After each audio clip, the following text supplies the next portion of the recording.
Up here, somewhere between all I know and fear. Caught my reflection in the rearview mirror. My demons are closer than they appear, and I can't remember the last time that I got out, trapped in a machine. The only way out is if I go straight through it now. I'm disintegrated. I'm breaking down and I need some room to breathe.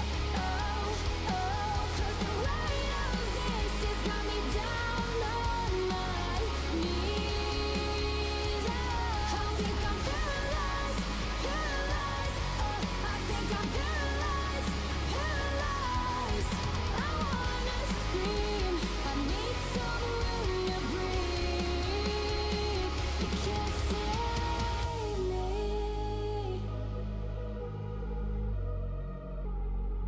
You can't save me.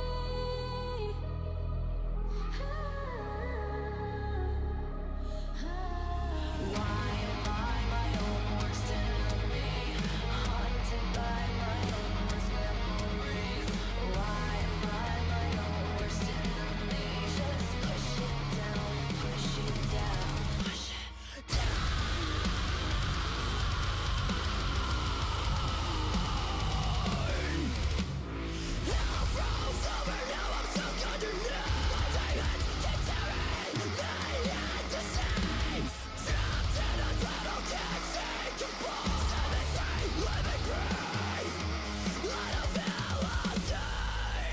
I just need some room to breathe.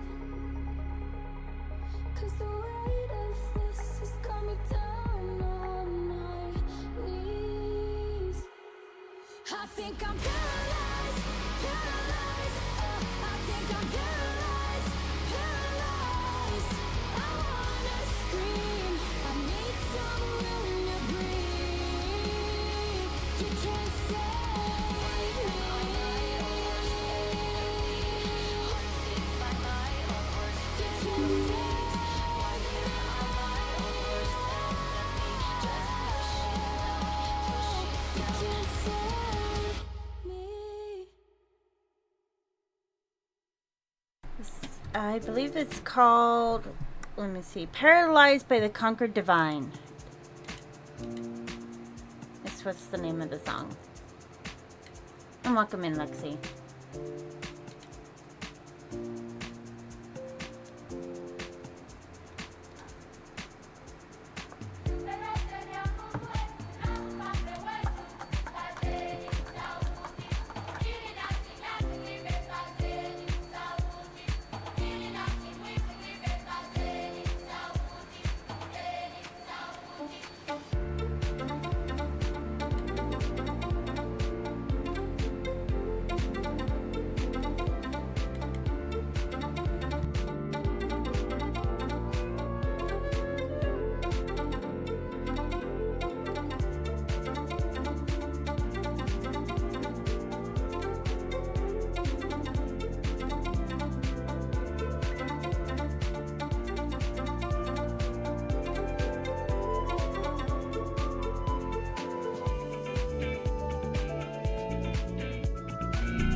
Welcome in, Dawn!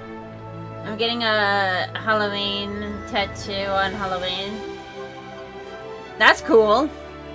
Alright. There we go. Oh, hold on. Why is it not showing? Thank you for Smiling the face. scissors.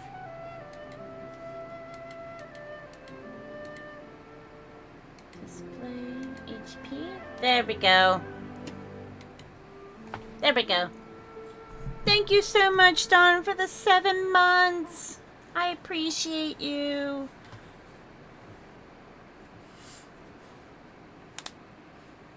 Oh, there's a new update. Oh, I gotta change that that goal.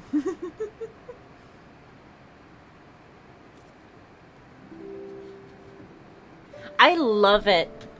I love this thing. It's amazing. I love it so much. Yeah, I gotta change that from gaming computer to gaming chair.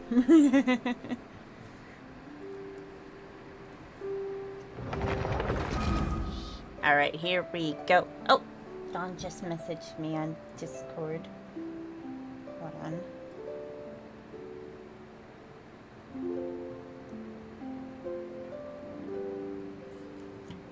Oh, you're blaming in your car. How sweet. Okay. Who's ready for a new chapter of Genshin Impact? Alright, I got my coffee. I got my refresher. I got my little snack. Hey, it's almost time for the Sub-Zero's festival, right? It's always so lively. Wonder what the flower carriage is gonna look like this year. Let's go check it out. Sorry to disappoint you, Paimon. But we're not doing that. Alright.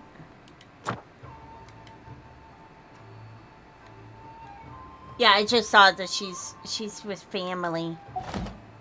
Okay. Let's see.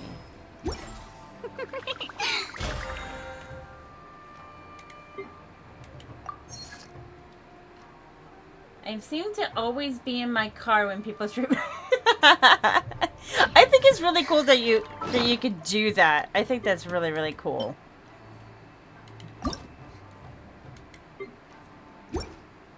All right.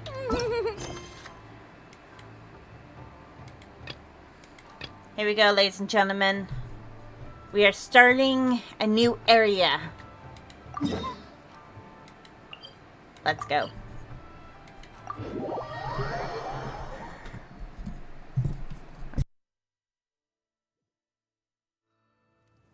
Okay, there we go.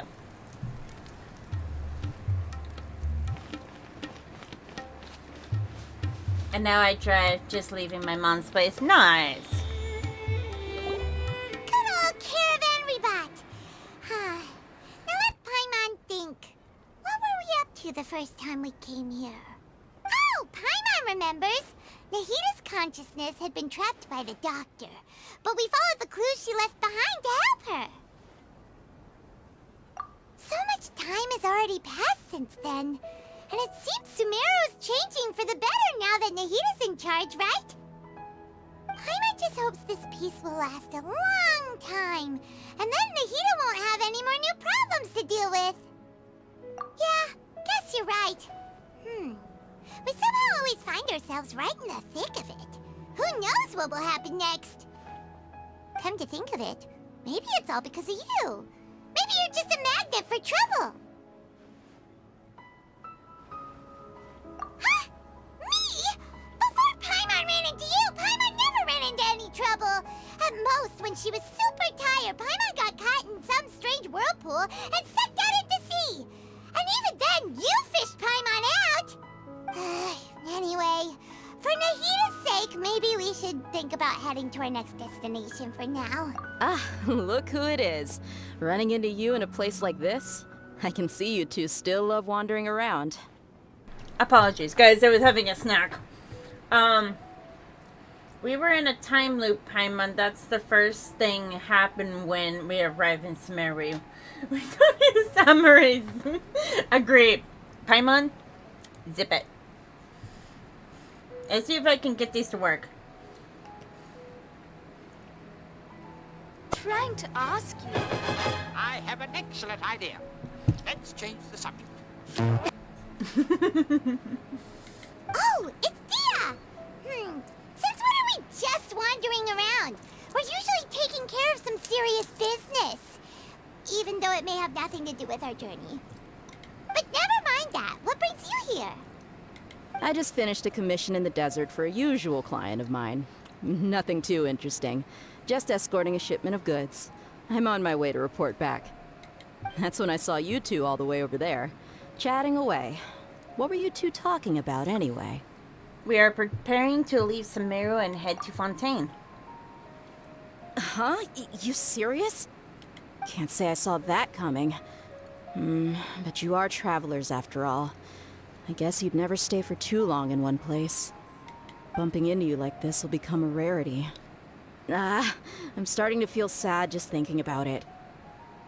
Hey, how about I gather a few mercs to escort you two? What do you say? Thanks, but no need. Oh, Paimon had no clue you'd miss us so much. But don't worry, we'll come back to see everyone when we get a chance. Sounds good. All you need to do to get to Fontaine is cross this stretch of desert and navigate some waterways. Knowing you two, I'm sure it won't be anything you can't handle. So, when are you leaving? We'll leave as soon as we finish a few more preparations. Oh, wait a sec. Paimon just remembered there are still a few dishes in Sumeru that Paimon hasn't tried yet. Now, where's that list Paimon made? Oh, dear God.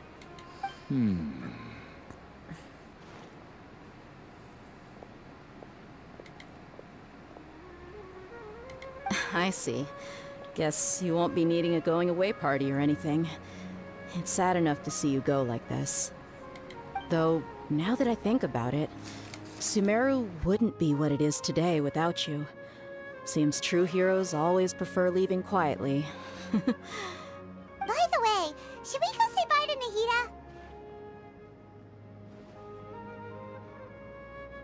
Oh, good point. Then there's no need to bother her in the real world. Then, I guess this is goodbye for now, Traveler in Paimon. Whether as a client or a friend, you're always welcome to come find me. Goodbye, Dia. Bye-bye, Sumeru.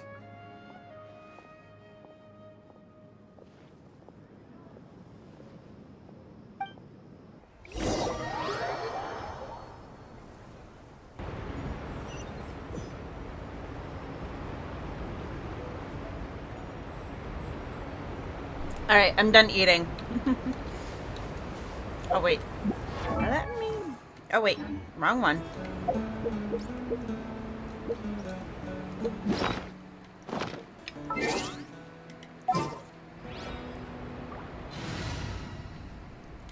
Okay, this is my... Confirm. Oh, it's an honor to be here. Stop talking about food, Paimon, and concentration on the mission. I mean, I can't complain that Paimon's a very simple person. But dear God.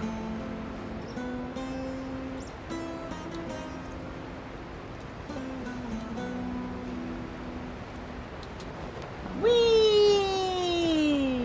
Whoop! Ladies and gentlemen, do not do that at home.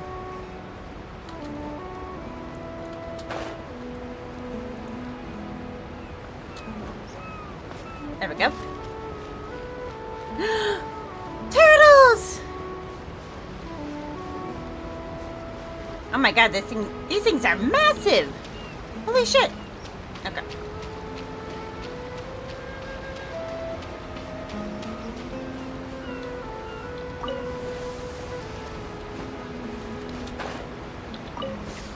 Onwards!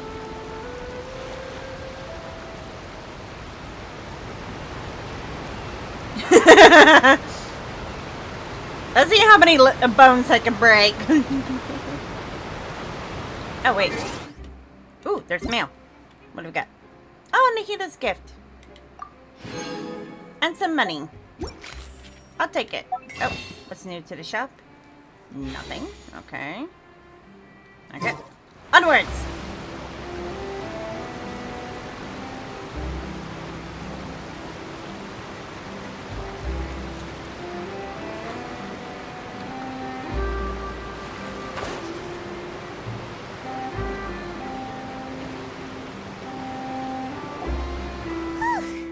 After crossing all that sand land and water, we finally made it! Oh, this must be Fontaine's port. Wow, everything looks so advanced in Fontaine. Paimon's heard that the industry here is extremely developed, and there are all kinds of unusual machines. It's even more impressive than expected. Seeing the sights as a tourist is nice, but maybe it would be better if we found something to do. What do you think? Let's start by meeting the Hydro Archon. Good idea. Nahida gave us loads of useful information. Seeking out the Seven is probably still our best source for information at this point. Also find the truth. Yeah, the more we can learn, the better. So, Inexpensive. what do you think the Hydro Archon's like? Will we get along? Nahida said that she has a very unique personality, whatever that means. To learn about a nation's god, start with the nation's people. There seems to be some locals talking over there. Let's go see if we can join the party.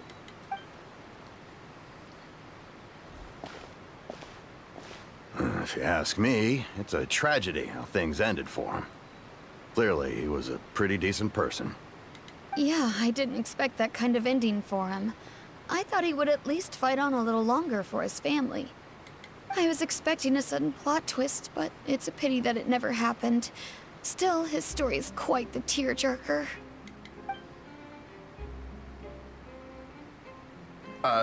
Excuse me. Can I help you two? I couldn't help but notice you standing here listening. Hi. We're travelers new to Fontaine, and we had something we wanted to ask, but you seem to be really busy talking about some kind of play, so we didn't want to interrupt. Play? Oh, no. We're talking about something that really happened. In fact, it's a case that was just heard a few days ago. Really? Like, a real trial? But the way you were talking about it and the words you used just now made it sound like some kind of story. Well, good tales are often based on true stories, aren't they? And what you see in reality may also be someone deliberately putting on an act while harboring ulterior motives. Whether something is true or not simply isn't that important. The main thing is whether the story being acted out on the stage is splendid enough. Oh, but it looks like you're not from around here. You probably don't know that the Fontaine Court of Justice is called the Opera Epiclese, or more commonly known as just the Opera House. So they see trials as sort of opera? But, shouldn't court cases be treated a little more seriously than that? Not to question Fontaine's way of doing things. It's just that putting someone on trial is usually a very serious thing. Imagine having a trial that looks like a play. I don't know how to express that. No worries. Other visitors to Fontaine have wondered the same thing. You could say that we just don't want to waste the moving stories behind those cases.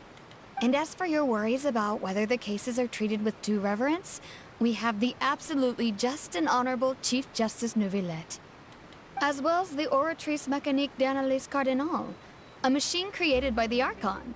Between the machine and the Chief Justice, false charges and injustice are a thing of the past now. So this is the nation of justice. Oratrice? Is it some kind of machine too? Oh, Paimon's curious.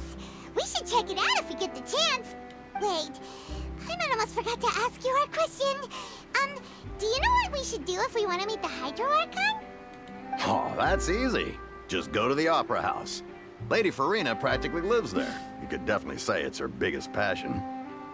She said it. I think what they mean is that they wish to speak with the Archon personally. In that case, I'm afraid it's going to be a tad more difficult. You'll have to make an appointment well in advance, and it'll depend on whether or not she has any time slots available. Time slots? Is the Hydro Archon super busy taking care of official stuff? Wait, didn't you say that she's always at the Opera House? No. Lady Farina seldom takes an interest with the nation's affairs. The reason it's difficult to make an appointment is simply because she's incredibly popular. That's right. After all, she is the Archon. Though she may tend to get a little dramatic from time to time, people can't get enough of her. Huh. First time Paimon's ever heard of an Archon being described that way before. Wait! Paimon gets now! The Hydro Archon is kinda like a big celebrity here, right? Yeah, I suppose you could say that. Perhaps you could even say our mascot. Mascot. That's an interesting way to saying it. Hang on.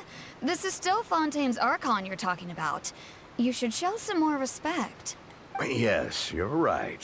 I guess I should at least try to be a little more respectful in front of visitors. Otherwise, I might get arrested and find myself face to face with Monsieur Neuvillette. Come on. Sure, there's a lot of laws here, but nobody's going to be arrested for saying something disrespectful about the Hydro Archon. But they don't appear to revert her. Alright, I think we get it. Thank you! At least we now know that we can find the Hydro Archon at the Opera House. But who knows how long making an appointment will take? Guess we could have a look around the city in the meantime. Hey! What are you looking over there for? There's a girl standing over there. Huh. Maybe something's the matter. She isn't going to jump into the water, is she? Maybe we better go check on her.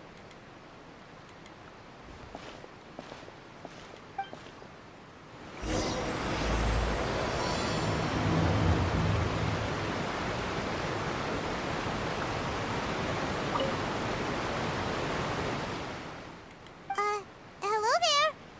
Excuse me. Are you alright? Huh? I'm fine. Thanks. Oh, okay then. We just noticed that you seem to be worried about something. About many things, actually. But there's nothing I can do but just keep my troubles to myself.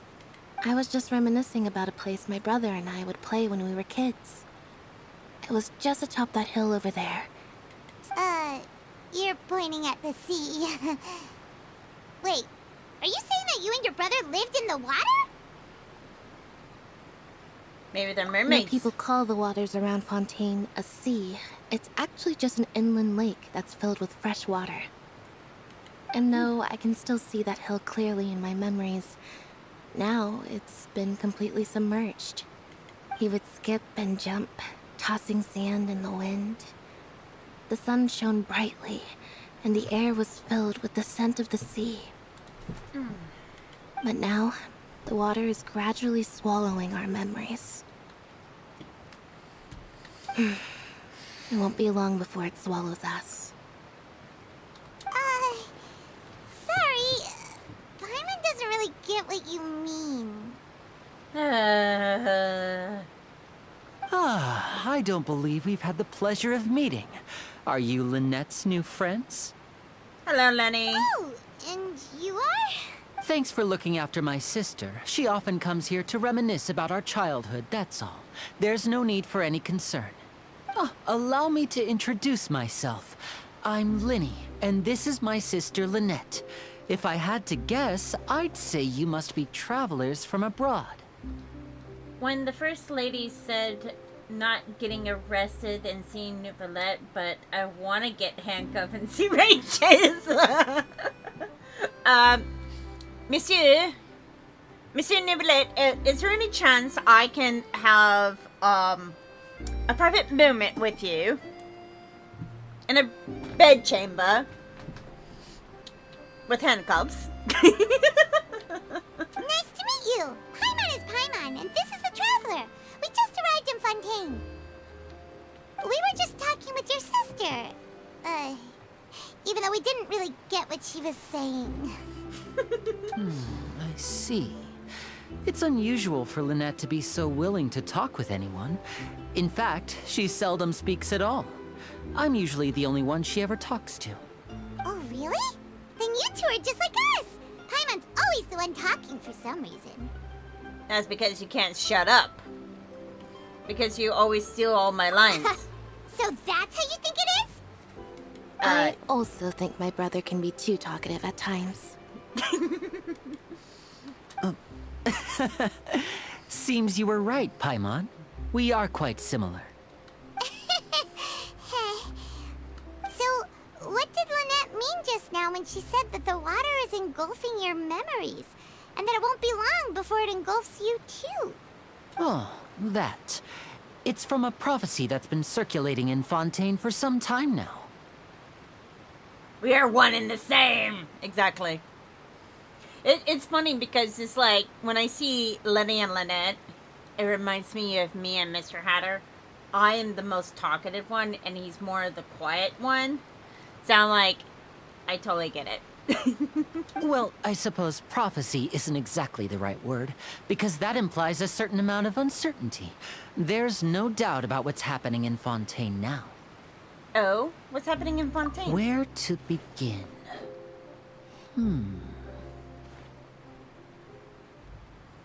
That's me and my husband too. Let's Yeah. put that question on hold for a moment.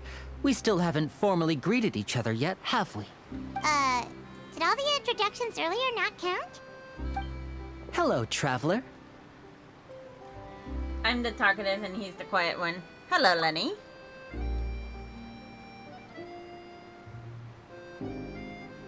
And hello, Paimon. Hey! Why didn't Paimon get a handshake? You're not poking fun at Paimon, are you? Please, don't take offense. Just consider it a sort of etiquette we have here in Fontaine when making new friends.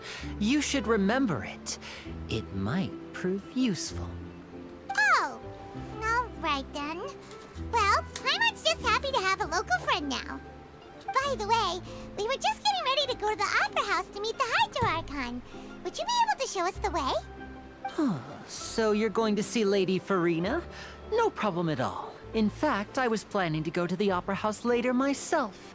I'll gladly take you once I finish things here. Please, follow me.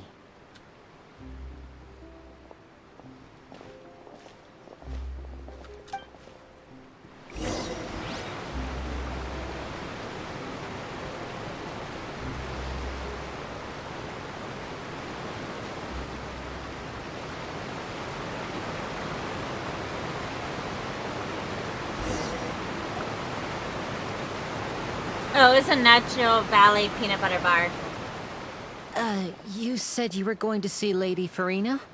Well, it seems Lady Farina has come to see you. I'm sorry, what?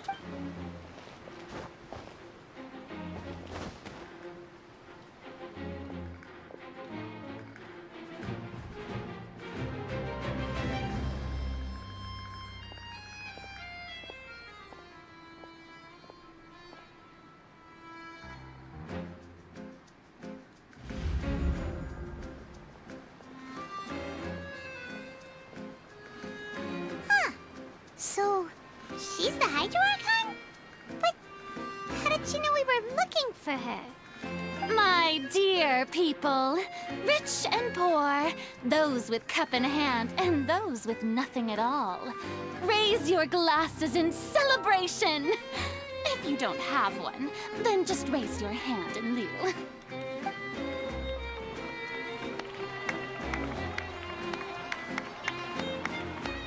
As you can all see, two unfamiliar travelers have arrived in our nation.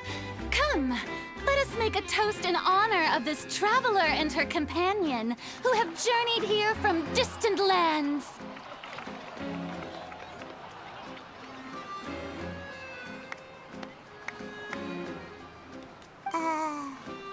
Is she talking about us? No, Paimon. She's talking about other traveler and a companion. Nobody here seems to be holding a glass. Yes, I do love Farina's eyes. They are so cool. I've long heard of the turmoil and chaos you've left in your wake as you visited other nations. But I welcome you nevertheless. No, I have come to receive you personally. Fear is for insignificant cowards. I am a god, and I will never entertain the notion of such meaningless wariness. You can be rest assured, I see clearly your sincerity. Of course, seeking an audience with me is the most sensible thing to do. It will allow you to truly behold my power and witness my authority. Intelligent people always gather under the correct banner. That is correct. It is a teardrop in different ways. I, Focalor, hereby welcome you to the nation of Hydro and acknowledge the value and significance of your trip. Now, you may rejoice in this. Well, finding the Archon was easy enough. Yeah, Paimon still can't believe it. Feels like we've only been here for a few minutes. I know. Okay, Farina. But the Hydro Archon's entrance was, how should Paimon describe it? A little over the top?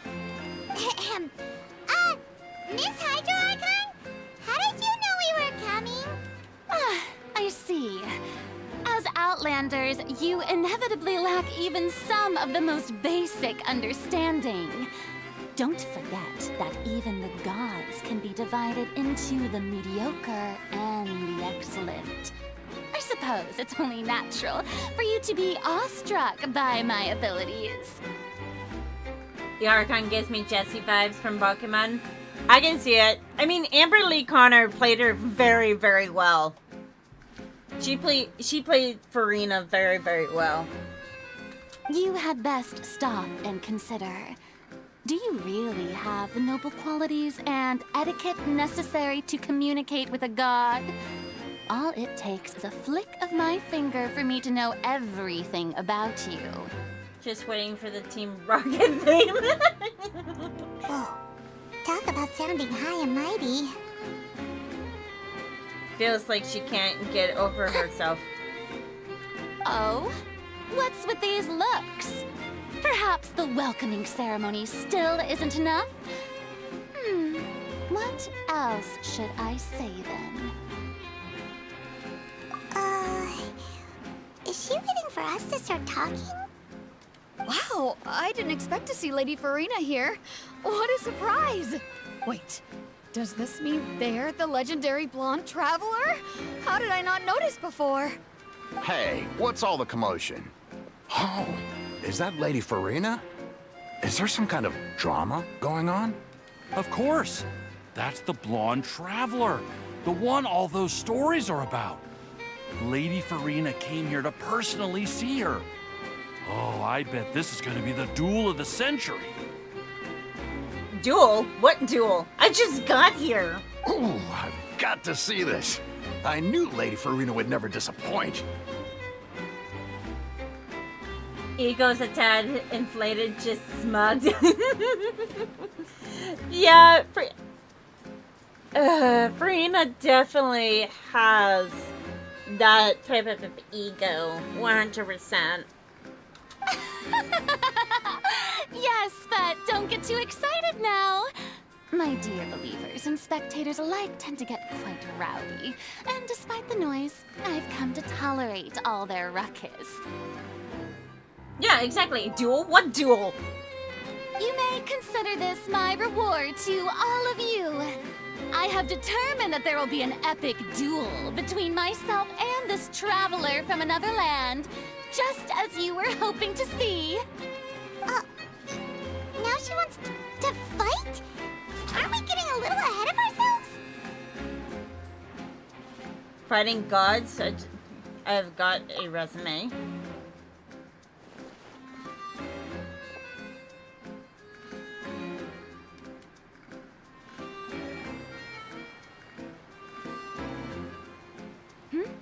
Are you not afraid? Might I remind you that this is a duel against the divine? What are you trying to do, traveler? Provoking a god in front of her people? Stand down, Clorend. I admire her bravery. Few have the courage to draw their sword against a god. She is obviously a true warrior. Wait a minute. Wait a minute. Pause. Rewind. Play. You just said we're going to duel. Duel, if my memory serves me right, is either a fighting, using swords or weapons. Am I not wrong in that category? Because the moment you say, I want to have a duel with you, okay, fine. Swords out, let's go. Unfortunately, people nowadays only crave to be thrilled, and a mere duel will not slake their thirst for excitement. Huh. Yeah, she's right. Just a duel wouldn't be all that interesting. Not to have. Let's duel. On Araneus, criminals are always requesting duels to defend their honor. I'm getting a bit old, to tell the truth. You see. Then, as the god of justice, I shall face this traveler in another kind of duel. A duel in court! Hamana, what? Whoa, all right! Now that'll be worth seeing! Wait, have I committed a crime that I didn't even notice?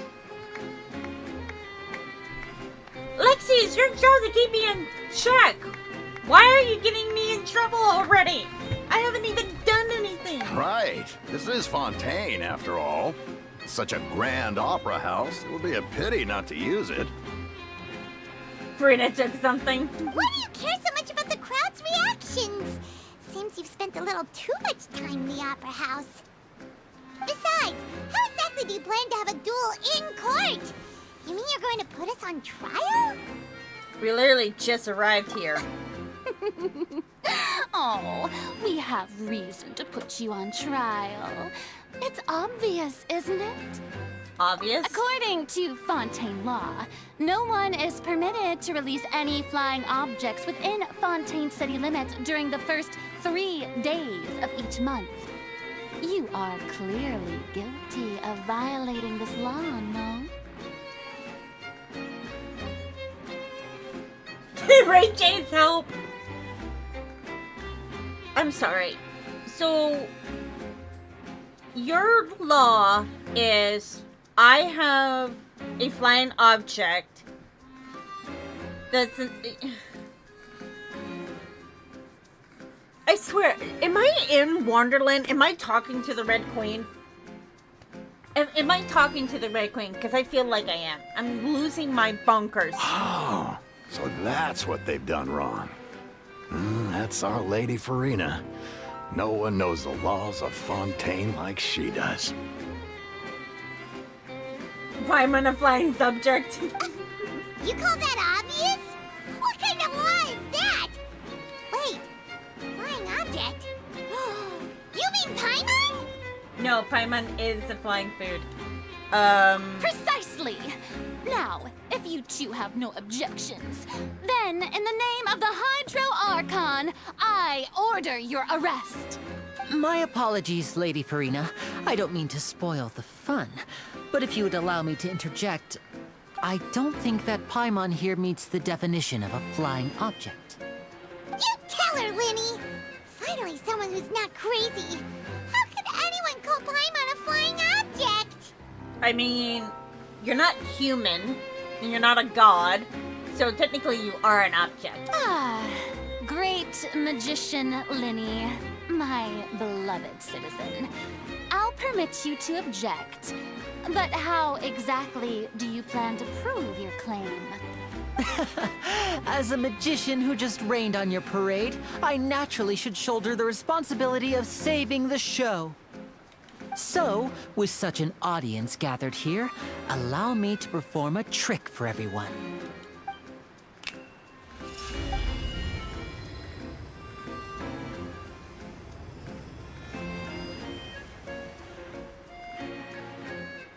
Ta-da! What's that on Paimon's back? Hey, when did Linny do that? Ah, when Lenny pat you on the back.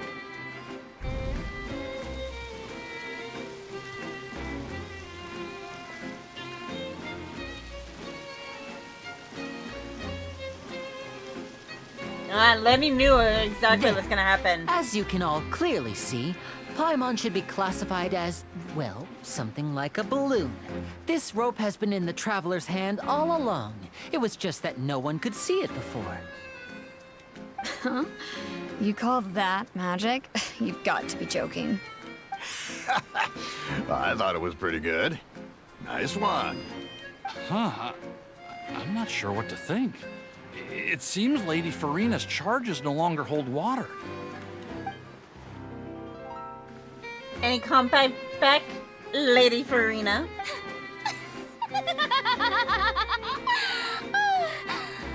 Amusing. Very amusing, Linny. Just the sort of unexpected twist that I enjoy. With you here, today's performance can finally be called complete. We all float? Is that what Paimon's doing? She's floating? Performance? You see all this as a performance? In which case, consider the matter of your trial resolved. The god of justice will not bring charges against an innocent person. But when there are valid grounds, I will not only judge travelers from abroad, but even the gods of other lands. I look forward to seeing your upcoming performance at the Opera House, Mr. Linny and Miss Lynette. That's enough for now. Toodaloo!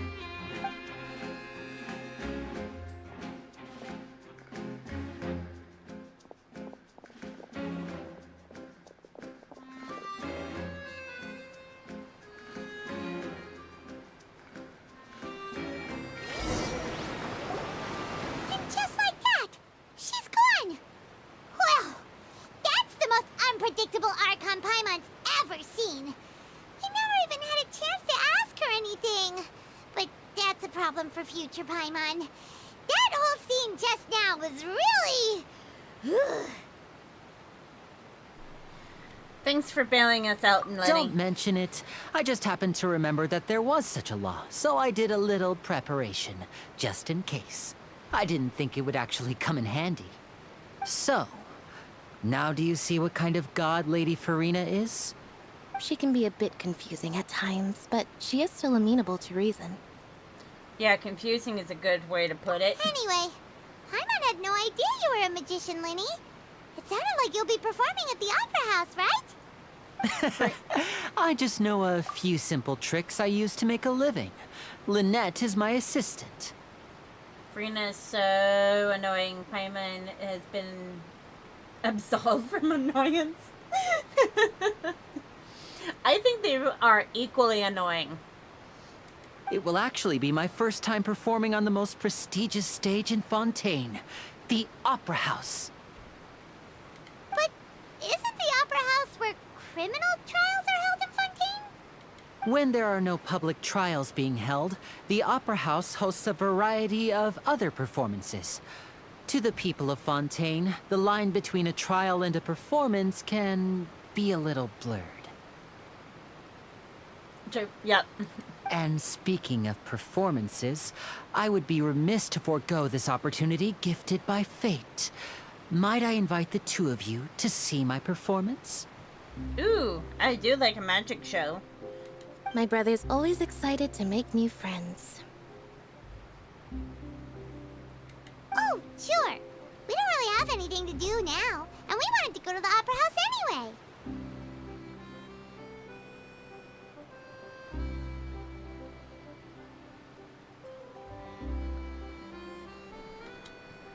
I would be delighted. Splendid. In that case, why don't we go together? I'll show you the way. I just have something to take care of first. Is there any way I can help? You really mean it? Then I'll take you up on your offer. I gotta figure out what to do for dinner. I feel like ordering a pizza.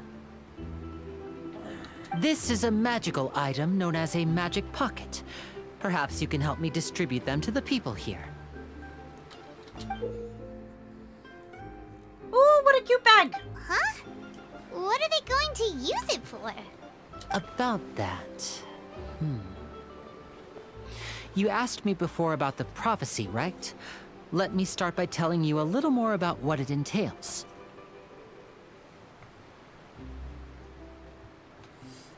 Yeah, I haven't ordered, haven't started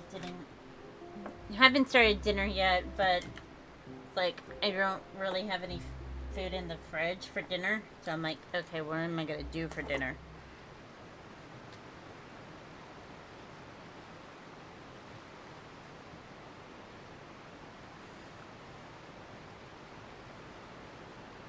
Oh, crap!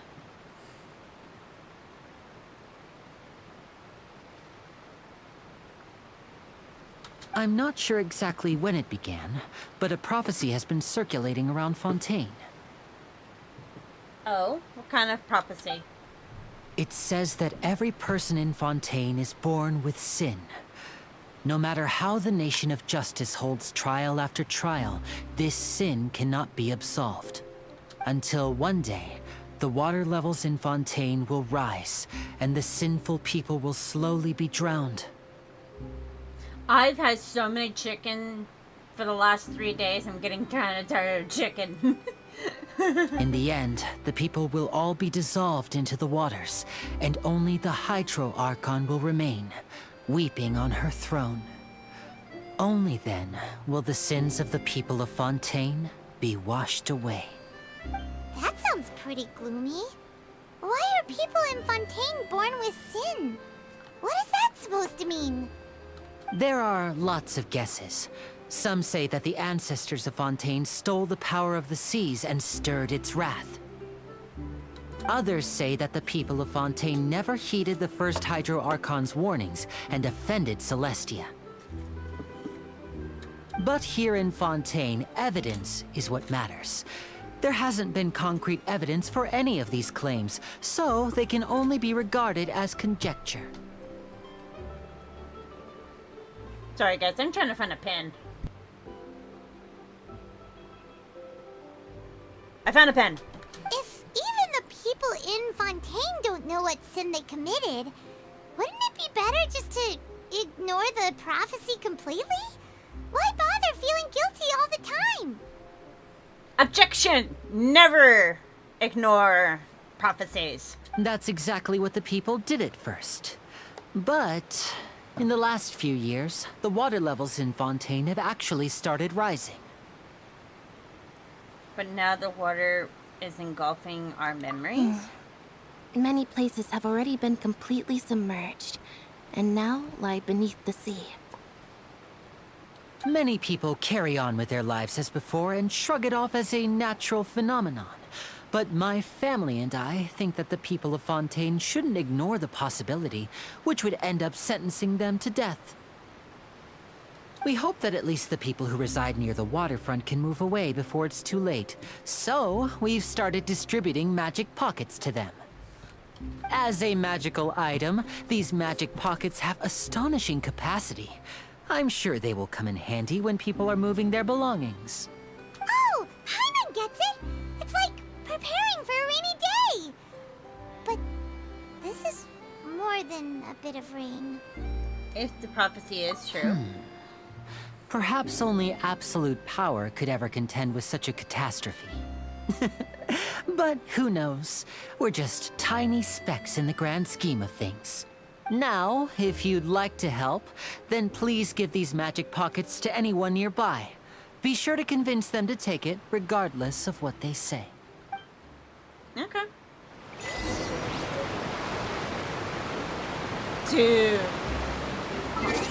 Hold on, let me turn down the volume just a bit.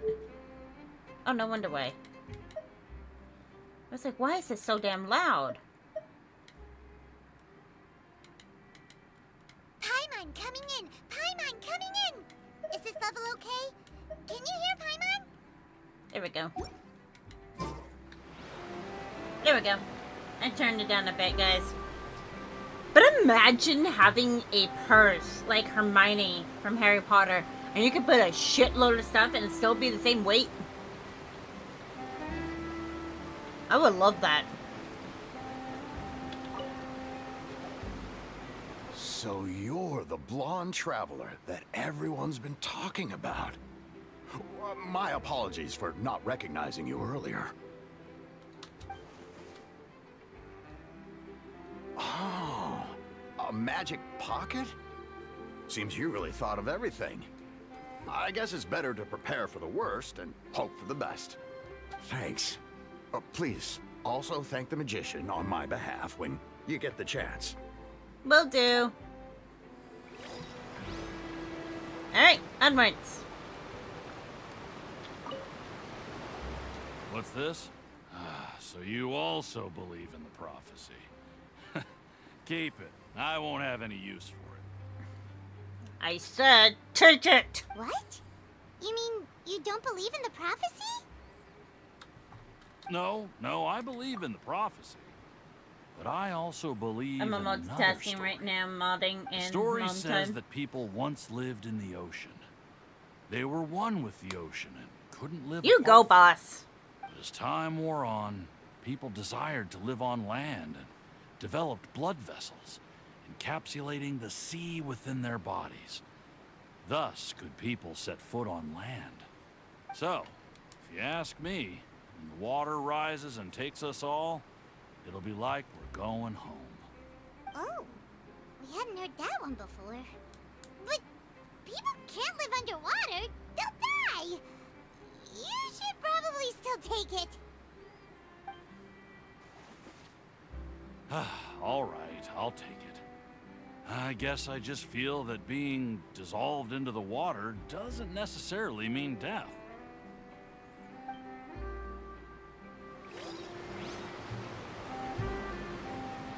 Alright, where do we need to go next?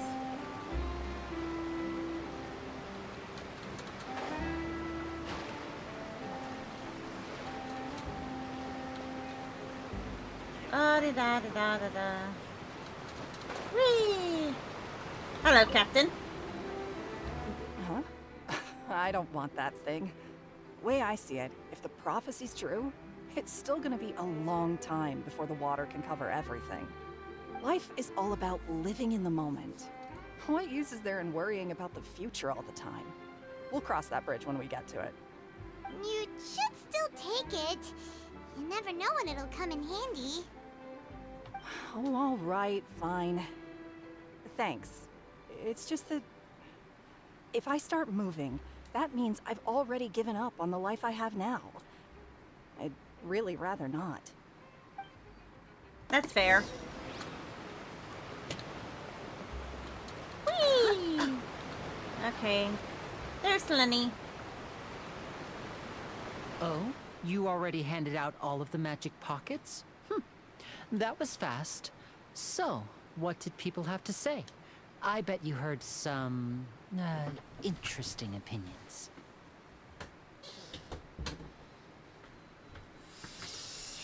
Many were quite stubborn. Yes, but that will change once disaster strikes.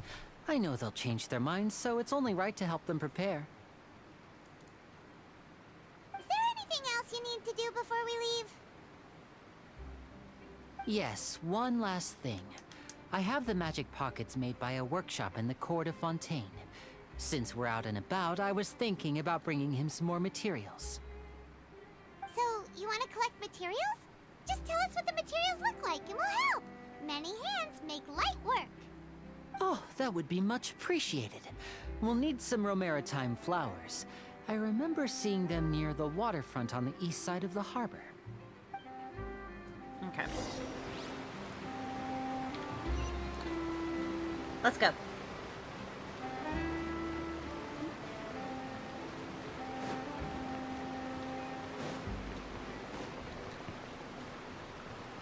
Oh, we need a hydro.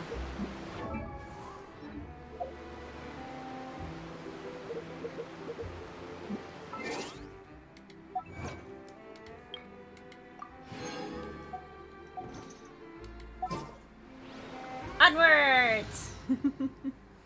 Okay, we need a hydro character. Since we're in Fontaine, we're gonna use Fontaine characters. Perhaps we could take a walk by a riverbank or somewhere similarly fluvial.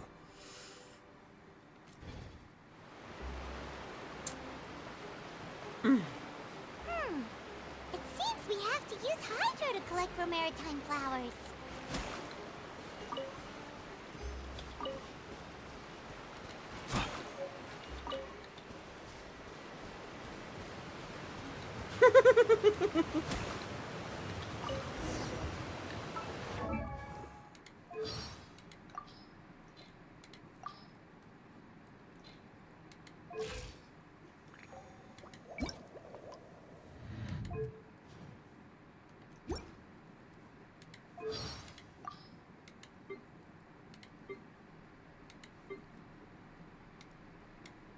Abandoned property belongs to whoever finds it first. So, it's legally yours now. Time to hire a new mod bestie. No, sweetheart, you are stuck with me to the ends of time.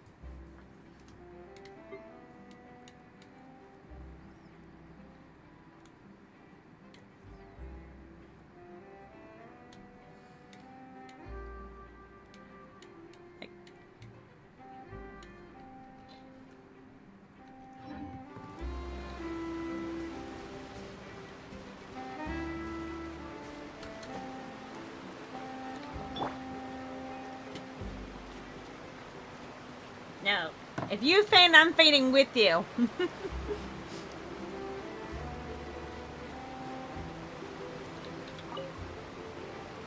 You made quick work of that. I can tell you're an experienced traveler. I've also finished collecting a few here.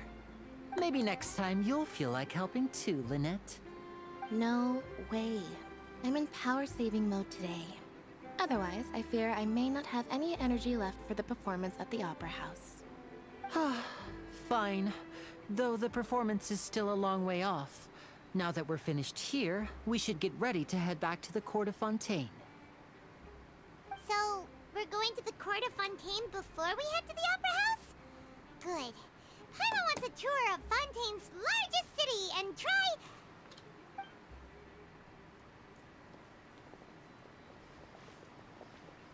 And try what? Wait, Paimon. shh. Have you noticed that person over there? The young girl. Huh? What's wrong with her? Paimon didn't notice anything. She's obviously a thief. Magicians and thieves practice similar methods. We divert attention, and a distracted audience is one that won't discover what you're really doing. My money's on the food. Watch her movements carefully.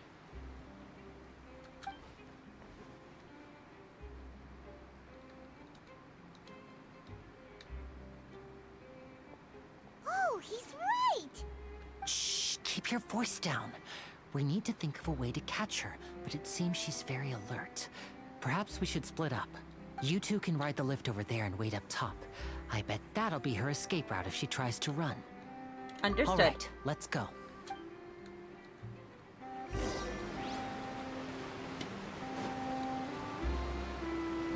I'm trying to remember how to get to the lift.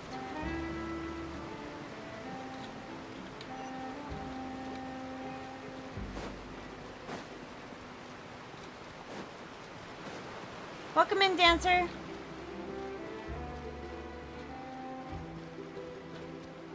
Okay, I feel like I'm just going in a circle.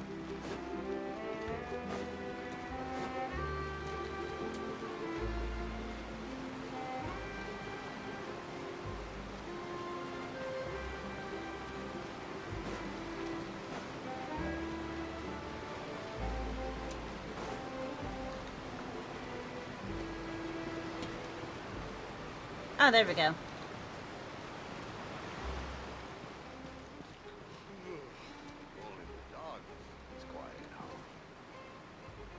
You name the dog Baguette? Chocolat bleu. Why would you name a dog Baguette? You must love baguettes and name a dog that.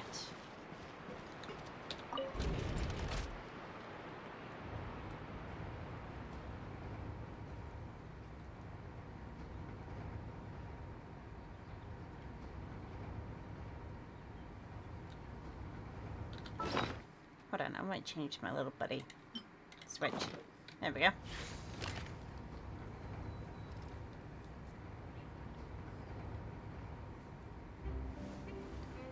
God, this elevator is long.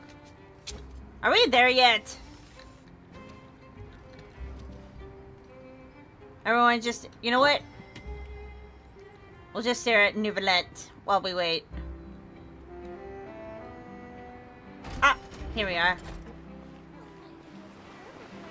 Perfect. This is the spot where Lenny wanted us to wait.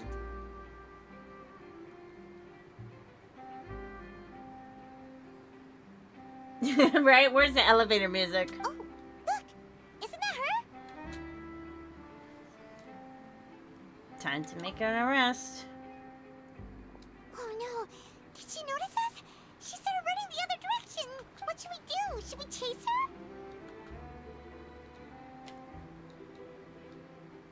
Rest is up to Lenny. You're right. She might also be trying to lure us away. You wait, but there's no sign of the thief. Nothing's happened for a while now. Paimon wonders if Lenny caught the thief.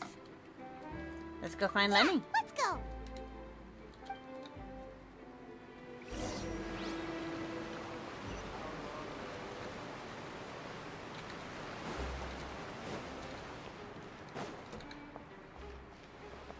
There we go.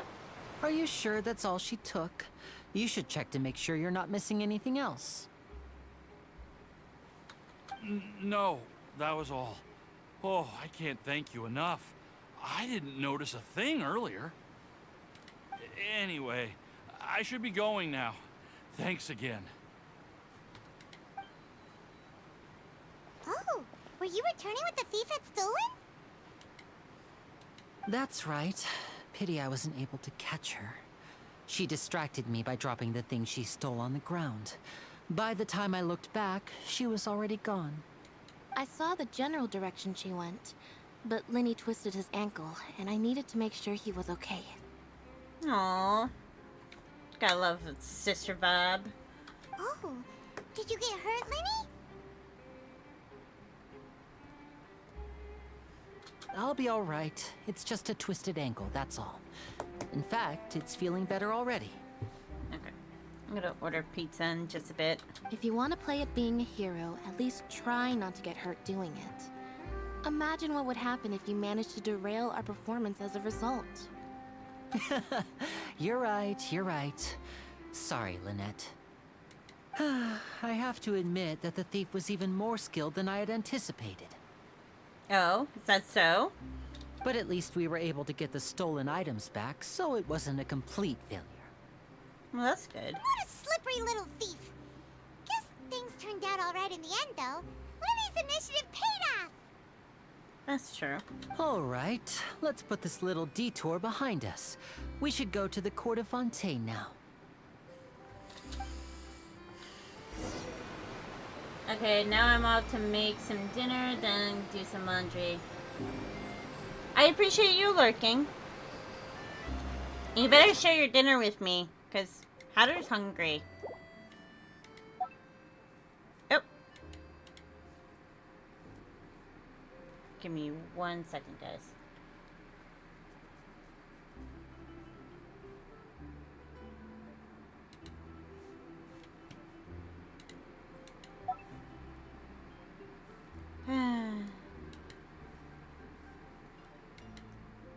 Okay. Full screen.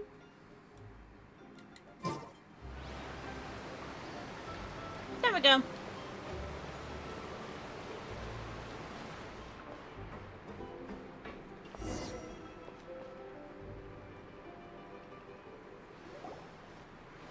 Ooh, breakfast for dinner? That actually sounds really good. Now I want to order pancakes from Denny's. So, we ride this thing to go into the city? What an ingenious way to get around. People in Fontaine really know how to use water. This is an aqua bus. It allows people to travel between several key locations around Fontaine. It's pretty convenient, but the ride can become a little dull after a while. The scenery is always the same. That's why it's better to travel with friends. So you mean That makes it's sense. still boring even when I'm riding with you? Ooh, ouch. No, that's not what I meant. It's just that, Well, you don't really talk that much. Besides, it doesn't really feel like a real trip when it's just the two of us. It's the same as being at home. Whatever. Oh, you really hurt your sister's feelings, Lenny. Guess that's what it's like to be an older brother. It's about time for us to leave. Let's get on board.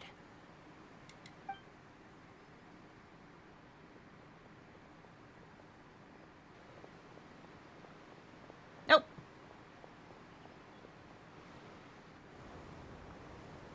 Someone just bolted across. Oh, excuse me. Aren't you the great magician Linny and his assistant Lynette? Hi. Hello. I don't believe we've...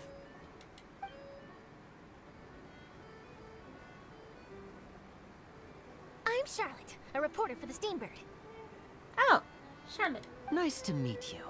From the Steambird, huh? We've often relied on your paper to promote our performances. It's an honor to meet you. Wait, could that be the legendary traveler who's been making headline after headline in their journey across Tibet? Guess you could say that. Amazing! You recognize everybody almost immediately! Well, kind of makes sense if you're a I wouldn't be much of a reporter if I didn't know who's who, would I? She took the words right out of my mouth. Wow, today must be my day. Who knew I would end up on the same boat as so many VIPs? Could my vision finally be showing me some favor? So, Charlotte, what do you usually report on? Well, when there isn't any breaking news, I mainly cover the trials at the Opera House. You could still manage to keep readers' attention as long as you tell things from a clever enough angle, even if it's the same old topics. For example, reporting on how a scammer once deceived vulnerable girls into relationships, or how a financial criminal was once so poor that they ate a single piece of bread for 5 days. How? I even want to read one of those That's fine now. and all, but what I'm really after is exclusive, sensational news pieces that could shake the country. These smaller stories are a waste of my talents. Oh, I just remembered. I've been following a case lately. Well, a series of cases, actually. Oh? You mean the serial disappearances of young women case? That's right. These stories are the talk of the town right now, and it's probably the most mysterious case we've ever seen. If I'm the first with a draft ready to publish when the case is finally cracked, and it's the headline story in the Steambird, oh, when that happens, I bet all the other reporters will shed tears of envy. I've already gathered all kinds of materials. I just can't wait for the truth to be revealed. So, what is the serial disappearances of young women case? You mean the culprit hasn't been found? Well, it'd be kind of make it weird and still talking about it after the case has been solved. That's right. The first missing girl case happened almost 20 years ago. Okay. And ever since, after a period of time, another girl disappears. What the cases have in common is that the girls are all of a similar age, and that they've all vanished without a trace. But the scariest part is that to this day, none of the girls have ever been found. Many suspects have been arrested over the years in connection with this case, but shortly after each arrest, another disappearance would always happen. Well, that's ominous.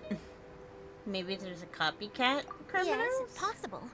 But either way, I believe that every case has some precise truth behind it, waiting to be exposed. Yes, I agree. And at the very least, the family of those missing girls deserves some sort of explanation. Very true. I just imagined for a second what I would do if Lynette were to suddenly disappear.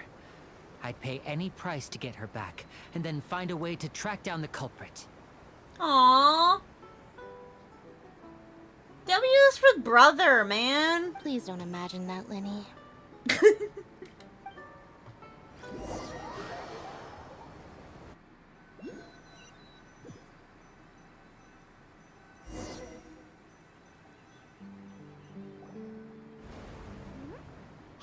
we're almost there, look!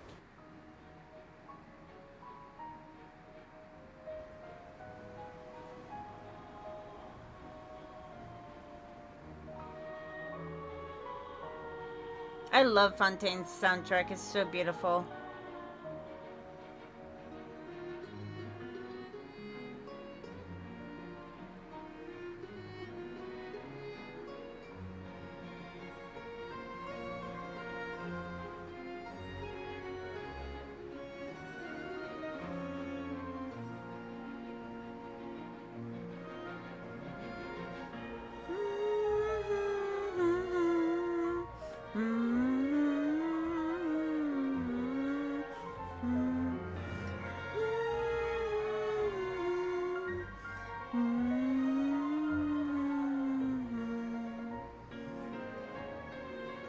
Well, I really enjoyed chatting with you. It is actually based Life off should of be France. full of pleasant little surprises like this.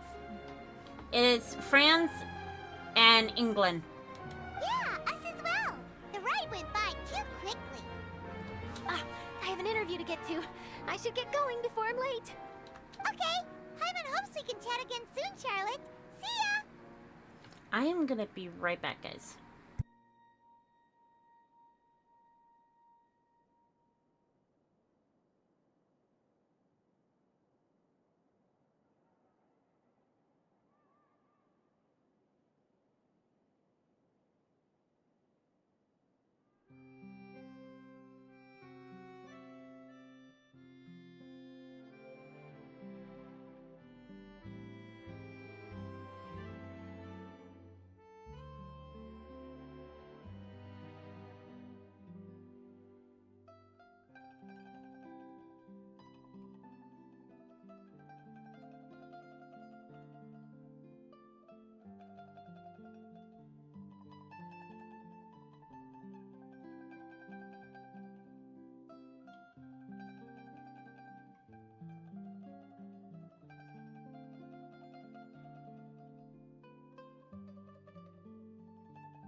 Okay, I'm back. Trying to talk to my dad about dinner and he wants to talk about football. Like, okay, gotta wait until you're done talking. Alright. Bye now. Oh, be sure to stop by and see me at the Steambird when you have time. What a tough job. Always running around and interviewing everyone. Well, where should we go now? If you don't mind, how about we stop by my home first? Besides, I still have all the materials we collected.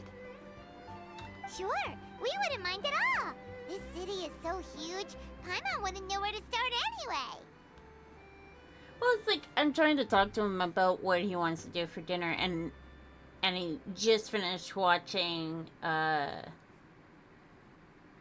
the game with the Washington and Chicago, and he's just going on, and I'm just like, can I please put a word in? I'm trying to get back to my streaming.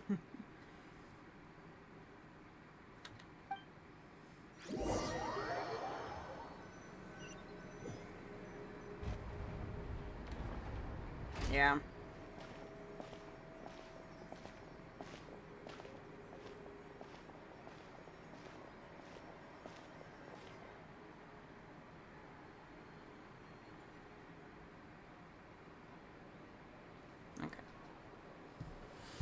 Alright. Food has been ordered. Decided to go French toast. Okay. Commissioned! Completed. Nice. Okay. Where do we need to go?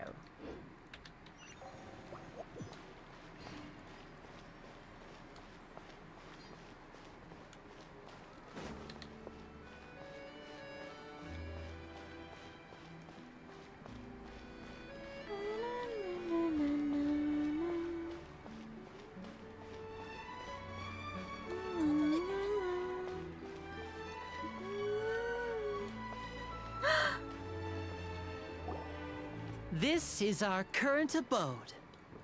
Ah, Fremine, you're home. Where did everyone else go? I have some new friends that I would like to introduce. Oh, they all just went out a moment ago. I see. Everyone is getting busier now that Father will be returning soon. I suppose that can't be helped. Allow me to introduce you to my little brother, Fremine. He is a phenomenal diver. Hello. Hi, Fremine. Nice to meet you. Paimon is Paimon, and this is the Traveler. Oh, you sound very proud to have a diver as a brother, Linny. What a talented family. Linny, could you come here for a moment? It's Paul Castro. The voice is Fremine. What is it, Fremine? Do you have something to tell me? Yeah, Lenny is voiced by Damon Mills. Lynette, I can never pronounce the voice actress's name, but you know her as the rabbit hero from My Hero Academia.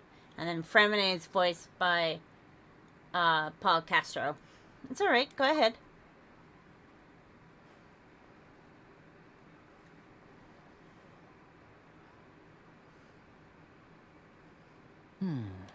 Okay, I see.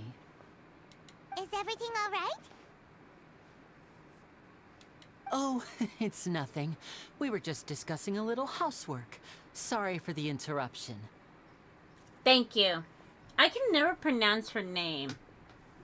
But yes, she's the voice actress for Lynette. Oh, before I forget, the Traveler and I collected more materials to make magic pockets. Were you able to get any, Fremine? Yes, I went diving and gathered lots of materials. I was about to give them to you. That's our Fremine, always quick with the underwater work. All right, I'll take these to the workshop.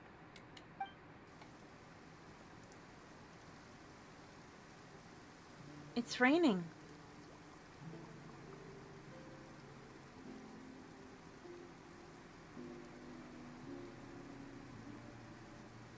Anna Reese.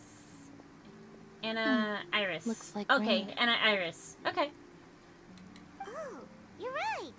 But wasn't it clear and sunny just a moment ago? Fontaine's weather sure is weird. I'm afraid that's just how it is here. It often rains on days where there are trials being held in the Opera House, but don't worry, it'll clear up soon enough. What's wrong, Fremine? Yeah, that's right. Okay. Anna Iris. Anna Iris. It's gonna take me a while to pronounce it correctly. I'm terrible with names. There's a legend about the rain that I tend to believe. Oh? It's said that a dragon of water once resided in Fontaine. Though we don't know where the dragon went, every time it weeps, the skies will cloud up and pour out rain. When I was a child, my mother told me that if I wanted to go outside and play, I should yell toward the sky at the top of my lungs. Hydro Dragon! Hydro Dragon! Don't cry! Another one of the element dragons of If it's an elemental dragon, then having the power to make it rain wouldn't be very unusual. Let Paimon try something. Hydro Dragon, don't cry!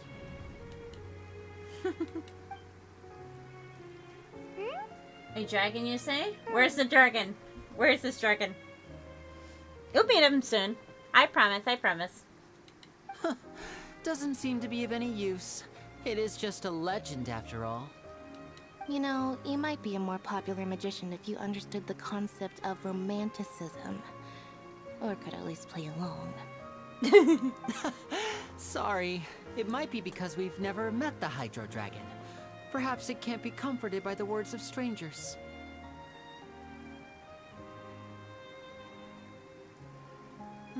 That could make sense. After some time, the rain stops. It rained for longer than I suspected. Oh, it's already getting late. Was there something you needed to do, Linny? Yeah, some preparations for the show at the Opera House. I need to find a way to catch the last aqua bus of the day. On the day of the performance, just ride the aqua bus to the island of Aeneas.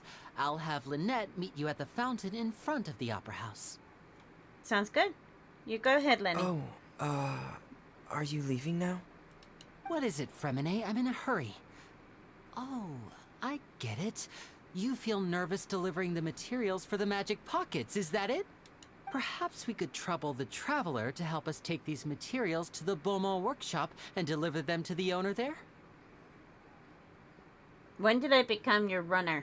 I'm afraid that Fremine can be quite introverted, and the boss there tends to be pretty talkative. Fremine has always been a little afraid of her. No trouble at all. Don't worry, we're on the case.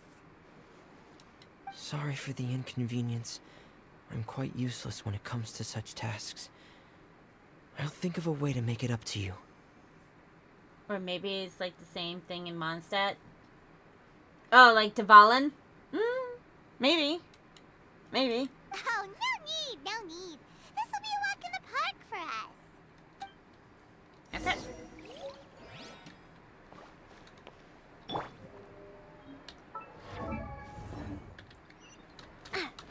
Onwards!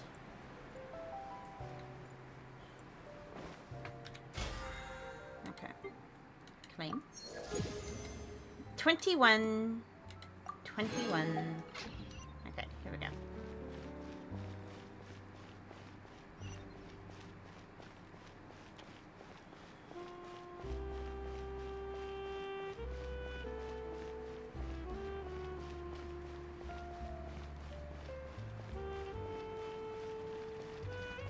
Here we are.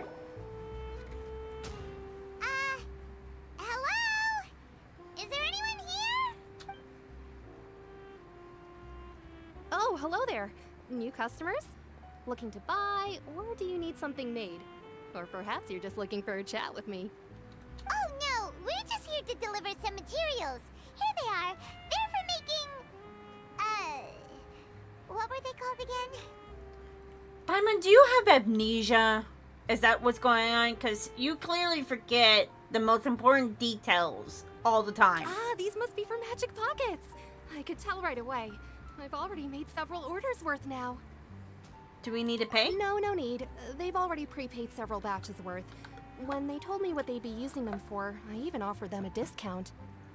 Oh, that's nice of you. But they insisted on paying the full amount, saying that I had a business to run. It seems both their hearts and their pockets are made of gold. Whoa. So, is Linny actually loaded? No. I can't say for sure, but who knows?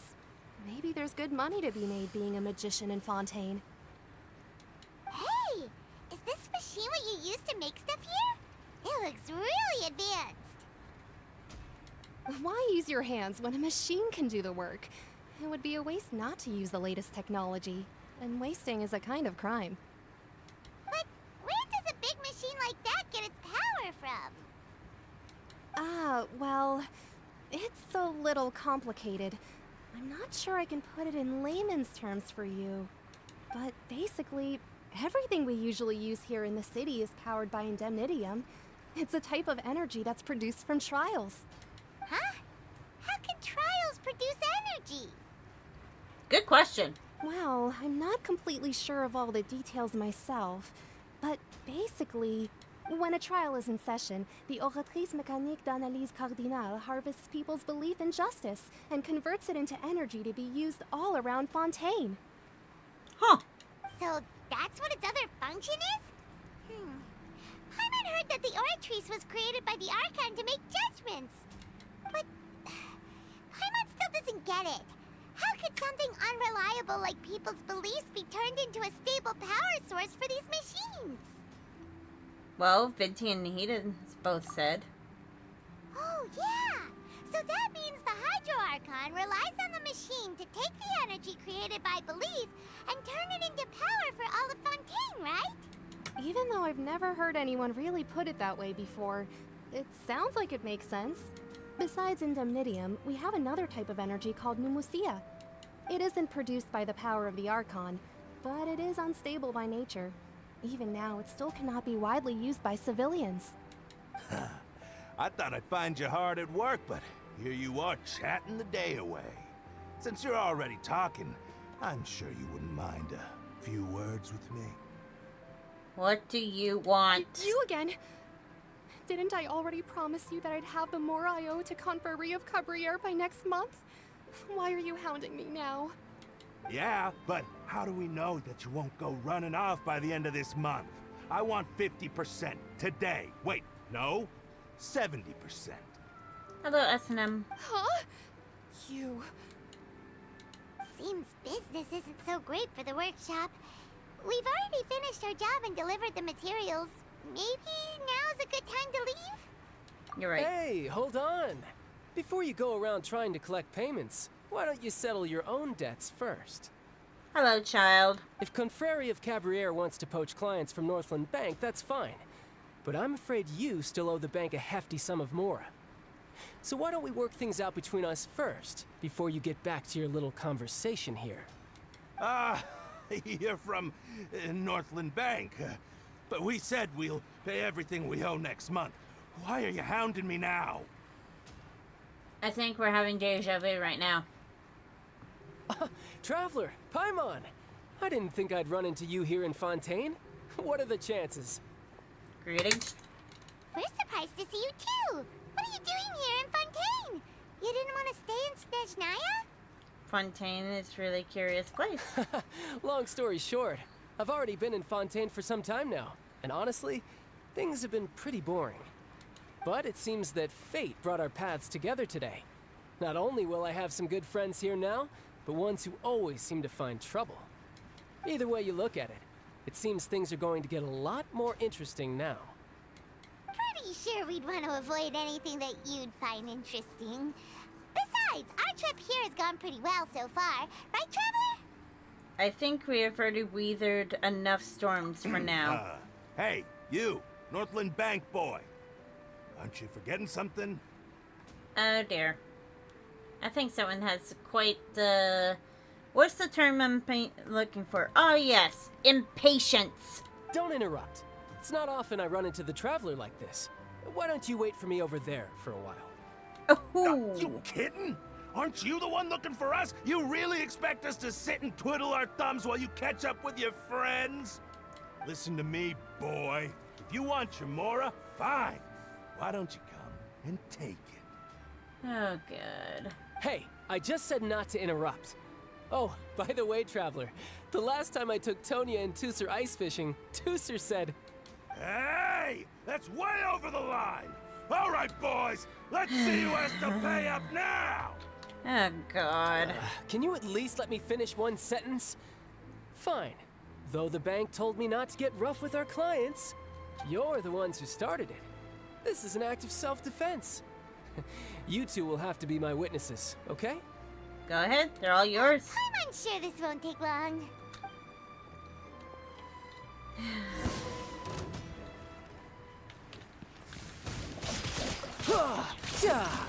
Shouldn't let your guard down. That was fast and easy. What's your deal, Brad? How are you so strong if you're just a staffer from Snezhnaya's Northland Bank? Wait, don't tell me you're... Oh, now you notice. It's a little late, don't you think? Just make sure you understand that you don't mess with Northland Bank. Got it?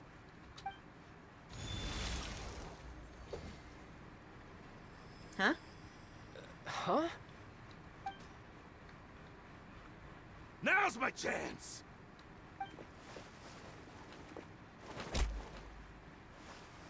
Nighty-night. Huh. That was weird.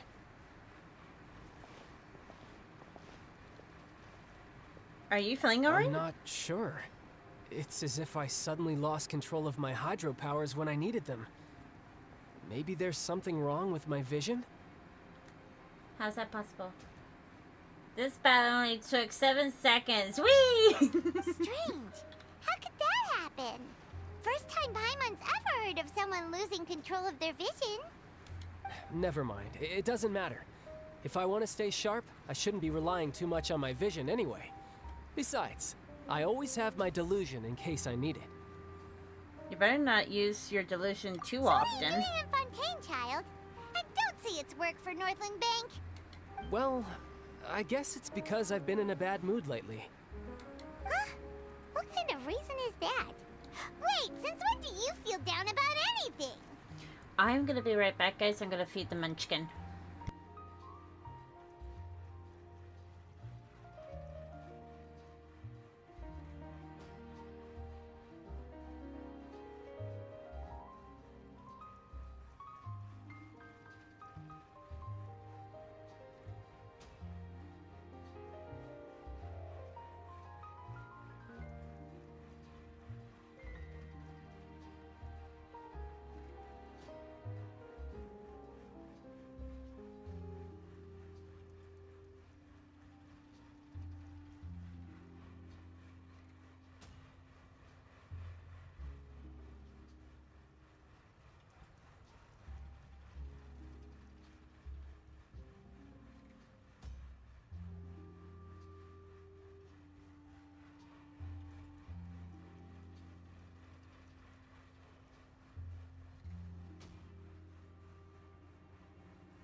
I have returned.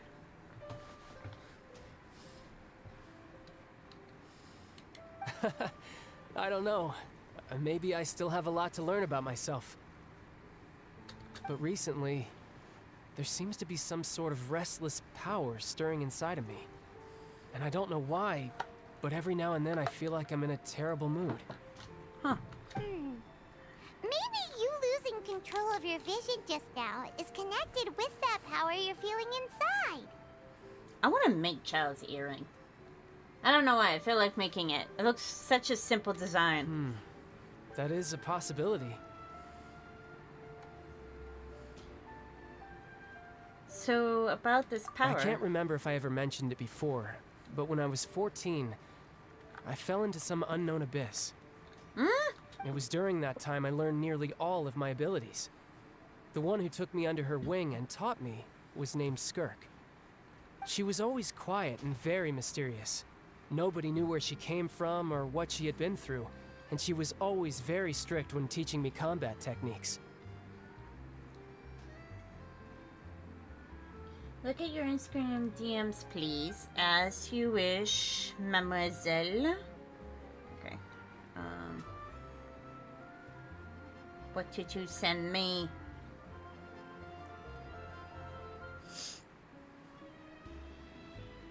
Oh, my birthday! Oh, that's cool. It's on 2nd straight. No. Depending if I have any funds, I'll definitely go. One time, I asked her why she was willing to take me on as an apprentice.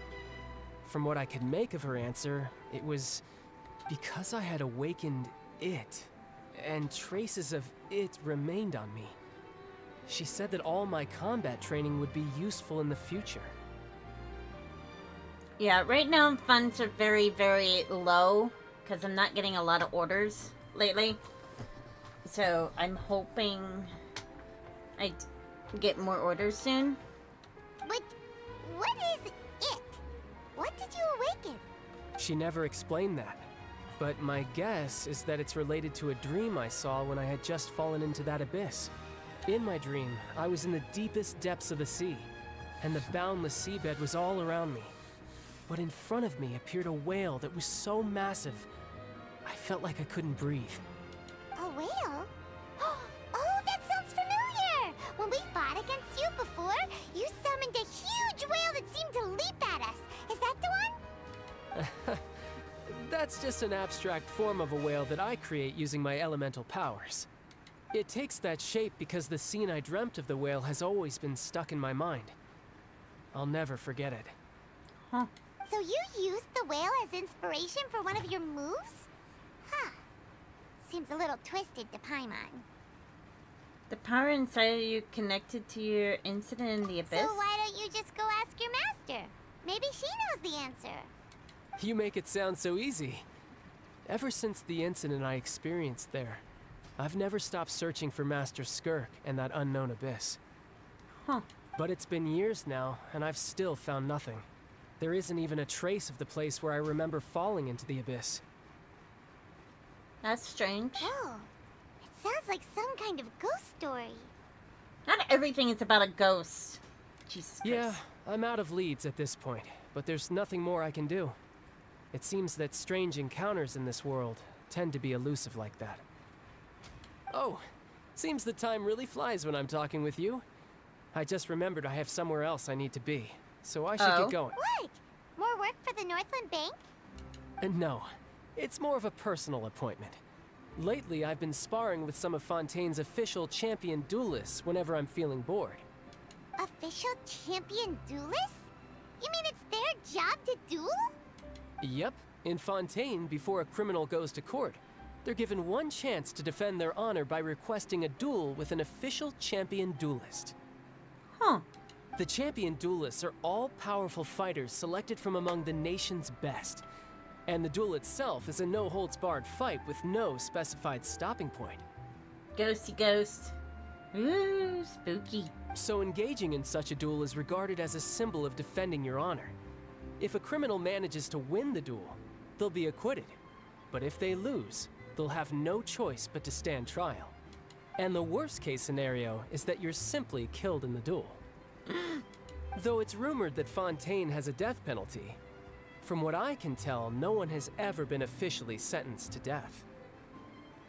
So really, the only people who opt to duel are those who have suffered a grave injustice in being accused, or those who greatly value their honor. Otherwise, why gamble with your life? So, do many people actually get out of their trials by winning the duel? Apparently, it's exceedingly rare for anyone to actually win. Fontaine probably enacted this system as a way to show that the nation respects the honor of its citizens. So Farina is a champion? Oh wow, so she's good at dueling. I'm sorry, but Farina doesn't look like a person that would duel anyone with a sword. She looks like she's so fragile that she'll break a nail. Besides, none of the champion duelists are to be trifled with, which is exactly why I was itching to face them as soon as I got to Fontaine. Apparently the one I'm meeting today, Clorinde, is the strongest of the champion duelists. I had been asking her for some time before she finally agreed to face me today. Well, that's child for ya. Paimon feels like we heard that name somewhere before. Clorinde. When we met the Hydro Archon. Before I forget, I want you to have this. Huh? Your vision? You're seriously just giving it away? I'm just worried that it could become uncontrollable again. I'd be pretty upset if it got in the way of my duel, so I think I'll be better off without it for now. Besides, I just need you to hold on to it for a short while. I'll come retrieve it when I have some time later. Paimon knows what you're up to. You just want an excuse to come talk to us again, don't you? Whatever gave you that idea? I'll be in touch later.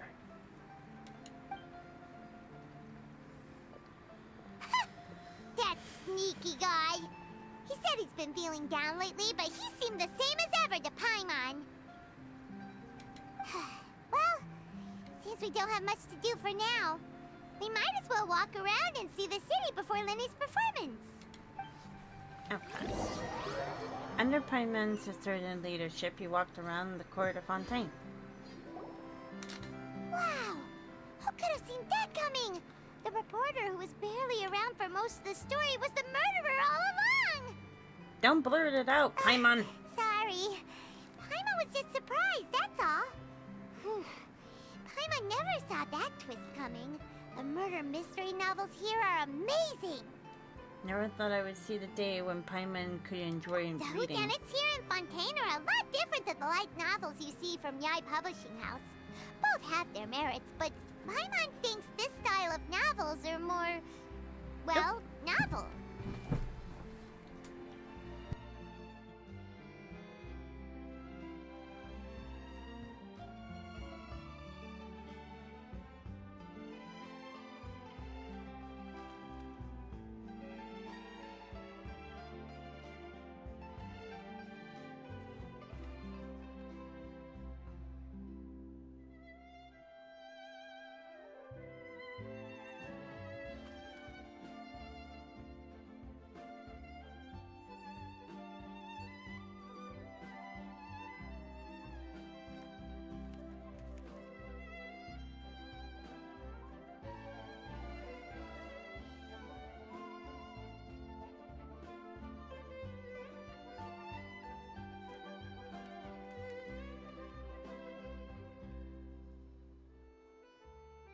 I actually ordered the French toast slammer from Denny's and extra French toast.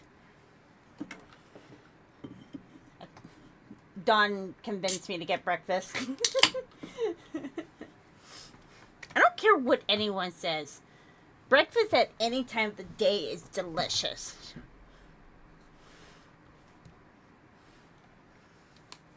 Yeah, I usually get that with scrambled eggs and the sausage links. It's so exciting to reach the moment when the mystery is uncovered, especially in the one Paimon was just reading. You should buy a copy and read it too. I'm good. Oh, sorry about that. Paimon will be more careful next time. Breakfast for dinner is amazing. Absolutely! Usually from time to time I'll make homemade pancakes. Ladies and gentlemen, we have a raid! Cosmo Zuma, thank you so much for the raid! Welcome to the party! Welcome to the party! Welcome in, Raiders! My name is Matt Hattergow. We are playing Genshin Impact. How was your stream, Cosmo?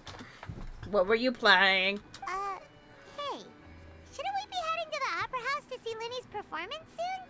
It's almost time for the show to start, so we should get going. Thank you so much for the shout out, Lexi. Fontaine Archon quest has been going well. It's going delicious. It's going very well. We just talked to Child. Duchess! Welcome in! Lenny said Okay. that the Opera House is on Aranias, so let's go ride the Aquabus. Okay, we still need to do that. You know what? Let's do that real quick.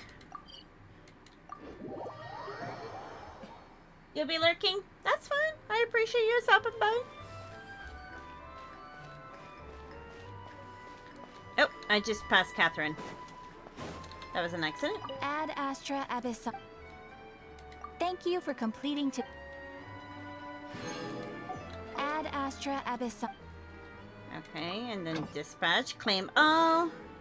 Dispatch again. Nice. You have housework? Totally understandable. Okay. Let me see if I can do this. Okay. No, it's Catherine. I'll tell you that much. I've been playing Platoon 3 the last hours of Halloween. Splash Fest were happening. Oh, that's totally understandable. Okay. We're gonna go back to the story in just a moment. Who wants to see something pretty?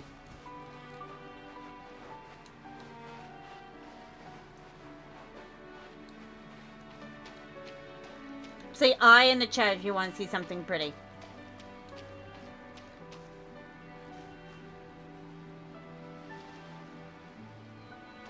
We're just gonna go in the water real quick.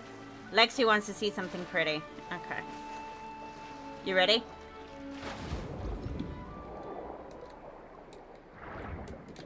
We're actually underwater, guys. Check that out. Look at that.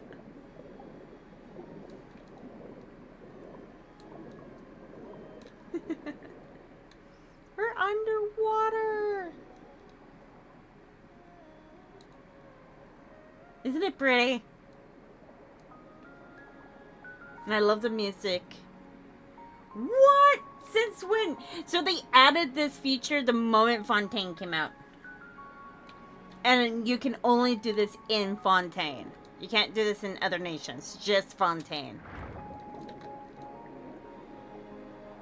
Splash Fest just ended, so we're waiting for the results. I hope the results are in your favor. Yep, Dance is right. Since Fontaine. I mean, look at this. This is so pretty. Okay. I just wanted to show you guys that. Back to the story. No, I miss diving underwater in Fontaine. Right?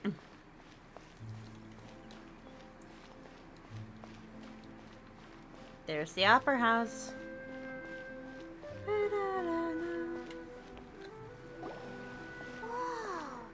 Now this is fancy! The Opera at Clez. What a place to hold a performance! No wonder Linny and Lynette were looking forward to it. Huh. Looks like there's a lot of people standing around the fountain up ahead. Oh, Archon, please bless us with a bright and healthy child. We pray. I don't know why you always feel the need to ask so much. I'll be happy as long as our child is healthy and lives a peaceful life. I guess if they're our kid, then there's no doubt they'll turn out smart. The Phantom of the out there goes there up there. 100%. Maybe this is one of the customs in Fontaine. There sure are a lot of couples here. Vache. Huh? What's wrong? Vache. Vache. I'm hearing voices. Did you just say something, Paimon? No, Paimon didn't say anything. Are you hearing things? Say, did you meet Farina? Yes. Yes, we did.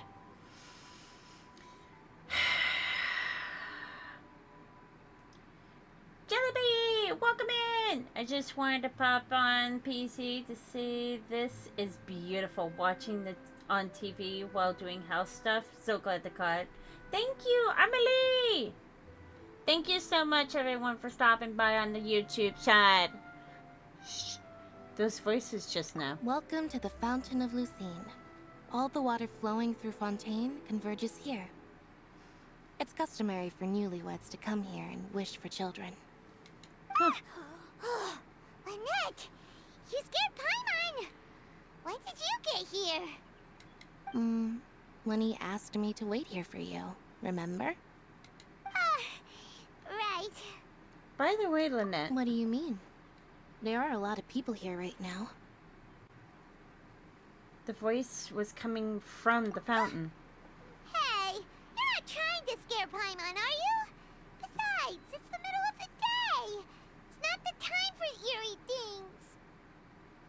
Eerie things can happen whatever the time of day is, Paimon. You should know that by now. It's called Halloween season. Jesus Christ.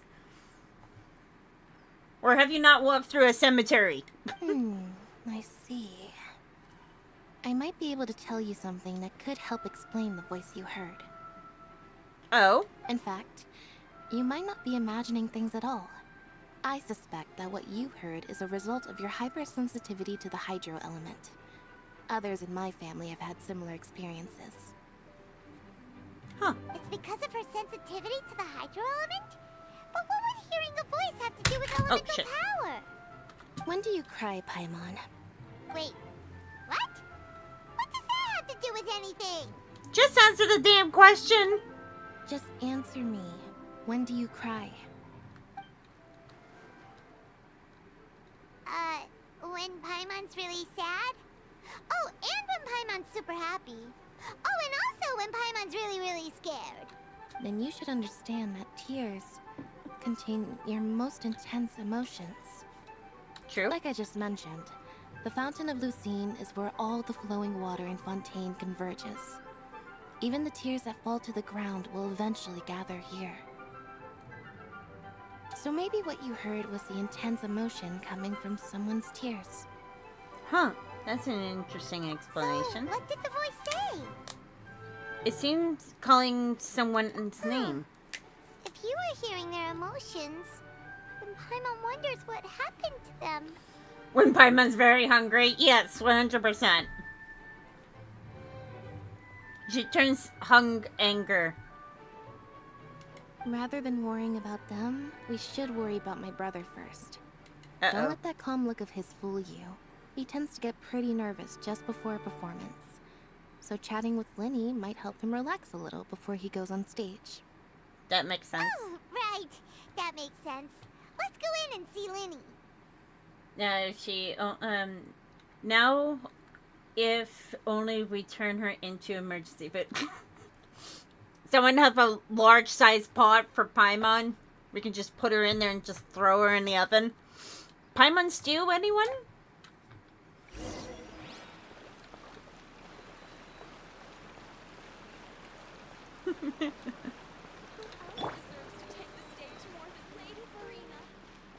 Okay, what's the name of this dog?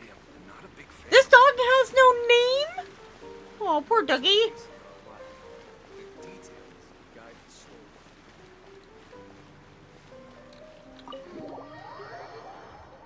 The first dog we met, his name is Baguette, and now that dog has no name. Truly disappointing. Ah, the son of a Traveler working. and Paimon, good to see you. I knew you two would come. Are you kidding? We wouldn't miss it for the world. We've been looking forward to it. That's true, you did have beef stew. I can tell, judging by how early you've arrived. But you're actually right on time. The audience still hasn't started entering the venue yet, which means now is the perfect chance for us to take you to the best seats in the house. Wait just a moment. I'll fetch the tickets.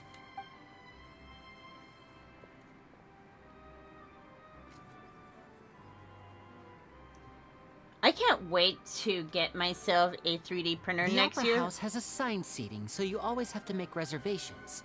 I've already reserved your seats, and here are your tickets. We should name the doggy Croissant. Yes! Yes! It only makes sense because one dog's name is Baguette.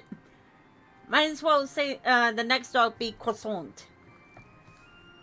Ooh, front row seats. Thanks, Linny.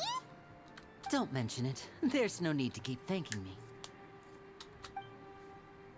Hey, Linny, could you come over here and take a look at this? Oh! I know that voice anywhere. That's Cliff. Oh, I'll be right there. Seems there's an issue with the stage props over there. That's Cal, my assistant, calling me. I'll go lend him a hand. Sure. Yeah, we'll just go to our seats. You go ahead, Linny. Cassos and Macron. Name all the dogs by food. That'd be amazing. Yep, Cliff plays a lot of NPCs in this game. I hope one day he actually plays an actual playable character, just like Damien. Because he played a few NPCs before he played Lenny. I forgot a lot of My Hero voice actors play in this game. Yeah, you got Amber Lee Connor, who plays as Farina. You got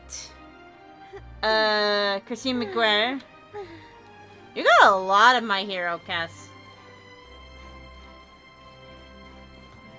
Look at this place.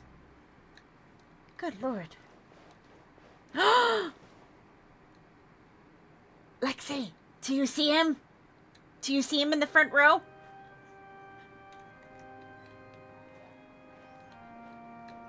Do you see him? I see him. Oh, these should be our seats. Come on, let's sit down.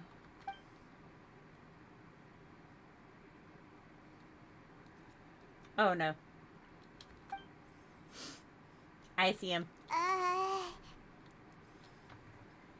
Did you know that Kyoto...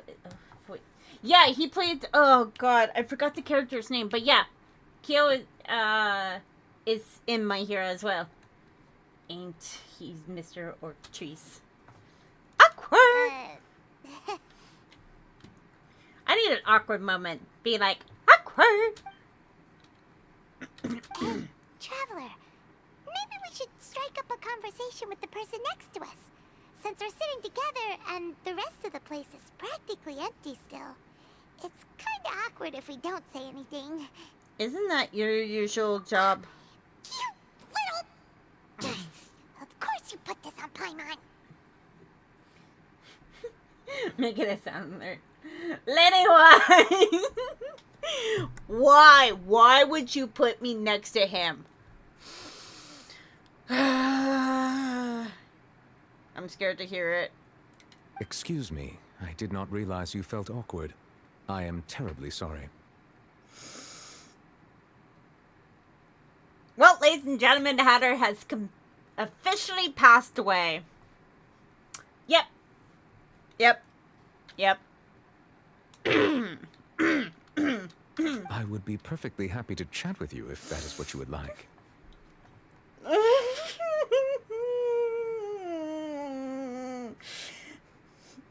I have a fiance. I have a fiance. I have a fiance. I have a fiance.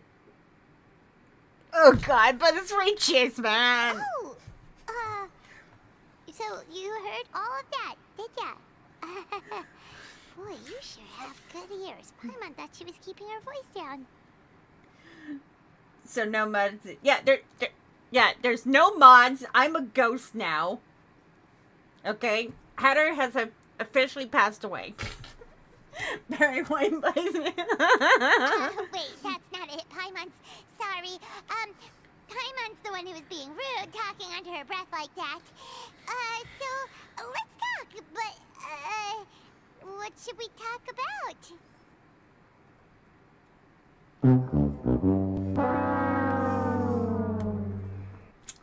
Yep. This is getting even more awkward. I have a husband. I have a husband. I have a husband. Oh, Paimon's got it. You're also here early and sitting in the front. Are you a friend of Linny's too? A friend, you say? Well, if Mr. Linney would like to be my friend, I would be more than happy to reciprocate. Yep, F in the chat. F in the fucking chat, man. Oh, so you're not friends with Linny then? Oh, this is getting more awkward by the second. Paimon nearly forgot to make her introduction. Nice to meet you. Paimon is Paimon and this is the Traveler. We just arrived in Fontaine. It is an honor to meet you two. I have heard of your deeds across Tevat.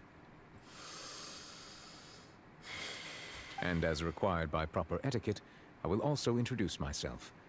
I am... Oh, Monsieur Nervillet. What an honor it is to have you here to see my show. Oh, thank God Lenny is here.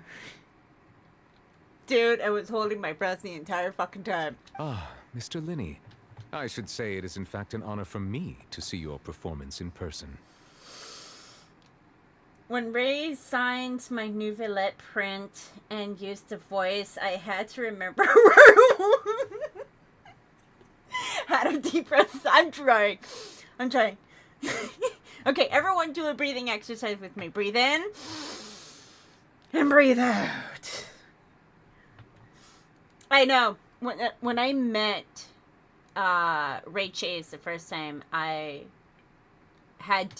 got my One Piece board because he plays Corazon in One Piece.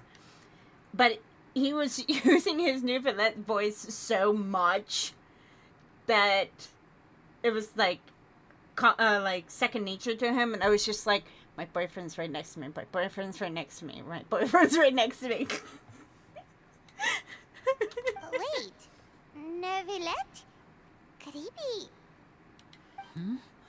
I saw you all chatting just now, but it seems you still don't know who Monsieur Neuvillette is. Allow me to introduce you to Fontaine's Chief Justice. That seat is always reserved for him.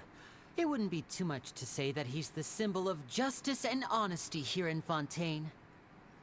If I get to meet Ray, I want to get a Newsies from Demon Slayer, and I'll faint when he says flesh. Don't be surprised if he asks you to be his fourth wife. Ooh, sorry for being so rude just now. Paimon had no idea you were such an important person. No offense taken. Being Chief Justice is merely what I do for work. Nearly every person has their usual reserved seat, so I'm not so special, really. And by the way, I should probably let you know, even though I would prefer not to. Uh-oh. There's someone sitting up there in the VIP seats that has been striking a pose for quite a while now. Hello, Farina. I believe she is trying to give you a most elegant and impressive first impression. I will tell him I'm ready to take it. But you would not take up, would not object the offer, though. Now, would you? Yep, it's Farina. So I think you should take notice of her sooner rather than later. Otherwise, she may become flustered. Flustered, you say? Oh, let her be flustered as much as she wants to be.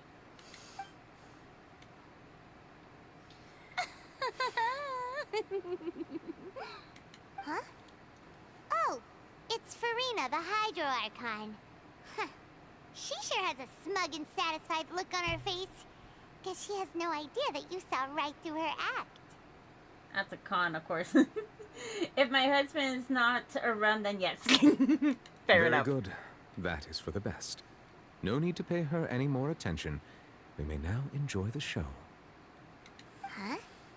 So is this what things are like between the Chief Justice and the Hydro Archon? Let's just say this, Paimon. The Chief of Justice is basically Farina's babysitter. Plain and simple. All right, please wait just a moment longer. I've pretty much finished my preparations, and the performance will start as soon as the audience has made their way to their seat. Yay! The show's finally about to start! Paimon can hardly wait! Paimon's never seen a real live magic show before! Sounds about right.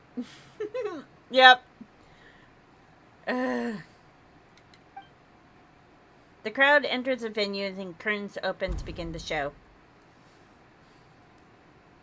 Ooh! They're dimming the lights! The show must be starting! Calm down. Sorry. Paimon will try to stay quiet. Welcome, one and all, to the Opera Epiclese. I am the star of today's show, Linny. And over here is my sister, Lynette, who will be working as my wonderful assistant. Please, let's give her a warm welcome. Let's see if it works.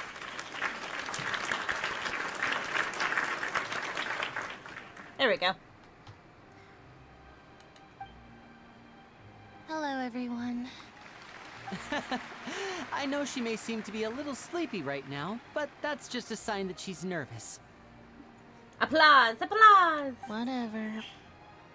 Yes, Paimon, indoor voices. Indoor voices. Now, some of you may be thinking, two vision holders who can freely manipulate elemental powers performing magic is not true magic at all. So, I would like to take a moment to assure you that elemental powers will have nothing to do with what you will witness on the stage today.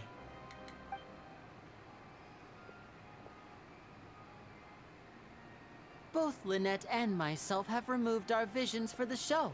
That way, even the gods won't be able to help us. Oh, good point. That's what makes the show real magic. Now, without further ado, let the show begin. Lynette will now exit the stage to make some preparations. I know you might miss her, but don't worry. She'll be coming right back on stage momentarily. Perhaps in an unexpected way. I'm sure she'll be stealing the spotlight soon enough. Oh, and before I forget, there's one more thing I should say. You never know what can happen in the blink of an eye. A magician's greatest skill is making things disappear or appear. The possibilities are endless.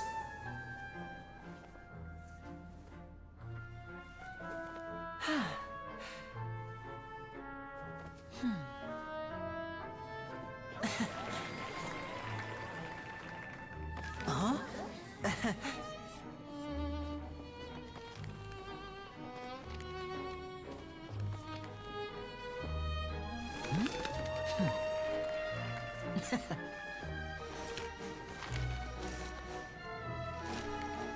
But this isn't what you came for. These little tricks, you've seen them all before.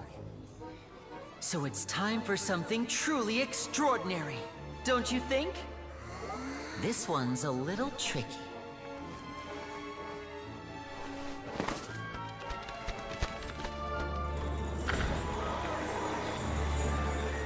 Using this water tank, I shall make my sister vanish completely, right before your very eyes.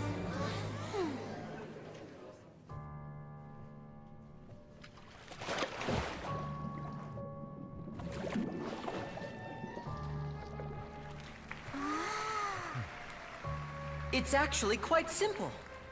She'll just turn into air bubbles and float right out of the top.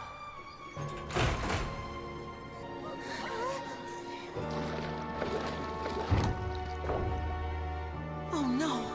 I told them to check all the props carefully. With the lid on, even air can't escape. An amateur magician would be getting very nervous right around now. Luckily, it's me on stage, so let me show you what a true virtuoso can do.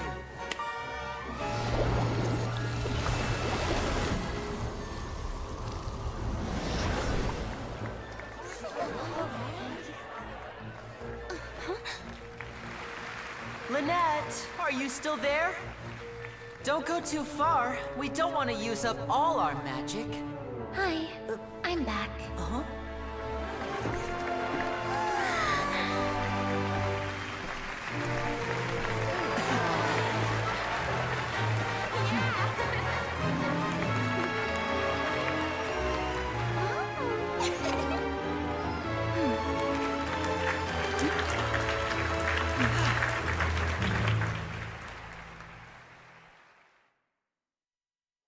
Bravo, bravo, patissimo!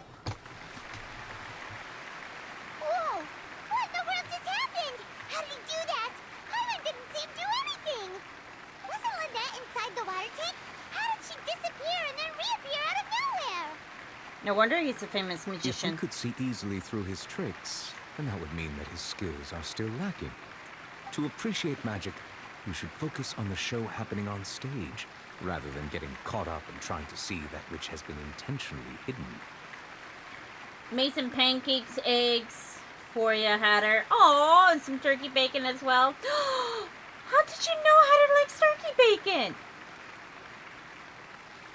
I love turkey bacon. Guess you're right.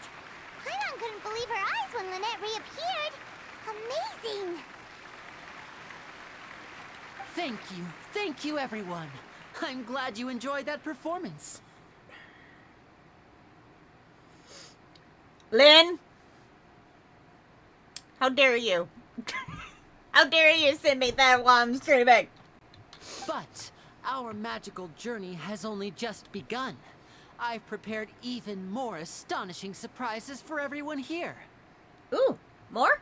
More shows? Yes, The give magic me more. of transformation and disappearance can go far beyond what you've just seen. I'm sure many of you are thinking that escaping the water tank was impressive enough. But Lynette is still my assistant after all. In which case, I have ample time to make all necessary preparations. So, for my next trick, I will require the participation of one lucky audience member. Yes, I agree with chat. Make Paimon disappear and let her never come back. We need a new traveling companion. Please, if my assistants could bring out the magical boxes now. There are 2 boxes and only 2 boxes. One is here and one is there in the aisle among the audience. I'm sure many of our clever audience members have already guessed our next magic trick. A swap. Lexi using Lucifer. Our lucky audience member and I will each enter a magic box. After 1 minute, we will each emerge from the opposite box. Now please, everyone pay very close attention to the box you see here. Don't give me any chance to make a move. Wow, how's he gonna do this? Hey, do you think this is all magic tricks, or does Lenny have actual superpowers? Just watch and The see. lucky audience member will be generated by this random number selector. It selects numbers entirely at random. Even I don't know who will be chosen to participate. Now then, let's begin. Oh, let me see. Oh, row 7, seat 3. Congratulations! You now have the chance to experience magic firsthand for an entire minute. Please, come forward. My assistant will take you beside the magic box. I'm sorry, it might be a little cramped inside, but no need to feel nervous. We've carefully arranged everything for you to be as comfortable as possible. You don't need to do anything, but no matter what strange things may happen, don't come out of the box. If the magic is interrupted, who knows where you might end up? You might even find yourself in the Fortress of Meropide. Oh shit. Oh, okay. All right. Before I enter the magic box, there is one more thing I need to ask the audience to do. Could you all give me a countdown? I guess. Like this. 60, 59, 58. Just keep counting down. You can go a little faster or slower if you like. I won't be able to see anything in the pitch black box, so I'll be relying on your voices to know when time is up. Oh, and no tricks now. If you quickly count from 60 in just 30 seconds, then I'll be in a tough spot. Ooh, Paimon kinda wants to count faster after hearing him say that. I'm sure Lenny's prepared. No, that won't do. I can see it in your eyes. You still can't be trusted. Let's practice together. Come on, repeat after me. 60, 59, 58. 60, 59, 58! That's right, perfect. Keep it going. All right, I'll see you all on the other side once you've finished counting. 54, 53, 52? Huh? Why aren't you counting, Nervalet? I am counting in my head. I think things are exciting enough in here as it is. Merely a consequence of my identity and personality. Do not worry about me. Just enjoy the show. Oh, all right. You look so serious that Paimon thought you might be feeling uncomfortable or something. 40, 39, 38! Mr. Linney, are you all right in there? Is everything ready? Yes, I'm fine, I'm fine. I'm just double-checking the direction of the magic. It would be a disaster if we get sent to the wrong places. For example, midair right above the audience. Even though he's saying that, Lenny doesn't seem nervous at all. Ah, what was that noise? Did you hear it too? It came from the stage. Not sure. Anyway, it doesn't seem like anyone's worried about it. 25, 24, 23! What's wrong, Mr. Linney?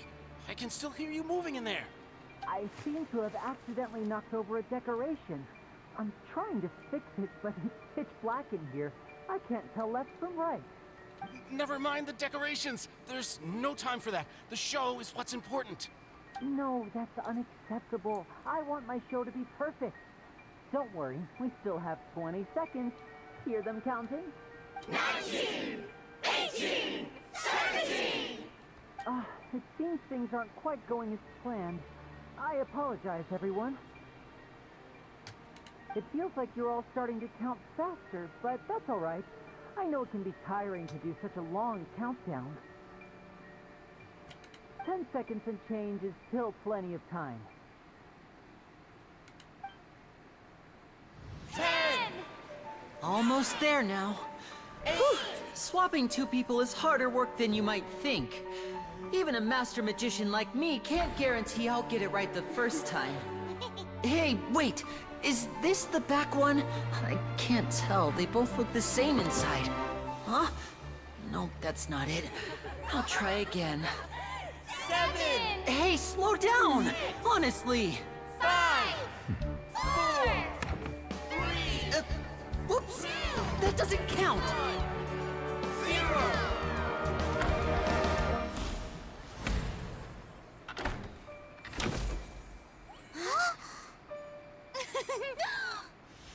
Ta-da!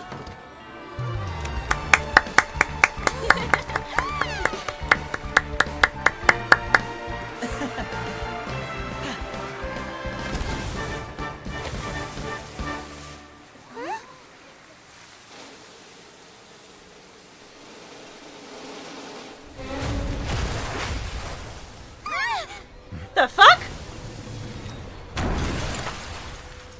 Oh, that's not good. What happened?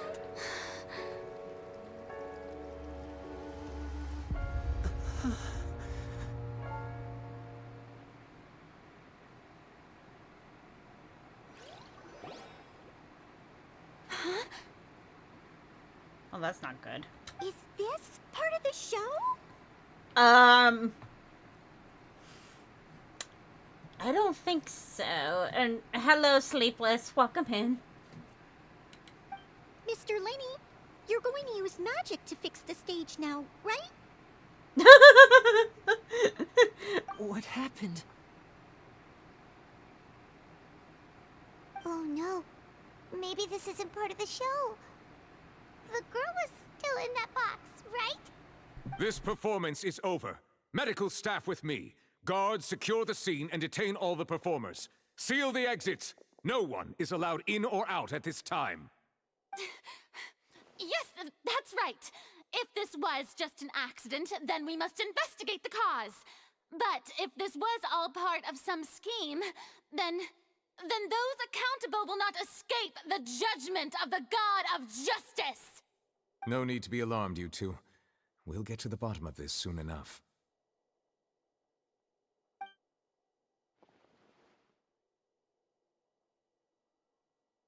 Unfortunately, the person who is in the magic box has been pronounced dead. His name was Cowell, one of the assistants in Linny's magic troupe. Apparently, the fireworks on stage ignited the ropes that were suspending the water tank, which then caused the tank to fall onto the stage. As of now, we are still not sure why we found Cowell in the box, rather than the guest from the audience. And after an initial search of the area, the guards have confirmed that the girl is nowhere to be found. It appears that this incident was not merely some mishap with the performance. And there are many indications that it is connected with the case of the serial disappearances of young women. The serial disappearances case? That's the case that Charlotte mentioned before.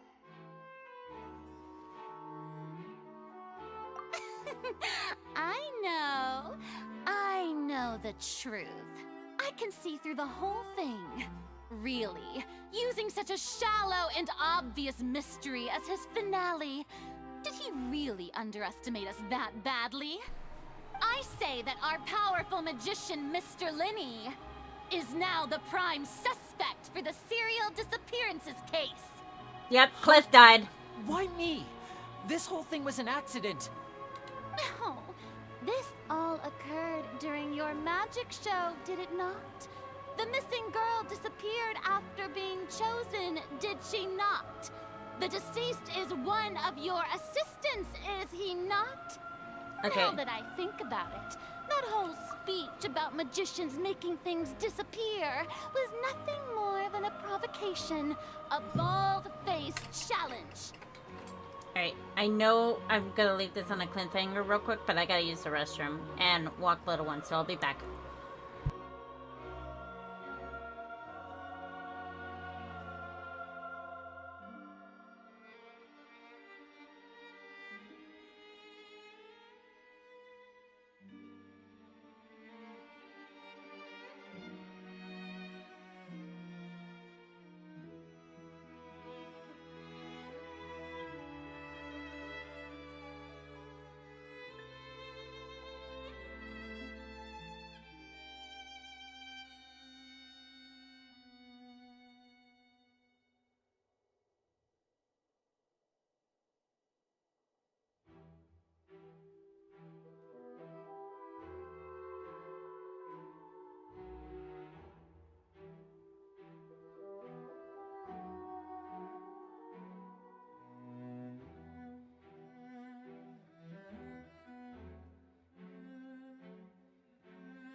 Sorry about that, guys. I'm back.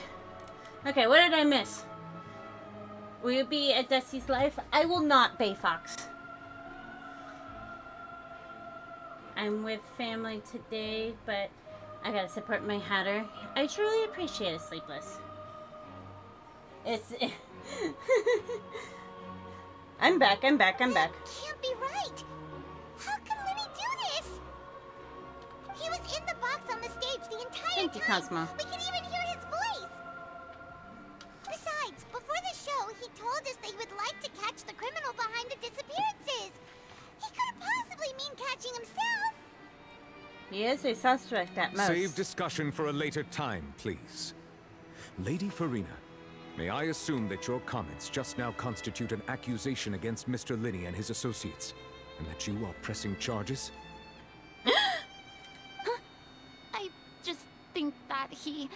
Well, I think it might be a little early to talk about formally pressing charges. But what Lady Farina said just now makes perfect sense. Looks like she's gonna personally deliver justice. A kidnapping and murder carried out under the cover of a magic show. Lady Farina said it all. I mean, of course, my dear people. But what excites me even more than the obvious truth before our eyes is the opponent I'll be facing. That's right. I mean you, Traveler. You'll support Lenny, won't you? After all, he was the one who helped you the first time we met. I trust Lenny. Then there's no problem at all. You know, the Traveler and I already had a duel the first time we met. But with Lenny's help, our little duel ended in a draw. But draws really are the most boring possible outcome. So, no more draws. Between the two of us, there must be a clear winner and loser. And what better place to hold such a riveting showdown and decide the true victor than here, on the grandest of stages, the Opera Epiclese.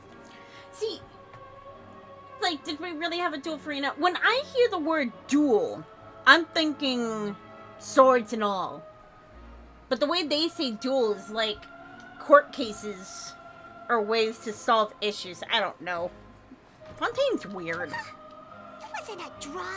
She obviously lost last time. I understand. Charges have now been pressed, and as such, a trial is in order. Well, Traveler, seems Lady Farina has set you in her sights. But putting her dramatic rhetoric aside for a moment, I would like to ask you,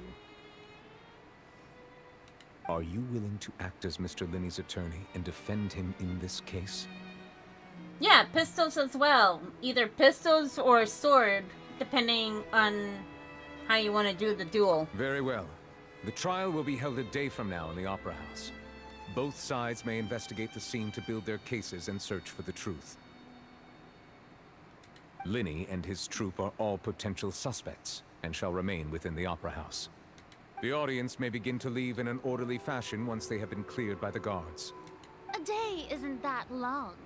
Let's see what kind of case this big shot Outlander can build in such a short amount of time.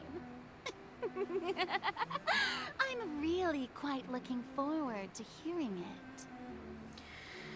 it. Does anyone have a pin? I need to pop Farina's ego and let it inflate away. With everyone dismissed, the audience begins to leave along with Farina and Nouvellette. Lenny! Or fistcuffs. Sorry about everything that happened just now. Were you frightened? Of course! Who wouldn't be scared after witnessing an accident like that? Yeah, I'm a little shaken up myself. How could this happen? And poor Cal. I know you already claimed that you would defend me, but now it's just us talking. Tell me, do you think I could possibly be the murderer? No. Good to hear. Thank you so much for trusting me. You need a Farina voodoo doll. I'm sure everyone sees me as the biggest suspect at this point. But if you ask me, the whole thing is mysteries layered upon mysteries, such that all that's left is confusion. Yeah, her ego is too big. Agreed. Agreed. I don't know whether what happened there on the stage was purely an accident or not. And I don't know why poor Cal was in the box. As for how that girl chosen from the audience could suddenly disappear, I'm afraid I don't have any answers either. If someone tampered with my performance, then we need to figure out what they did. Even a skilled and knowledgeable magician like myself couldn't pull all that off in just 1 minute. Yes, it's very Which is strange. precisely why we need to investigate. As this book says, the impossible could not have happened. Whatever happened must have been that which is possible. Where did you get those glasses? Paimon bought them when we were reading at the bookshop in the city earlier. Pretty cool, huh? It must be another magician. Now imagine if Farina has a Twitter account. Oh my god! If Farina had a Twitter account, it would be probably about cake, pastas that she's trying to make, and going a little bit overboard or exaggerating on cases. That's what I say. Oh god, imagine if Nuvalette had a Twitter account. Don't worry, Paimon used her own savings to buy them. It wasn't from our travel funds. I think they look cute on you, Paimon. You have good taste, Lynette. And also how her ego is. Exactly, that too. That's the right attitude. Feeling depressed isn't going to help me now. I need to get back to my normal self. But with the guards watching our every move, it's going to be especially difficult for Lynette and I to prove our own innocence. Good thing you agreed to be our attorneys. Thanks for that. We'll be counting on you. Yes, thank you so much. I won't let you down. Yeah, just leave it to us.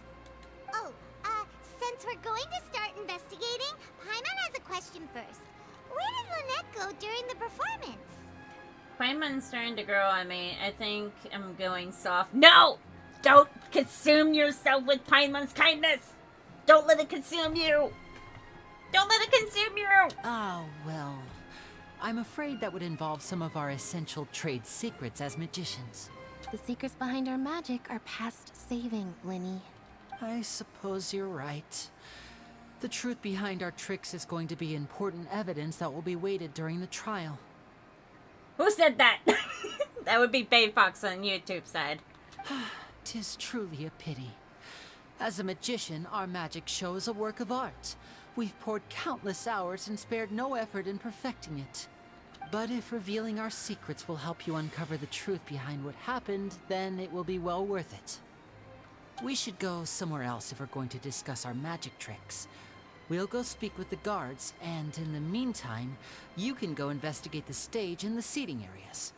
Alright, let's go have a look while the investigation teams are still here. Detective Paimon is on the case! Okay, time to go to YouTube. Multi-mold. No, Bay Fox is a nice person. Hello, officer. How's the investigation going? We're Lenny and Lynette's attorney. I see. You must be the traveler that Lady Farina mentioned. Listen, I'll be perfectly honest with you. I'd avoid getting mixed up in this whirlpool of a mess if I were you. Oh? Huh? What do you mean? Come with me and you'll see.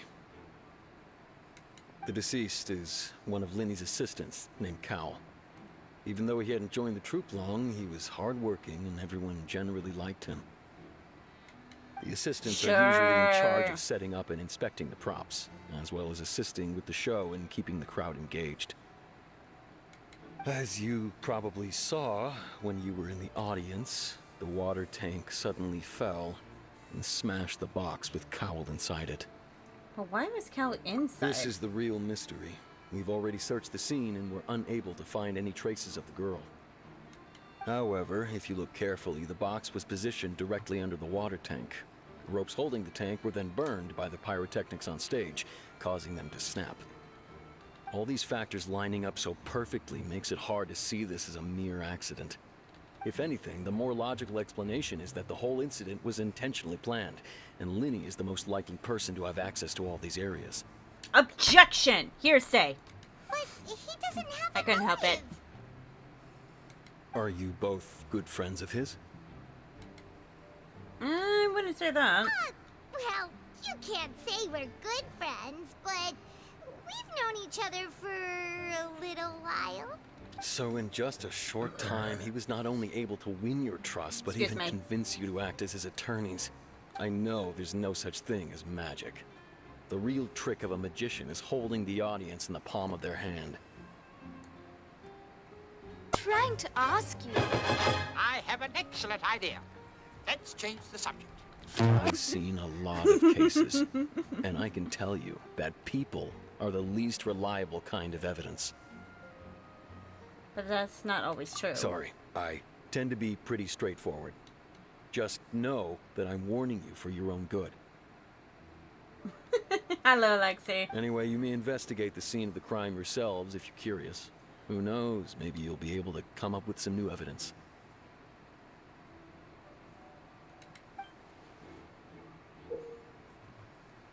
You can You can use the case record cover to confirm your current evidence and include collection, situation, and sensors case-related information. You can check as yet undiscovered evidence includes in the case record, then investigate the corresponding areas located them. Use the expectation skills to find evidence and clues that can be investigated within a certain radius around yourself. This will advance your overall progress. Okay.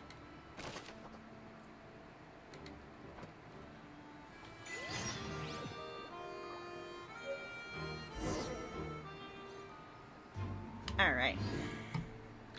E. This is where the magic box was struck. If Cal weren't inside of the box at the moment, he might have dodged the fall of watering tank. Okay.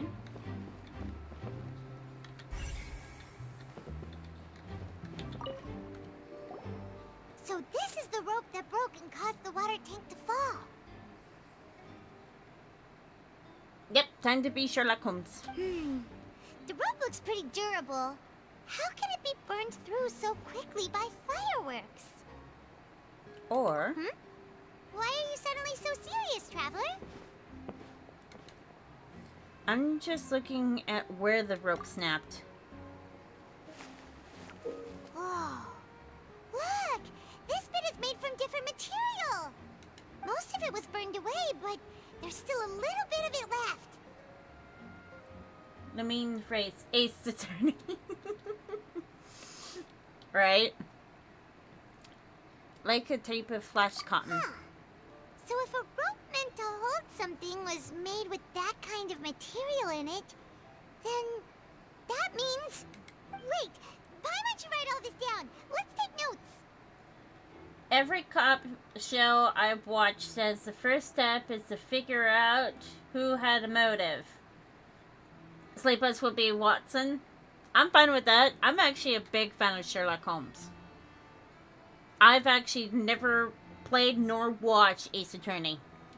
Don't hate me in the comments.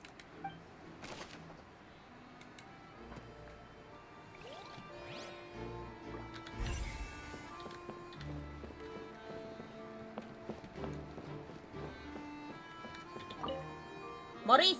Hello there. What are you investigating? Lexi will be Moriarty. I love it.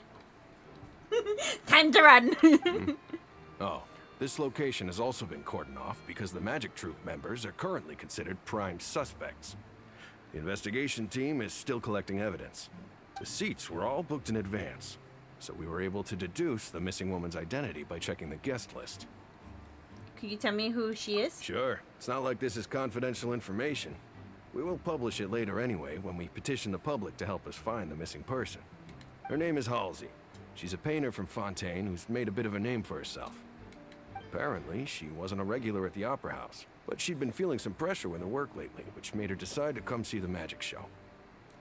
All I know is I didn't do it. The Magic Troop members all claim not to know her. We have looked into her social connections. It seems that she has no personal grievances or conflicts of interest with the suspects. I know you did it when you started giving a whole bunch of subscriptions. Then I know it's you. Mori stash of sus. Sassy baka. Simply put, she wasn't related to the Magic Troop at all, which matches the features of the previous serial disappearances. I just had my baby sister sub to you. Oh, I just saw. I was like, oh, I got a new subscriber. Tell her thank you. Were the victims of previous cases also chosen at random? That's how it seems to us, in any case. Apart from the fact that they were all young women of around the same age range, there really weren't any other connections between them. Huh. Okay then. Thanks for letting us know. No need to be so formal. I have an excellent idea. Please be sure Let's to change contact the us. subject. Oh, there it is. At least Tihi, thank you for subscribing on YouTube. I It appreciate is of utmost importance that we get to the bottom of these disappearances.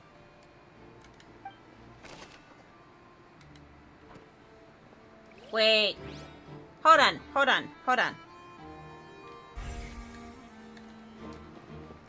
Wait. Do we have it in here? There it is. Whoever the murderer was, this rope was obviously tampered with.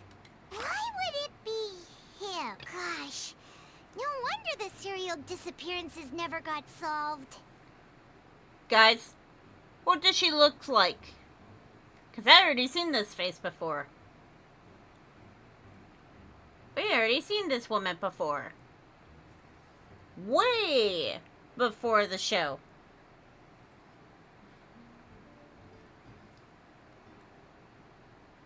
Let's see if anyone can recognize it.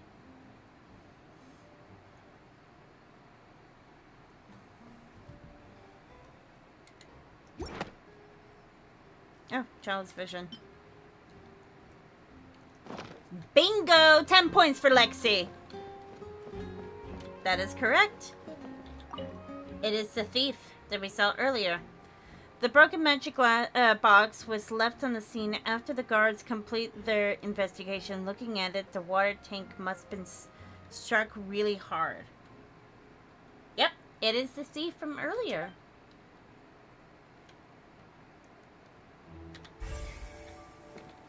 Okay. You stole. The investigation team has some new findings.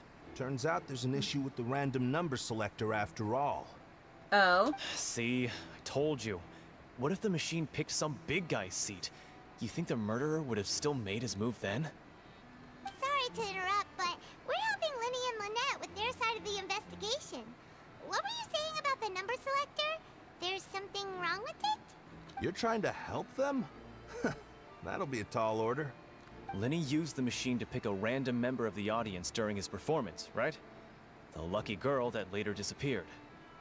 Well, we thought there might be a serious problem with the machine, so we had it taken away for further inspection. It turns out that the seat number it picked wasn't random at all. The machine picks that same number every time. I'm sure you already know that you have to make a reservation in advance to get a seat, regardless of whether it's a trial or some performance. Okay. In other words, Linny knew who would be sitting where from the very beginning. That much checks out. Linny reserved our seats for us too. Bet you see why I was saying it'd be tough to make a case for Linny. Sorry to bother you. Even though it's bad for Linny's case, Paimon had better write it down. Okay.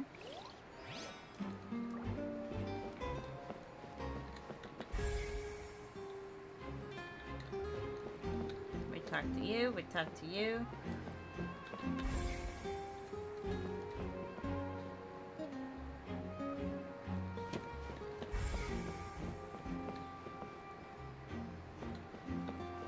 Huh.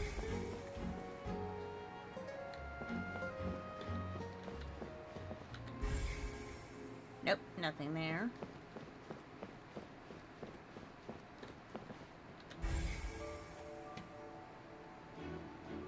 I missing?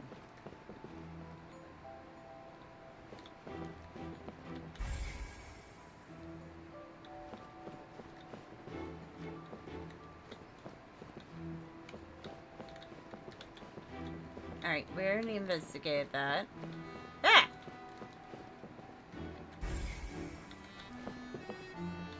Trying to figure this out. Okay, I can't talk to you. Can I go out? Oh! There we go. It looks like a rich, ordinary box, but Lenny somehow moved instantly from the stage to being inside of the box. How did he do it? What did you do?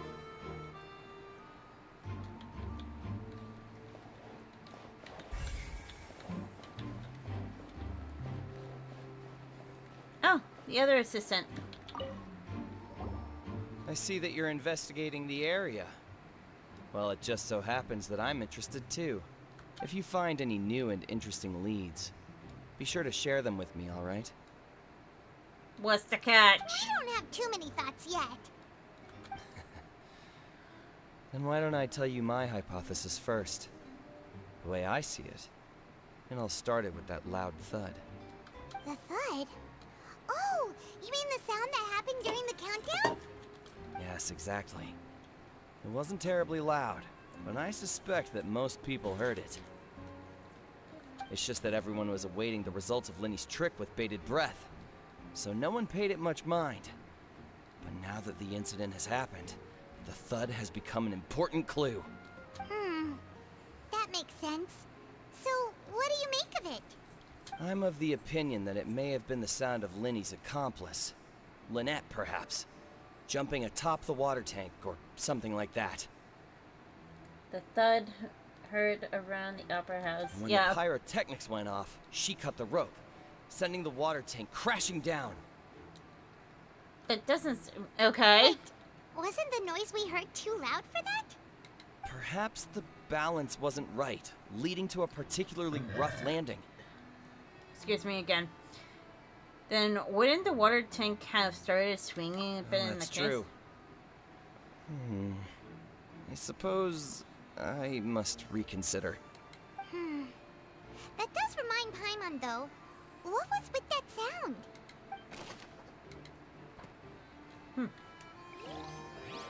Okay.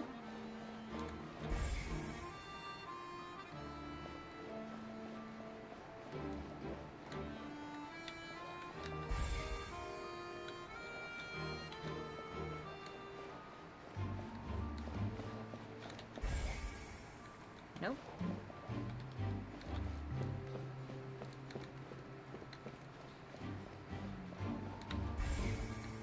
Not there either.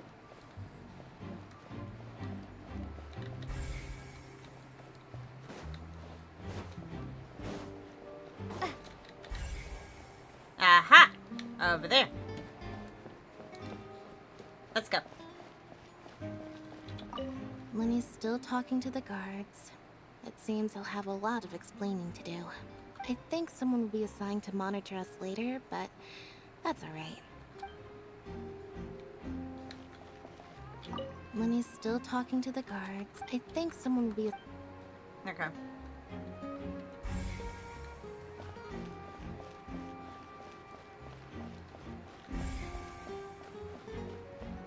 And we can't leave.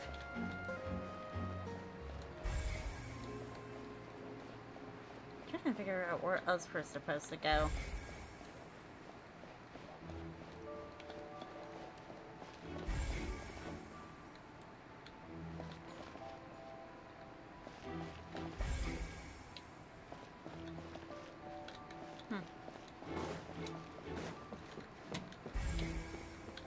Can't even talk to you.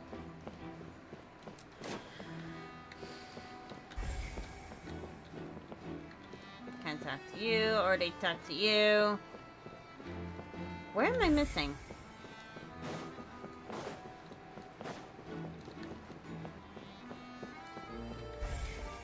Can we go in here? Nope, you can't go in there. Okay.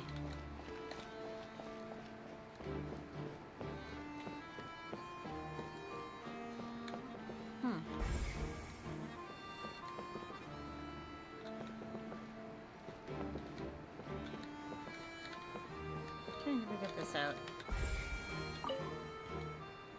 Yeah, that's the rope.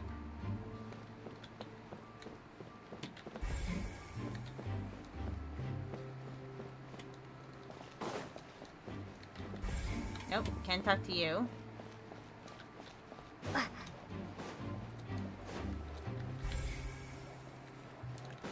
Oh, this is nerve-wracking.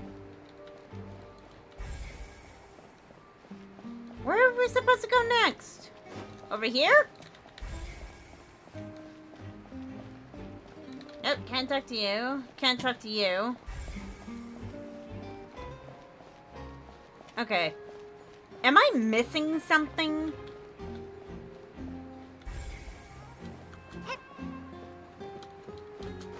Or am I just that dumb? Why can't the cops investigate, right?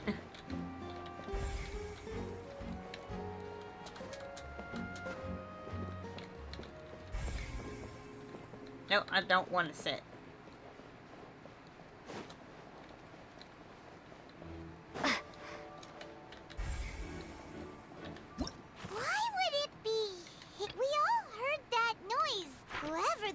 People needed to register and reserve a seat for the show. That, combined with this number selector, could allow you to pick a young lady instead of some old fogey. Okay.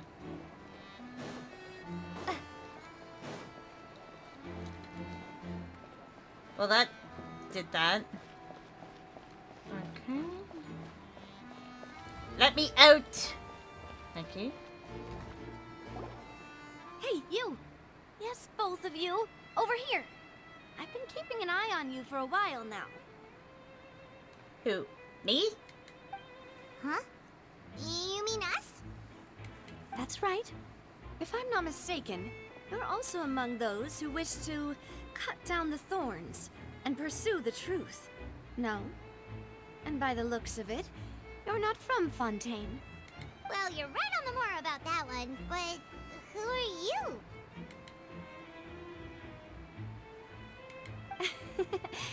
Have you never heard of the Spina di Rosula?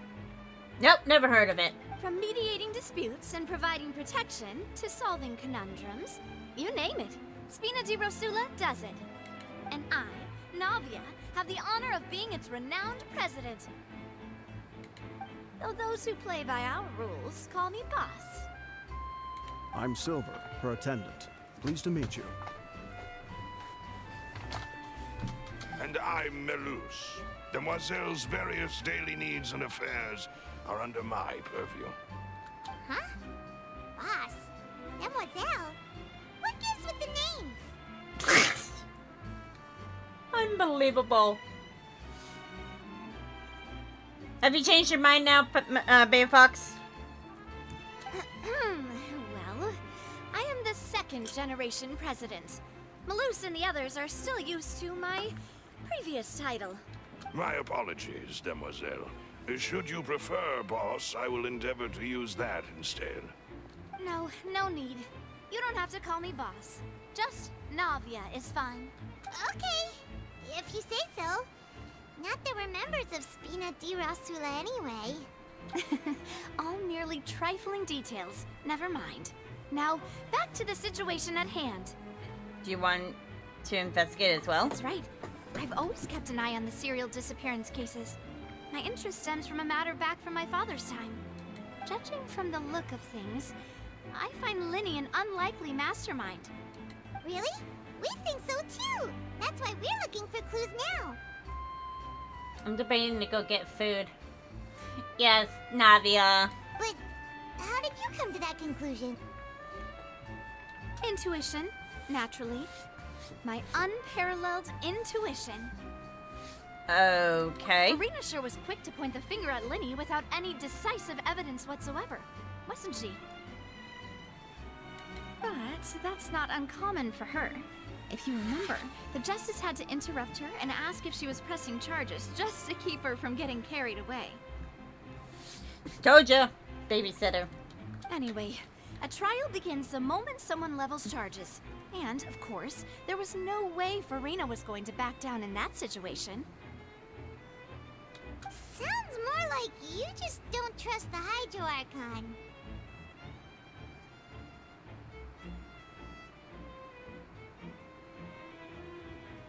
Well, what's your opinion? I must admit that she can be interesting at times, but liking her doesn't mean that I'll blindly agree with her. Well, when you put it like All that. right. I've answered your question. Now, it's time you answer mine. Okay. Wait a minute, did that answer count? Well, I say it does. But don't worry, you won't hear any pointless questions from me. In your opinion, do you think it's right to treat a trial like it's an opera? No. Well? Not always. And why would that be? Doing so makes it easy for the truth to fall by the wayside. See, Silver and Maloose? I told you they'd be different. Most astute of you, demoiselle. I too think that the Traveler's response was most excellent. No matter how wonderful the script or how fervent the audience's expectations may be, the trials that go on stage here must be based in fact. And if that can be done, boss, then... All right, that's quite enough, Maloose. Anyway, I like your answer. You passed with flying colors. I didn't know this was an exam. Now, I need to make some preparations, following which our joint investigation shall commence. You two shall be my assistants. Wait! Since when did we become assistants? Oh, well, I can be the assistant, sure. Or your companion, if you like. I'm really not that fussy. That's more like it. Oh dear God, Paimon. I think you're missing the point, Far Paimon. be it from me to brag, but I believe that Demoiselle's intuition will be instrumental in uncovering the truth. You wish to save a friend from false accusations, and we wish to unravel the disappearances. In this sense, our goals are aligned. I suck at studying as well. Like, I am terrible at studying. I don't even know how the fuck I passed college and graduated. Still trying to figure that one out. You have a point. Huh. You're quite the talker, aren't you, mister? And what about you over there? What do you think? You seem like you've got something on your mind. Paimon! I have nothing to add. Oh, alrighty then. We'll be making some preparations first. Just be sure to let us know if they start revealing Lenny's tricks. Thanks!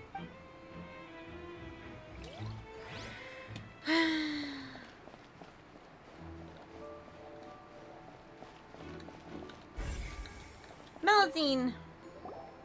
Sorry, but no one can freely enter or exit the Opera House at the moment. If you wish to leave, you must register your identity with us first. No, we're not leaving. We're representing Linny and Lynette as attorneys, so we're investigating the case. Were you always guarding this entrance? Yes. After the Chief Justice gave the order, everyone coming in or out must undergo a strict inspection. So, the missing girl couldn't have left from here. At least, not from that point on. What about during the show? I doubt there was much opportunity then, either.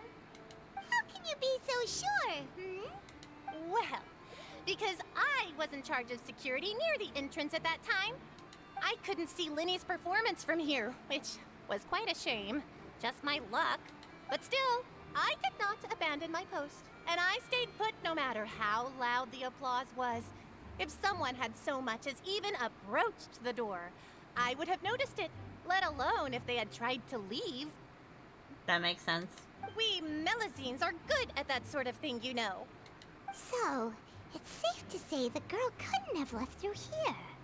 Alright, thank you for your help. This'll be useful info. Okay. We've checked everything of note here at the performance venue. Paimon wonders how Linny's discussion with the guards is going. shall we? Ooh, things are getting interesting, huh? We're about to see how Understood. Then I will be going with you. Just so you're aware, I will be monitoring your actions and making notes as necessary. Very good. Thanks for being so agreeable. I'd pull a rose out of my hat as a gift for you if I could. You may spare the pleasantries. I'm just doing my job. You've arrived. Who's this? Me?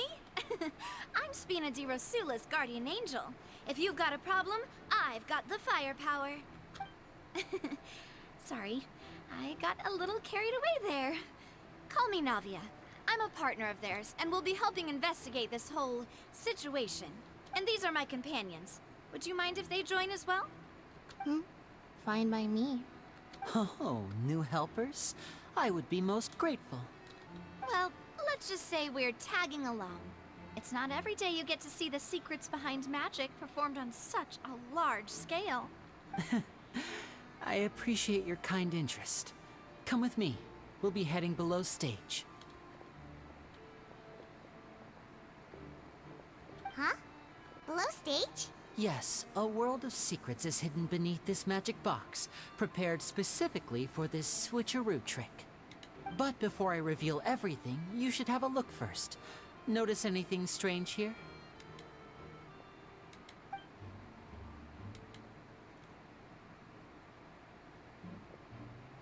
I'm not trying to be dramatic. Remembering the details of a trick will help you understand the methods used to perform it more easily. That makes sense. Weren't there balloons and other decorations here? Where did all that go? Ah, good eye. That said, you're still far from discovering the answer. The back door isn't the same. The back? You mean the inside of the door? What's different about it? Paimon didn't notice anything. Very good indeed. I thought you might not be able to catch that, given that you were sitting in the first row. The back of this door was patterned. Those patterns are now gone, replaced by a smooth wooden board. So, if you put 2 and 2 together, what do you get? There's another box inside of this one. Exactly. All right, let's go. I'll tell you how it works as we head down. Alrighty then. Oh, so there was a passageway under the magic box! This passage links the 2 boxes together. I knew you'd figure out most of it as soon as you saw this place. The 2 magic boxes are positioned right above the 2 entrances of the tunnel. See this flatbed trolley? The box with the lucky audience member in it would be shuttled over to the other side using the trolley. Interesting. This trolley can raise and lower and even rotate, ensuring that the box will face in the right direction. I see. So that's the purpose of the box inside another box. Precisely. The inner box would descend after the audience member was put inside and be moved along the trolley, all while the outer box would remain on stage as if nothing had ever changed. So that's how you did it! Once the box was lowered, the trolley would store some energy through this device here, with which it would complete the rest of the steps. The audience member would only be able to feel some slight movements in the dark, and by the time she walked out, she would already be back on stage. And then, what about your side of the trick? Right! You were talking that whole time, and you even came out for a moment near the end! Ah, yes. A phonograph operated by Lynette was used to achieve that effect. My assistant and I had already scripted our conversation beforehand. When the countdown began, I had already gone to the opposite box via a tunnel using that ladder. And what about Lynette? Where was she? I was in the mezzanine space in the back of the box. Oh, interesting! That's how we were able to coordinate Linny's lines with the assistant. And, by the way, I was the one who walked out of the box at the end. I mean, we are twins. All it takes is a change of clothes and no one can tell who's who. And that's my favorite part of this trick. Only Lynette and I can perform it. So that's how it all worked! Wow, every detail you revealed was more amazing than the last! I can tell a lot of thought was put into this. Lynette would briefly walk out of the box and then go back in. jumping into Welcome the in, tunnel man. and escaping before the box on the trolley could finish ascending. And then I walk out of the other box in the audience area, and the trick would be complete. But as you saw, Cal was in the box, not our audience member. She, on the other hand, mysteriously vanished. We really don't know how that happened. If not for that interlude, this would have been an astonishing trick. I probably never would have figured out how you pulled it off. And yet, to think that someone was able to use this magic trick to commit a crime. Could we have a look around? I think we can come up with some more leads. This is the scene of the crime, so Linny and Lynette are not permitted to stay here. I'll escort them back up. Yes, of course. No need to be so strict now. I won't disappear into thin air, you know. Thanks, everyone. We're counting on you.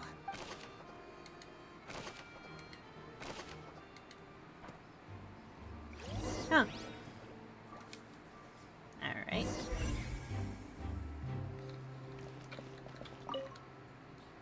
This should be the control device for the trolley and seems to be able to operate automatically. Alright. Examine the letter. A letter required in order to return the magic box above. Okay.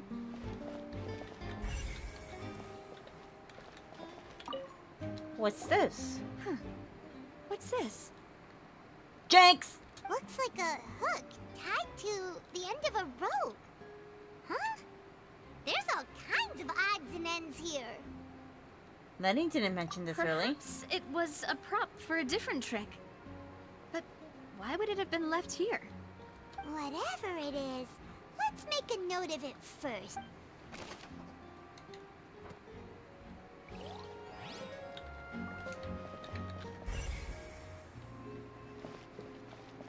Why is there a broken glass? The floor is wet. Please be careful not to slip. Speaking of which, why would there be water here? Maybe it was for a trick? Oh, Paimon knows! It's one of those tricks where you pour water into a jug and then flip the jug over only for the water to disappear? And here's a broken vase. Huh.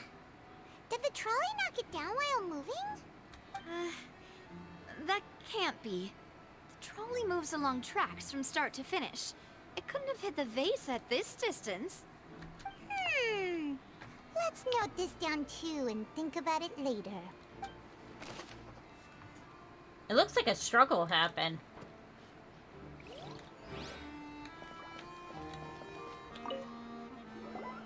Oh, these are the clothes that the lady chosen from the audience was wearing, right?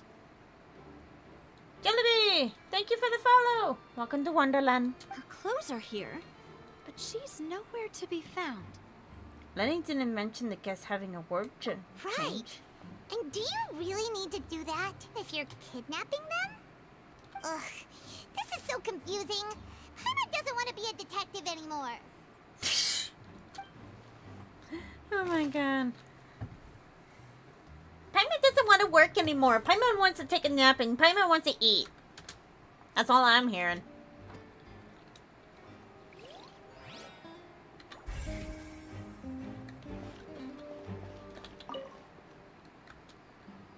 A high person requires to complete the magic show. The tracks are perfect, making the trolleys. Okay.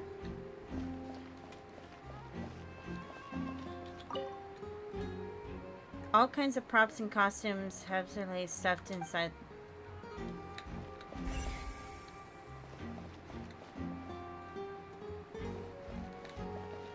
What's this?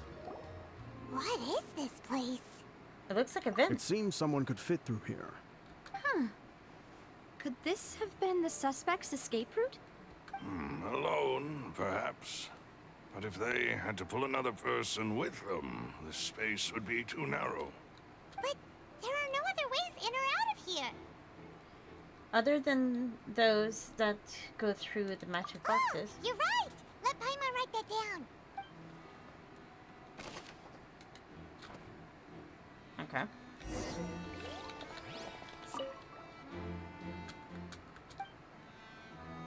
Okay. Yes. Let's head back up.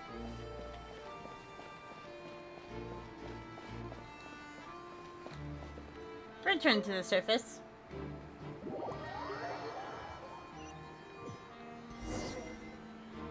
Well, we've ascertained the state of the crime scene. Let's find a place to sort out our findings once Malus returns. Seems to me that there are several things that don't add up here. Apologies for the wait, demoiselle. So, what did the guards say? Did the criminal escape through the vent? They believe the odds of that are very low, since the vent leads to the Opera House's basement. The guards have checked the area carefully. No one left through the basement during the performance or after the incident, and no one was found hiding there. Interesting. So the tunnels become like a secret chamber then. You know, like the kind you usually see in novels. It would seem so. The plot thickens. Halsey's disappearance and Cowell's death are both quite inexplicable. No wonder Farina was so confident in her accusation. All the current evidence points toward Linny and Lynette. In other words, the charges are very likely to be upheld unless we make some considerable progress. Charges and then trial. So if the charges are upheld, they'll announce a sentence? That's right. This is how a trial goes in the Opera House. During the proceedings, the Chief Justice and the Oratrice will hear statements from both sides. Your Oratrice will That's too? right. This is how indemnitium is produced.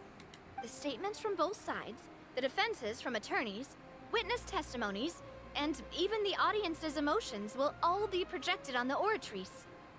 To put it simply, it's as if the Oratrice has its own will, and is a judge in its own right. This also precludes any kind of favoritism on the part of the Chief Justice. Not that this has ever happened anyway.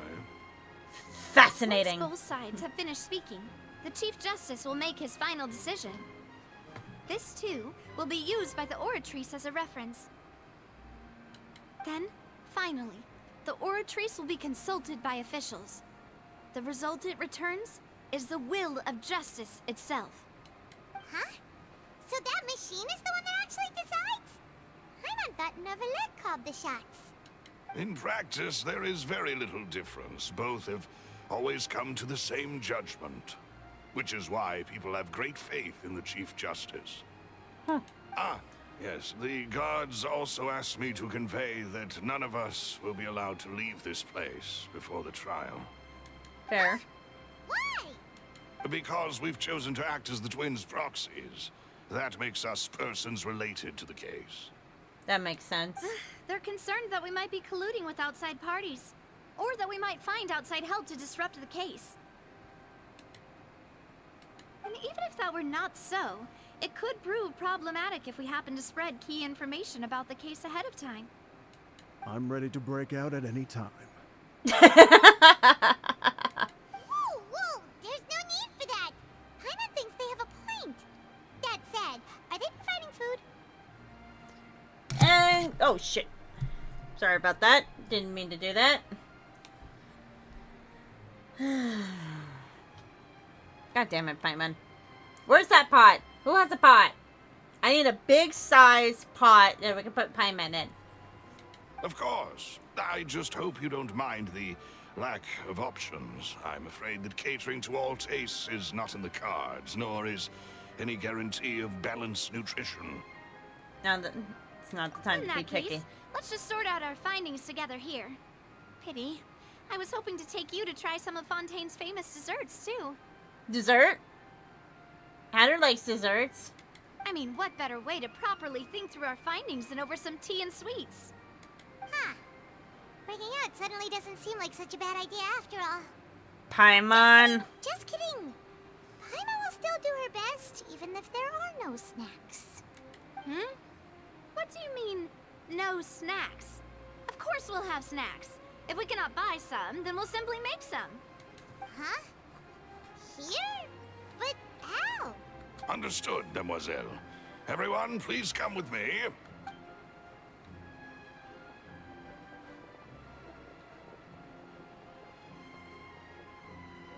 Wait, you're carrying a portable stove with you? Yes, I must be prepared to meet the demoiselle's baking needs whenever the fancy strikes her. I have eggs, sugar, and almonds at the ready. Good work, you two. then I'll get to it. Please sit tight for a moment. You'll get to taste my awesome snacks soon enough. These three are quite the interesting group. It must be this peanut de rosa for you. Navia stomachly handed ingredients and pulled the fresh out of the macarons. And Paimon thought it smelled good while it was still in the oven. Oh, it's even better now. Paimon can't stop drooling. Paimon, you need to compose yourself, for God's sakes. From the way you had these two guys carrying all that stuff around, Paimon thought you'd have them do more during the baking process. But you ended up doing the entire thing by yourself. Beating the egg whites, grinding almonds, everything. I was applauding. And I was giving encouraging smiles. That's not what quite Paimon was meant, but okay. Paimon was just thinking. Aren't you worried about getting your fancy dress dirty, beating egg whites and baking like this? Well, I don't think it's carved in stone anywhere that fancy ladies can only read books, sip tea, ride horses, and play the piano. I just really enjoy making snacks. Don't underestimate beating egg whites, by the way. It's a real arm workout.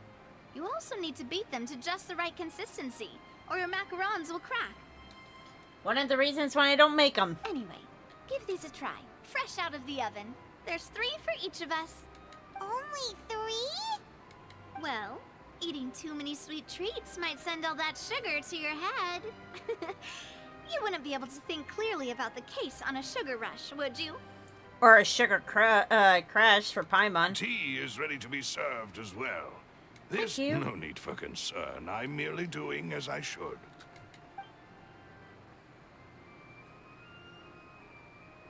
All right then. Down to business. As Paimon mentioned previously, the tunnel seems to be something of a secret chamber. However, we can assume that Linny and Lynette were not alone within it. Some criminal also occupied its sealed confines.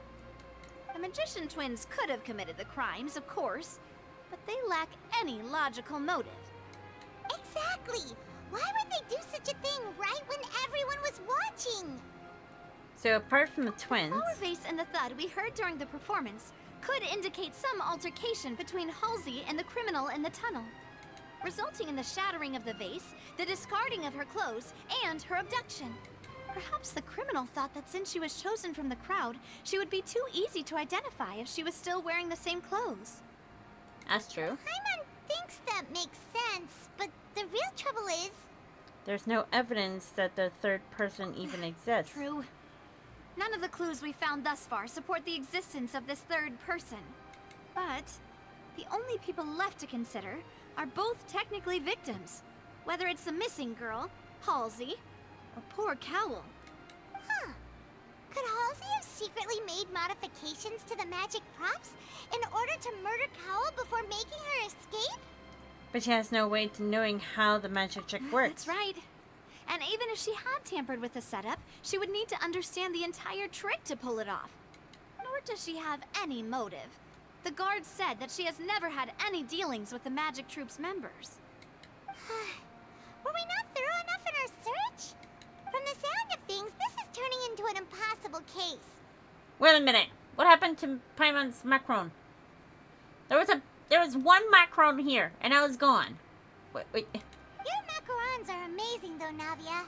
They smell great! They're nice and crisp and super sweet! They are my specialty after all. And I see you've already had 5 of them. What? 5? Oh, that can't be right. Paimon only counted 3, honest! Please don't worry about it. At my age, a few less sweets might actually be a good thing. No. Being greedy is one thing, but Paimon knows how to count. Besides, Paimon knows that if she ate too many, then others wouldn't have enough.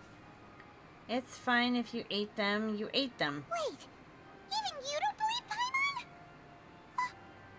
How could you? If Paimon ate those 2 extra macarons, then may they turn into stone in her stomach! All right, we get it. Well, I suppose one of us might have gotten too engrossed in our chat and eaten them by mistake. No big deal. Something's very sussy. Someone's being a sussy baka. I can feel it in the wind. Malus, set up the stove again if you would. Huh? What are you doing? Making sure everyone gets 3 macarons, of course. Is there really no need to do that? We don't want to trouble you. As you wish, demoiselle. And I have the egg, sugar, and almonds. Well, this really is your hobby, huh? Navian does the second round of baking. However, the discussion has followed does not. Well, that's use it much- for snack time. I'm going to have another look around the area. I don't know what we're looking for yet, but we've still got some time. As attorneys, I suggest the 2 of you think the case over again. It would be awkward if you got all tongue-tied on stage during the trial. Alright, True. thanks for your help, and for the snacks. It was nothing. A small task for the Spina di Rosula. Silver, Malus, it's time to go. I'll be back if I find anything new. Okay. Alright, it's time to put our heads together. We've got to get our defense ready for the trial. Oh, it's probably gonna be a long and difficult case. There's no point in worrying about that now. We just need to prepare. Here, take Paimon's notes. They should help you review the situation. Alright. Whoever the murderer was, this is probably... Paimon doesn't get the... Why would it be... Well, and that's why taking a... There was no third person. That size wouldn't have been a... Okay. Let us do the time skip. Because I want to finish this case before I end the stream. Confirm. I think it was the lady that made the accusation based off of absolutely nothing. Yeah, that's Farina for you. I once considered keeping some pets in my office, but soon gave up on the idea.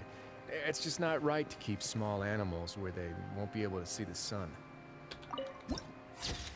Okay. Participate in the trial. Whee! Okay. What do? The whole situation is so confusing. I do have some Good thoughts. plan. Impossible things don't just happen. We'll get to the truth one way or another. Take your time, Lexi. No rush. Just relax. Even if everyone else suspects Lenny and Lynette, at least we will be supporting them from the stands. Besides, I doubt Farina understands any more about what happened than we do. Thanks, Navia. Well? Best of luck to you.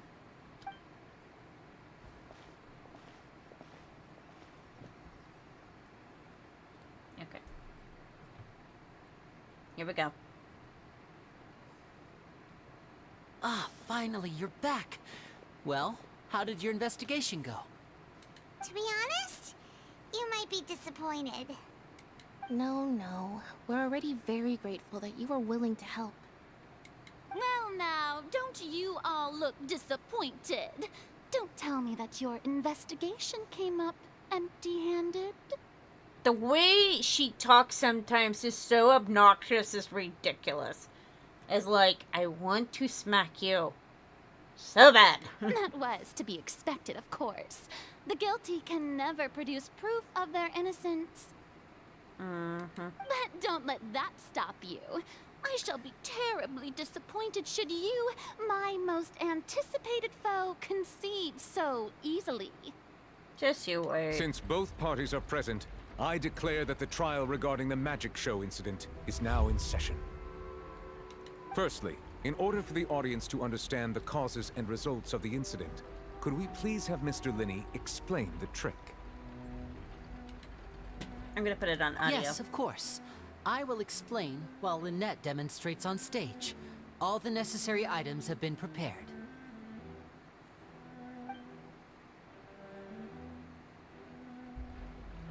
Thank you, Mr. Linney. In that case, I take your statement to be that you ran to and remained hidden within the magic box in the audience stands once the trick began, and thus could not have committed the crime. Is this correct? Yes, that's correct, Your Honor. In that case, I call upon the prosecution Lady Farina, do you wish to refute his statement in any way? Why, of course I do. Allow me to take the first shot and break this case wide open. Mr. Lenny is clearly lying. There is no way you could have been in the box the whole time if you were to abduct Halsey and murder Cowell. In fact, I'd say you were hardly in that tunnel at all. That is simply your hypothesis based on the presumption that I'm guilty. Oh, is that so? And if I may ask, what did you hear while you were inside your box? The roaring countdown of the crowd, of course. That's how I kept track of the time and built anticipation for the finale. And you didn't hear anything else at all? Nothing that might leave an impression of any kind? No, nothing. I see. But when the count reached 30 seconds or so, there was a thud. One so loud that I believe practically everyone heard it. Objection! Hearsay. Huh? Hey, hang on. Something's not right here. How could Lenny not know about that sound? Yeah, I'm sure he could have heard a noise that loud from inside the box. I was right by the box, and I definitely heard the thud. Look at those scales. Could those mean... They're probably representing the orchestry's stance on the trial. Well then, ladies and gentlemen, allow me to use the words of the magician himself. You never know what can happen in the blink of an eye. Indeed, it seems his alibi can also collapse in the blink of an eye. Of course, I have armed myself to do far more than smash your alibi. Confidence cannot go unfounded, and my foundations are rock solid. Your Honor, I would like to be taken off this case. The reason, Your Honor, is I would like to punch Farina straight in the nose. And I know if I do that, I will be going to jail. So I would like to take myself off this case. Thank you very much. Tell me, aren't you and Lynette actually from the House of the Hearth? What? The House of the Hearth? They're Fatui? No wonder they did something like this. So the serial disappearances were the Fatui's doing. Now it all makes sense. How dare you? I dare you to do... I don't think I can laugh like Farina. I've got a feeling that what happened on stage probably wasn't just an accident. That's irrelevant. Our identities have nothing to do with what happened. Indeed. Then perhaps you could tell us everything that happened during that 1 minute. Your first priority is to prove yourself innocent after all. I'm sure there is little that needs to be kept secret now. Unless your script already has holes in it. The Outlander is speechless. My, oh my, don't they look flabbergasted? Now comes the infighting and discord, I suppose. This was almost too easy. Oh, aren't you so proud of yourself, bitch? Good thing I made all those preparations. Seems the all-nighter I pulled last night is really paying off. Hey, Lenny. Why didn't you tell us this before? Lenny and Lynette are Fatui. Order! Order! Mr. Linney, allow me to re-establish the facts. Lady Farina has raised 2 points. First, when the thud was heard in the Opera House, you were neither in the box nor the tunnel. Second, you and Ms. Lynette are both members of the House of the Hearth. Are these claims true? There's no doubt the magician's ability to con others, given how Lenny has concealed his identity, and this could have been all set up beforehand. Plus, Child is here in Fontaine, along with the other house operatives. There must be some scheme at work here. I have been a victim of such scheme before, and now Please answer my question, Mr. Linney. Uh-oh. I'm sorry. Yes, they're true, Your Honor. I knew it! Well, that's it. We might as well move on to the sentencing already. What should we do now? Permission to speak, Your Honor. Granted. My clan has withheld some key information. In that case, what is your request? I request a brief judgment where things must be discussed. Is that really necessary? They're already as good as guilty. The defendant deceived their own attorneys. What is there left to discuss? Order! Order, I say! Your request is reasonable, and we shall adjourn. This trial will reconvene in 1 hour. So you would stick to Mr. Linney's defense even after knowing what you do now? You certainly have more professionalism than I thought. In that case, my dear audience, let's allow the joy of victory to steep for a little while longer.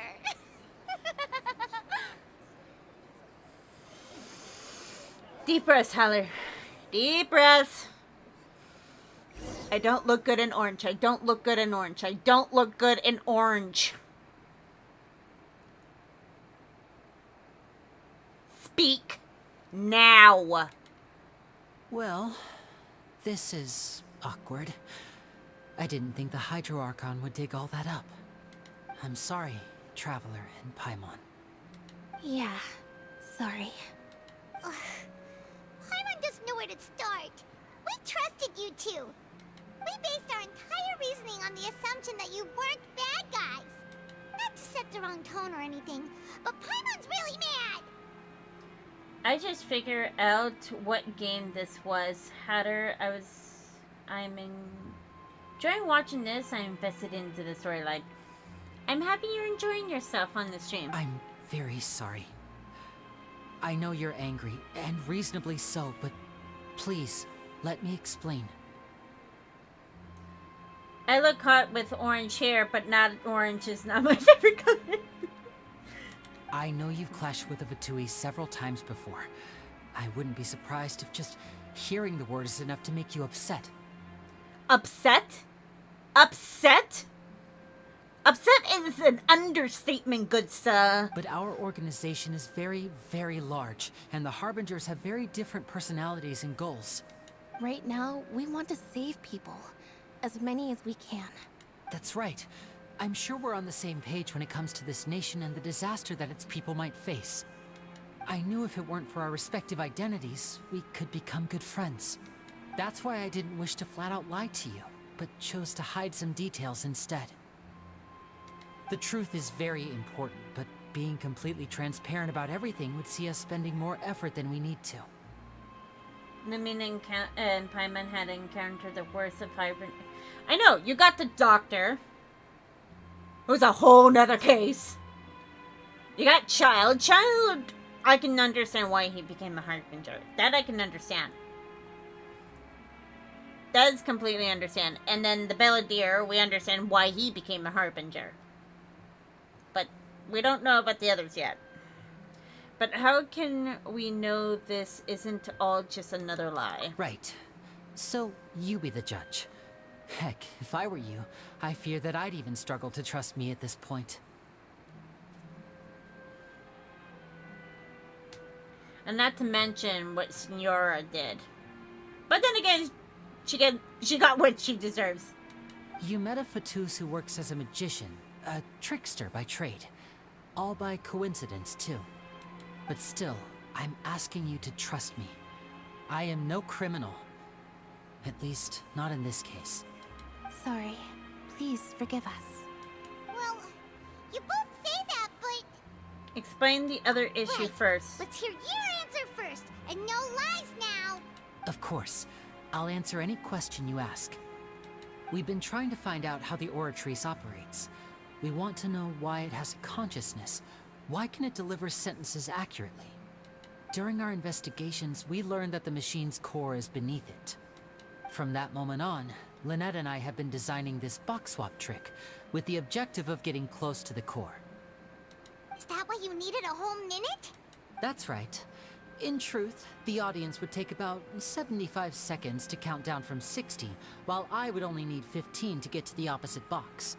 So, after jumping into the tunnel, I accessed the Opera House basement via the vent, and went to investigate the room in which the core is stored. That air vent was created during the construction of the tunnel specifically to execute this step. What did you find? Well, nothing. As soon as I reached that room and was about to investigate, I heard someone's voice. Which should have been impossible, of course. I was quite certain that I was the only one in the room.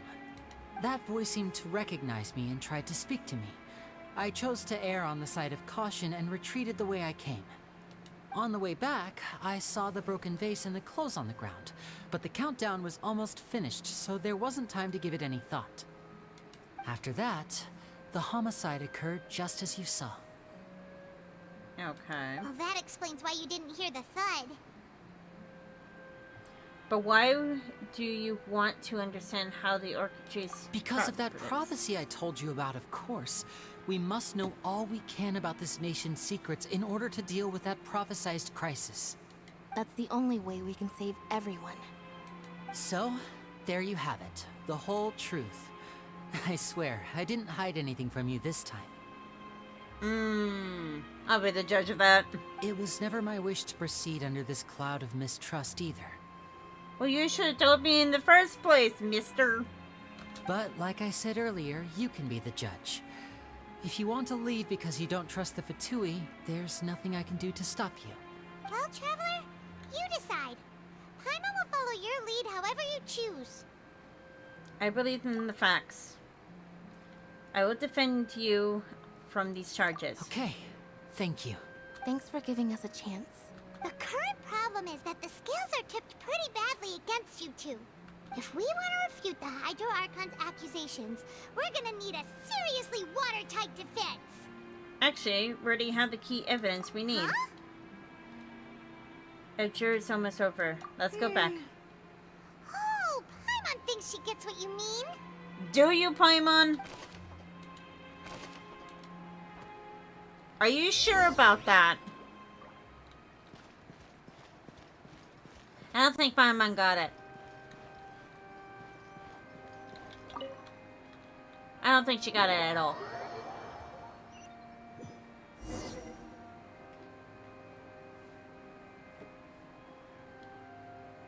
Both parties have returned to their positions.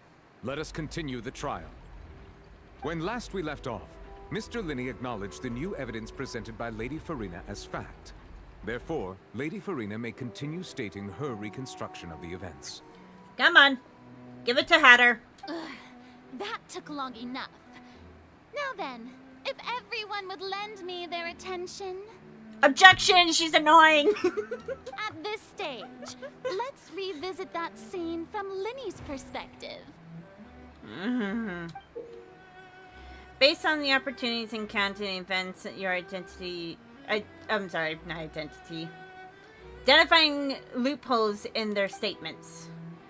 Use the evidence and clues obtained during the investigation to refute any nervous iterations of facts and replace them with new reference. Lexi's is like, she is. She's really annoying. Agreed. She reminds me of like that really obnoxious girl back in high school. That's like the pick-me girl. That's what she reminds me of. As the countdown began, he entered the tunnel. When the flatbed trolley passed, he opened the box and got into an altercation with Halsey, which caused the loud thud. He did not realize that this sound could be heard by everyone in the Opera House, which is why he claimed earlier that he could not hear the sound. Finally, he used the vase to knock her out, before making her change clothes to prevent others from recognizing her. At this time, Cowell arrived in the tunnel, having heard that strange noise, and caught Linney red-handed. So Linney proceeded to knock him out too before stuffing him into that box. Afterward, Lenny passed the unconscious Halsey to his accomplice through the magic box in the audience stands, before operating the devices such that Cowl's death would be ruled an accident. And there you have it. That's the truth behind what happened. Does the defendant's side have any objections to Lady Farina's description of the event? The key to refuting Lady Farina is the order of events. What Lenny experienced and what he saw.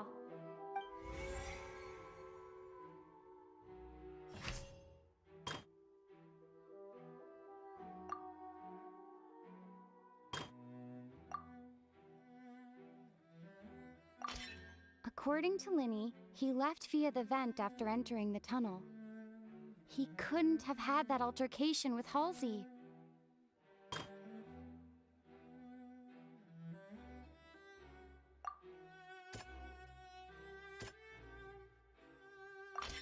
Lenny went to the room that contains the Oratrice's core. This is the actual truth.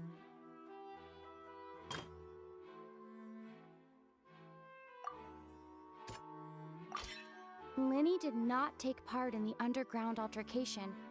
He only witnessed traces of the aftermath. Attention! Ace Detective Paimon has something to say! When the countdown started, Lenny did indeed go into the tunnel. But he immediately used a vent to access the Opera House basement, which is where the underground core of the Oratrice is stored. Once he reached that area, he heard a voice in what should have been an empty room. Since he felt something was amiss, he returned immediately. The crime scene had already developed by the time he reached the tunnel again, and in order to complete the magic trick, he did not remain there for any length of time. Finally, he reached the surface, and that was when the accident happened from his point of view. Therefore, he's innocent!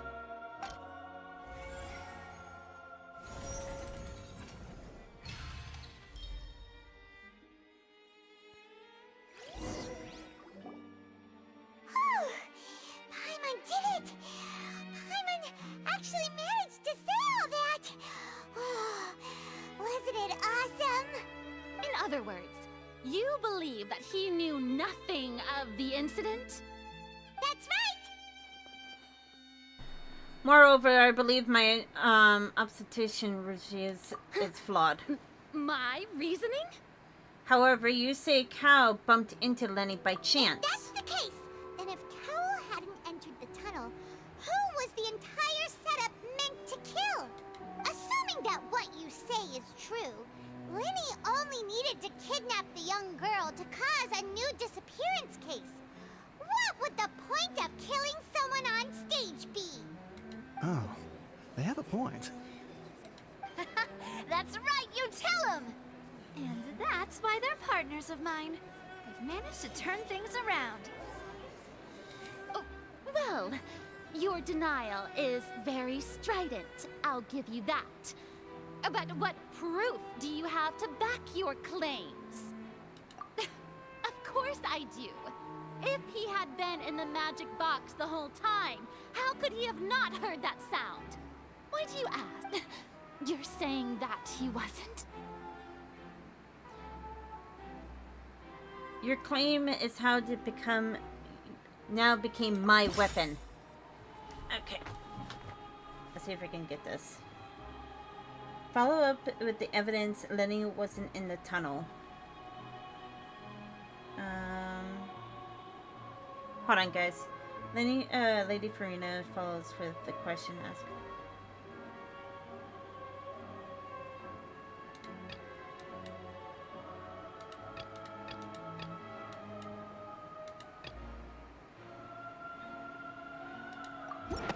That's right! Lenny wasn't in the box or in the tunnel. That's why he didn't hear anything strange during the performance. This means that when the crime happened, Lenny had already entered the basement via the vent. The same clue you used to disprove disprove his alibi has now become the best proof! How do you like that? Oh my god. Well played. To think you'd use such logic. Well then, if it wasn't Linny who committed the crimes, then who was it? Murder was. Alright, select the gear icon interface. Okay.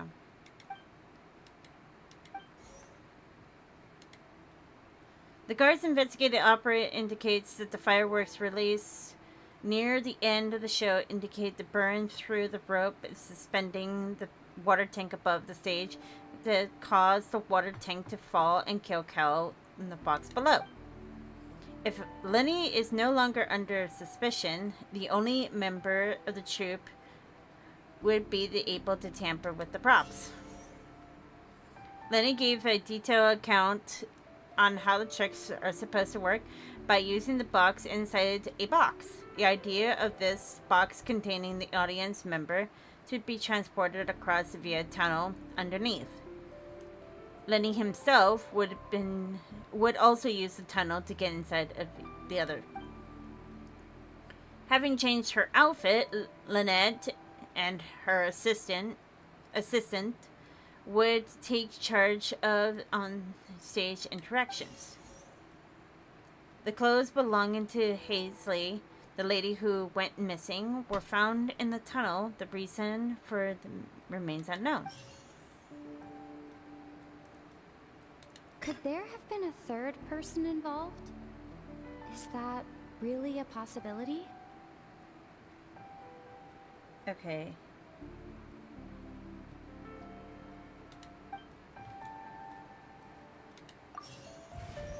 Nope.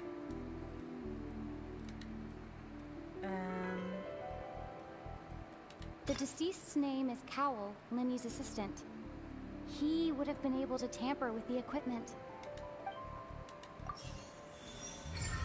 There we go.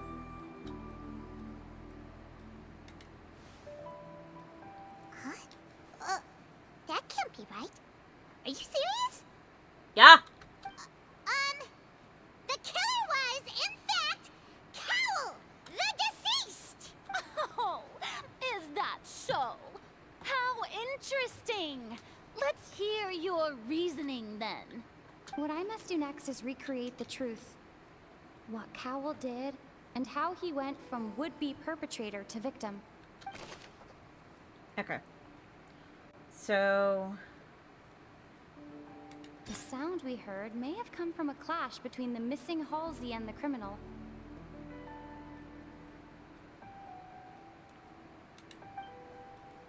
It would have been tough for both people to fit into that vent. They would likely have bumped into Linny as well. No one entered or left the opera house through its entrances. So, where would the criminal have wanted to take Halsey? Linny was not in the tunnel at... Select the clue. Okay, the strange sound during the magic show. The sound we heard may have come from a clash between...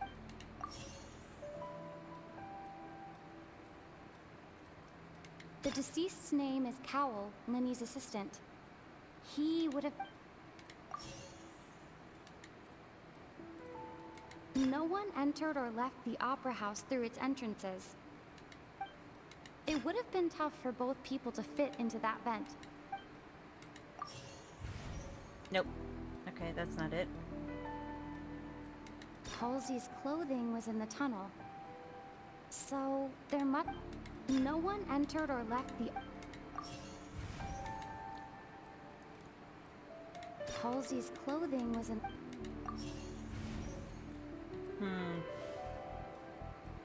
I messed up. Ah! What happened? Oh, thank you for the 10 biddies!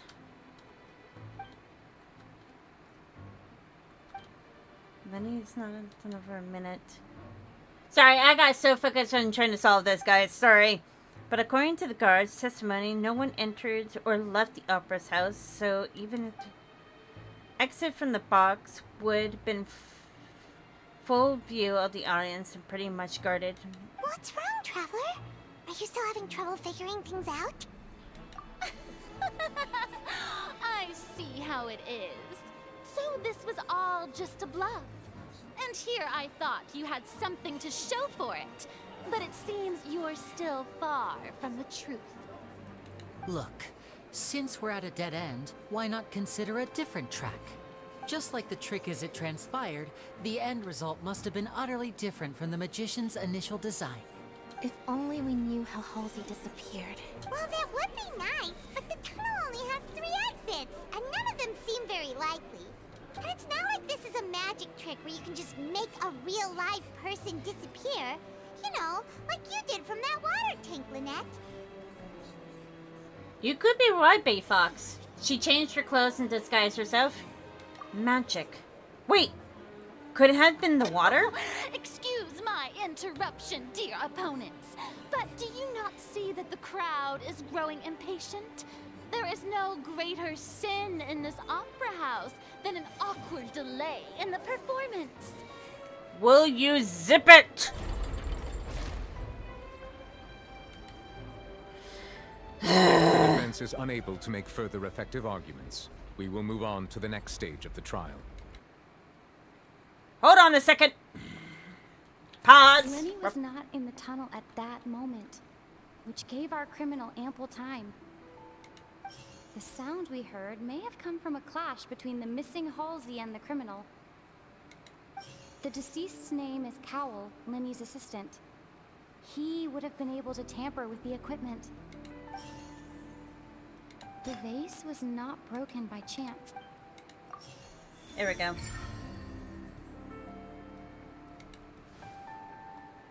Oh, Paimon gets it! It all comes together if Halsey disappeared instead of being kidnapped. Lynette escaped from the water tank, vanishing gradually and leaving only clothes behind. If there's a similar method where a person could be transformed into water... Oh, just a moment, please. I do hope you know how preposterous you sound at the moment. How could a person ever be transformed into water? This is reality we're talking about here, not some magic trick. I request we examine Cal's personal effects. Must we really? I should think that of anyone. Your friend Linny already knows this truth very well. Right? It definitely gives you Ace Attorney vibes. Magic tricks are ultimately just illusions and misdirection. But Halsey's disappearance is very real. We're talking about 2 completely different things. I'm running out of... I have nothing to drink and I'm thirsty as hell. Even so, I trust the traveler's judgment. Bye, Sleepless. Drive home safe. The truth must be out there somewhere. Perhaps some new line of reasoning may open if we try to gather all the focal points that don't make sense. Since Cal was the deceased, we haven't placed much attention on him. But given that we aren't making much progress with the case, it wouldn't hurt to have a look at his belongings, would it? People really do come up with all sorts of harebrained schemes when at the end of their rope. The way I see it, your suggestion that we broaden the scope of our investigation is nothing but a tactic for stalling the trial. Nevertheless, I believe that this is a reasonable request on the part of an attorney. Since the trial does indeed appear to be at an impasse, I believe that additional evidence may help us make more progress. Guards, please step into the lounge and examine the personal effects of the deceased, Cowell.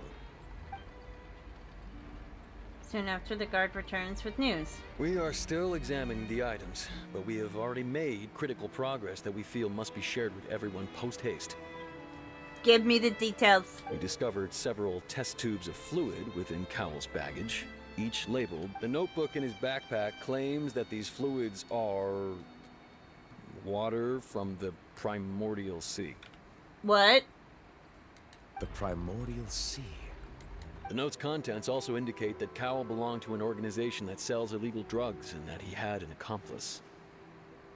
Oh? The notebook has many entries concerning safe usage of these fluids, in which the keyword dissolve appears many times. Okay. One of these tubes was labeled Opera Epiclese, along with yesterday's date. It is empty. The notes also state that these dissolution properties work exclusively on people from Fontaine. It's likely that Halsey was chosen as some sort of test subject. As such, we believe that the defense's hypothesis is, in fact, supported by sufficient evidence. Ha! Take that, bitch! You've got to be kidding! People dissolving into water? Could something so ridiculous actually be true? Wait a moment.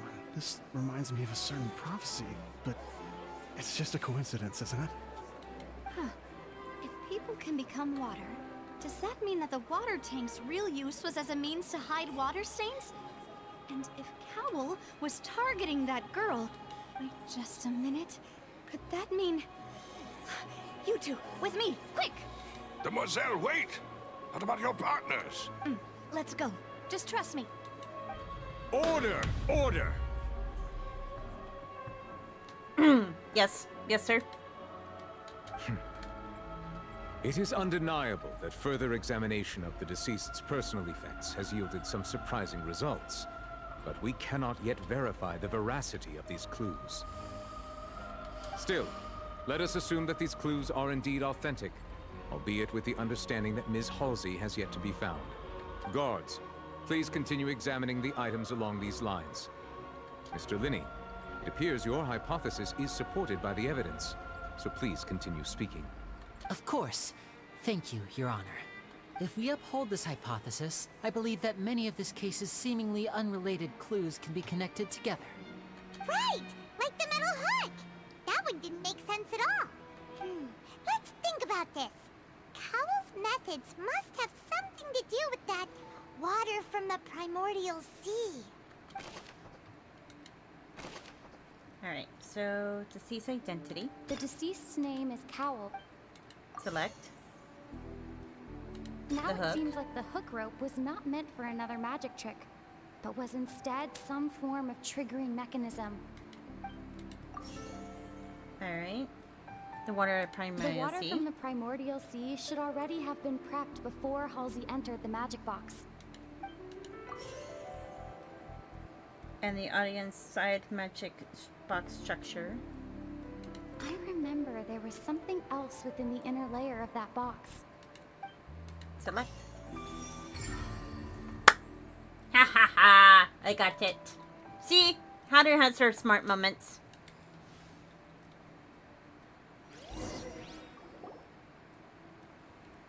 Ahem!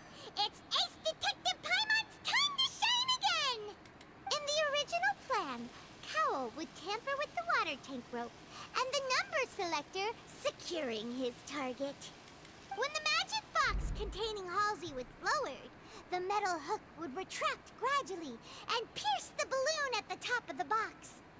When the balloon attached to the box popped, the water from the primordial seed inside it would pour down and dissolve Halsey. Afterward, Cowell would enter the tunnel and break the flower vase to conceal the water inside the tunnel, with the remaining evidence being covered up by the water tank on stage. But he encountered something unexpected in the tunnel, and wound up being fatally hit by the same water tank he meant to use to cover his tracks. Huh. That does make sense. That actually links together a lot of the more confusing pieces of evidence. Oh dear, what do I do? Even I think they sound convincing now. Have I falsely accused an innocent person? What a humiliation. Now, it seems like the only point of contention remaining is the exact circumstances that led to Cal's death. His notes mentioned he had an accomplice who could be related to the situation. On that note, the guards have just contacted me indicating that they uncovered new evidence. Oh? I shall now invite him on stage to share it with us. What? Oh, what? Thank you, Your Honor. We were just inspecting the luggage of the other people involved in this case. And we found an identical sample of the water from the primordial sea among Linny's personal effects. What? What? That can't be. Oh, I see. Well, how your own counterattack only to come back and wound you. Okay, this sounds like a setup. It sounds like a setup to me. It sounds like a total setup. Like someone is setting Lenny up to take the fall. That's what it sounds like to me. Does this not clear all doubt? My dear citizens, my loyal audience, allow me to present my reasoning and bring this performance to a swift close.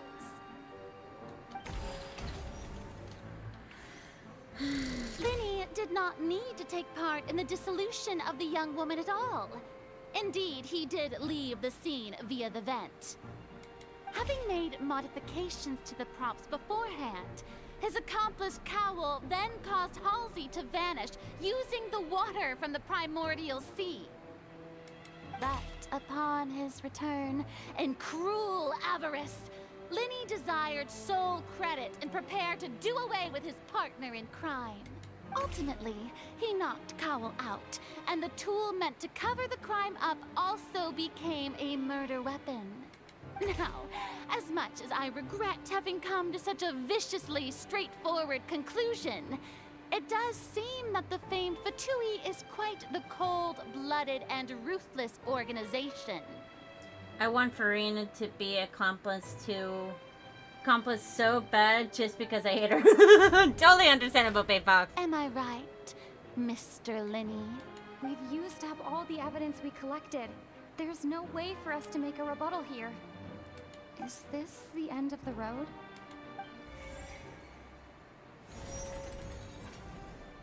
Oh no. Paimon can't think of anything either. It doesn't look like there's any way around this.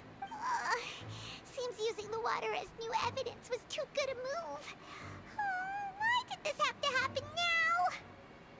I think we've all seen enough now, and we have ample witnesses to my flawless reasoning. I believe this is indeed the finale. Now then, my good, noble Chief Justice, should we not, in your view, move... Excuse me, everyone, but I must interject. Navia! This I must ask you not to shout, and to respect the ongoing legal proceedings. Raise your hand if you want Farina to boss fight. I just want to beat the snots out of her, just because she's annoying. Oh, come on. Don't be hasty. I have a good reason for interrupting, you know. Now, would anyone here like to take a little break from all this debate and see a little magic? I'll show you an amazing trick. One that can bring a young woman who has disappeared back in the flesh, right before your very eyes. Please, do the honors, Mr. Lenny, if you would be so kind. What in the world is she saying? No offense, miss, but miracles like that are beyond my scope as a magician. Come on now, don't be silly. Magic is all about misdirection, isn't it? It often conceals the truth while presenting a fascinating illusion. But once everyone believes the illusion, can't magic reveal the truth to them once again? And wouldn't such a trick be the most marvelous finale to today's performance? Come on, Lenny and Lynette, give it another go. Don't worry. Spina di Rasula has made the necessary arrangements on your behalf. But, as the magic makers and stars of the show, I think I should leave the final performance to you. Okay, I think Navia has lost her bonkers. I understand. Navia has completely went bonkers. And voila.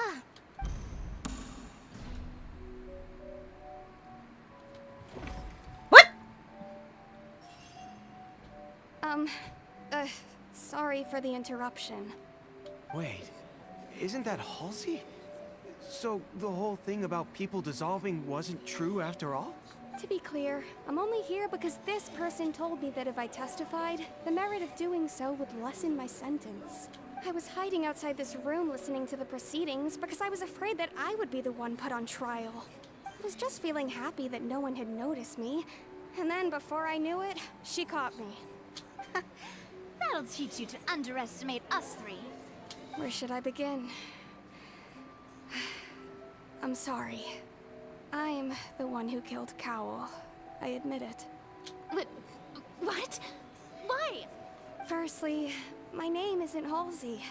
It's Lillian, and I'm originally from Mondstadt. I heard that Linny's show was gonna be a real thriller, but I missed the chance to buy a ticket, so I stole one. That's how I make a living. I steal stuff here and there. And I'd never been caught before.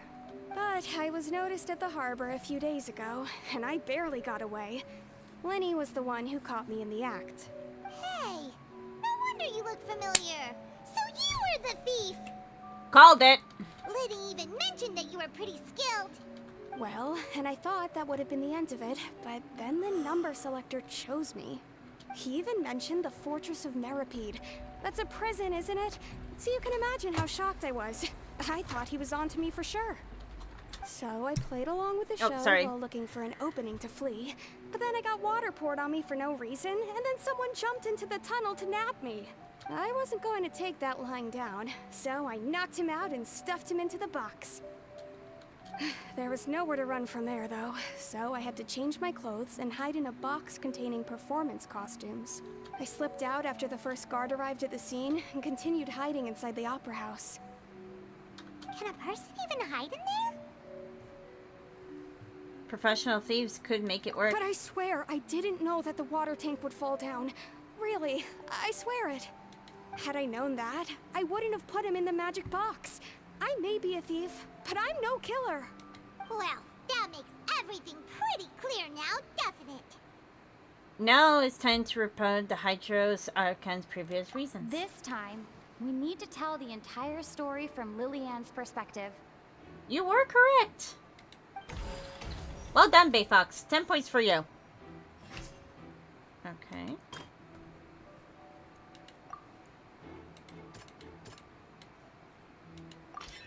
The strange sound wasn't from a fight.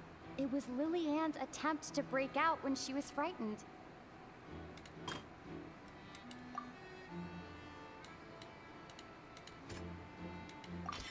The flower vase was not broken to cover anything up, but was smashed during the struggle between Lillian and Cowell.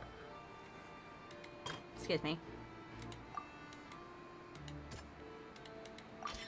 Lillian was afraid that she would be recognized if she left, so she changed clothes and hid, biding her time. Just what one might expect of an experienced thief. And there you have it. It's Detective Paimon time! Having been selected out of the blue, Lillian panicked. Her panic only intensified after she entered the tunnel and had water poured on her head. So she kicked the door open, producing the thud we all heard. Hearing the commotion, Cowell leapt into the tunnel, only to discover that Lillian had not dissolved. He did not know that Lillian was not from Fontaine, but was a thief who made her way in by stealing a ticket. Mistakenly believing that the water from the primordial sea needed time to take effect, he tried to force Lillian back into the box. The two broke the flower vase during the struggle, but Lillian came out on top, knocking Cowell out and putting him in the box. With no way of escaping, she changed her clothes and hid in the costume trunk until the performance ended.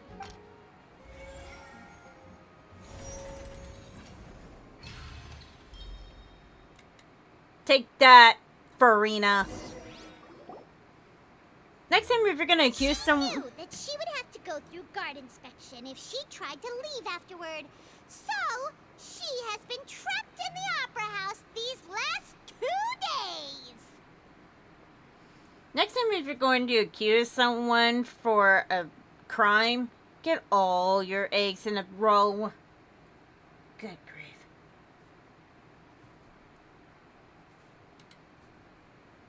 Oh, sorry. She had already become desperately hungry by the time we were chatting over macarons. So, she swiped 2 of them right under our noses. Talk about a sneaky thief. At this point, all the events that happened in the tunnel have now come to light. Ah, so that's the whole story. Bravo! Bravo! Now then, Lady Farina, do you wish to speak against the defense's statements? I'm hearing. I have all ears open. Let's hear it, Farina. What's your objection? Come on. Let me hear it. Please answer the question, Lady Farina. Also, if I may add, the trial has not yet ended. As such, I request that the prosecution not leave the room before the proceedings have concluded. I love it. Nouvellette just called her out like, just because you got caught in a lie does not mean you have the right to leave. What? Are you reading my mind now?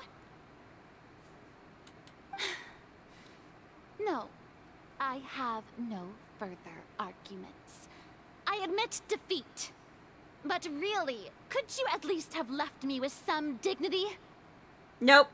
That's Nouvellette for you. Wow. Look at that. She's like a deflated balloon now.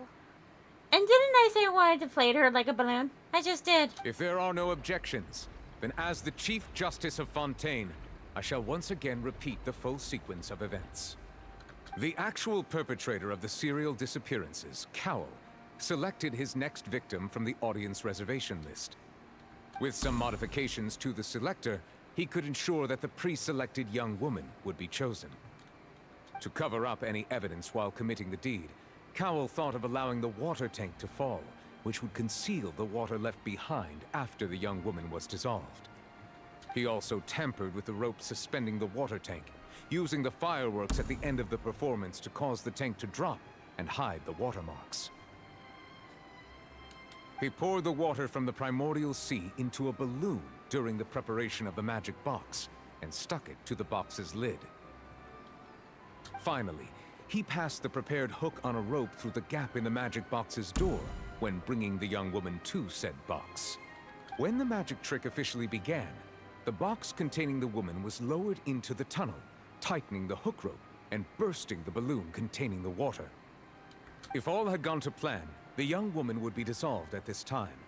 However, Liliane was not from Fontaine, and thus fled the box with a loud noise. Realizing that there was trouble, Cowell entered the tunnel and met Liliane. Thinking that the waters had not yet taken effect, he decided to proceed. However, his opponent was more capable than he thought, and he was overcome, knocked unconscious, and placed into the magic box, and thus became his own final victim. Liliane, according to her own statements, then changed clothes and hid until the performance ended, before hiding in other parts of the opera house. As for Linny, he was in the underground structures within the opera house, and was thus ignorant of these happenings. From this reconstruction of events, we can conclude that Linny, the accused, is in fact innocent. While there is much in Linny and Liliane's conduct that should still be investigated separately, this case, at least, can be handed over to the Oratrice to make the final decision.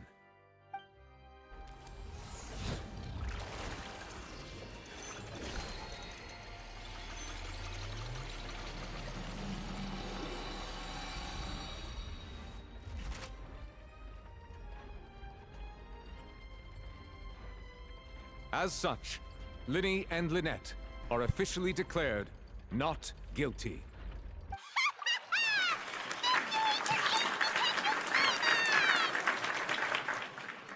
Great work, partners. A round of applause, ladies and gentlemen. Thank you all. Thank you so much. Let's not celebrate just yet. Next, I think we deserve an explanation, Guard Vaughn. Yes.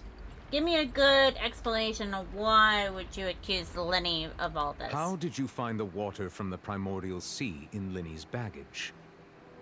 Right! Your discovery caused me to make a serious mistake, you know. Or was that not a discovery, but false evidence that you dared to bring before this court? I suspect that the accomplice mentioned in Cowell's notes was not Linny, but you, yes? Go on. Give me a good explanation for why are you doing this. I'm sure you know what you must do to lessen your sentence. Speak quickly! Unless you want to earn yourself a one-way ticket to Coupon Town. I was just following orders. From who? We were supposed to place blame for the serial disappearances onto Linny, and thus cause suspicion to fall on the Fatui. The higher-ups said this was the best opportunity to do so. And now that your plan has fallen through, and the secrets of the water have been revealed, you have become a liability to said higher-ups, yes? Therefore, you would be wise to tell everything you know, and seek the protection of the guards. Yes, I'll tell you everything I know. Oh? Our boss discovered that the water can cause people to dissolve. It can also be made into a potion, which when extremely diluted, can cause people to experience unforgettable exhilaration. We've been in this business for a while now, and have made decent mora off it. The disappearances were also the boss's idea. I mean, this is the boss we're talking about. The...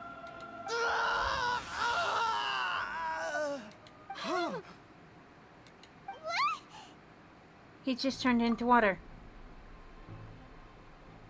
And now he can no longer talk. Such ruthlessness. I shouldn't have expected any less of them. An outrageous act. All present, please submit to inspection immediately.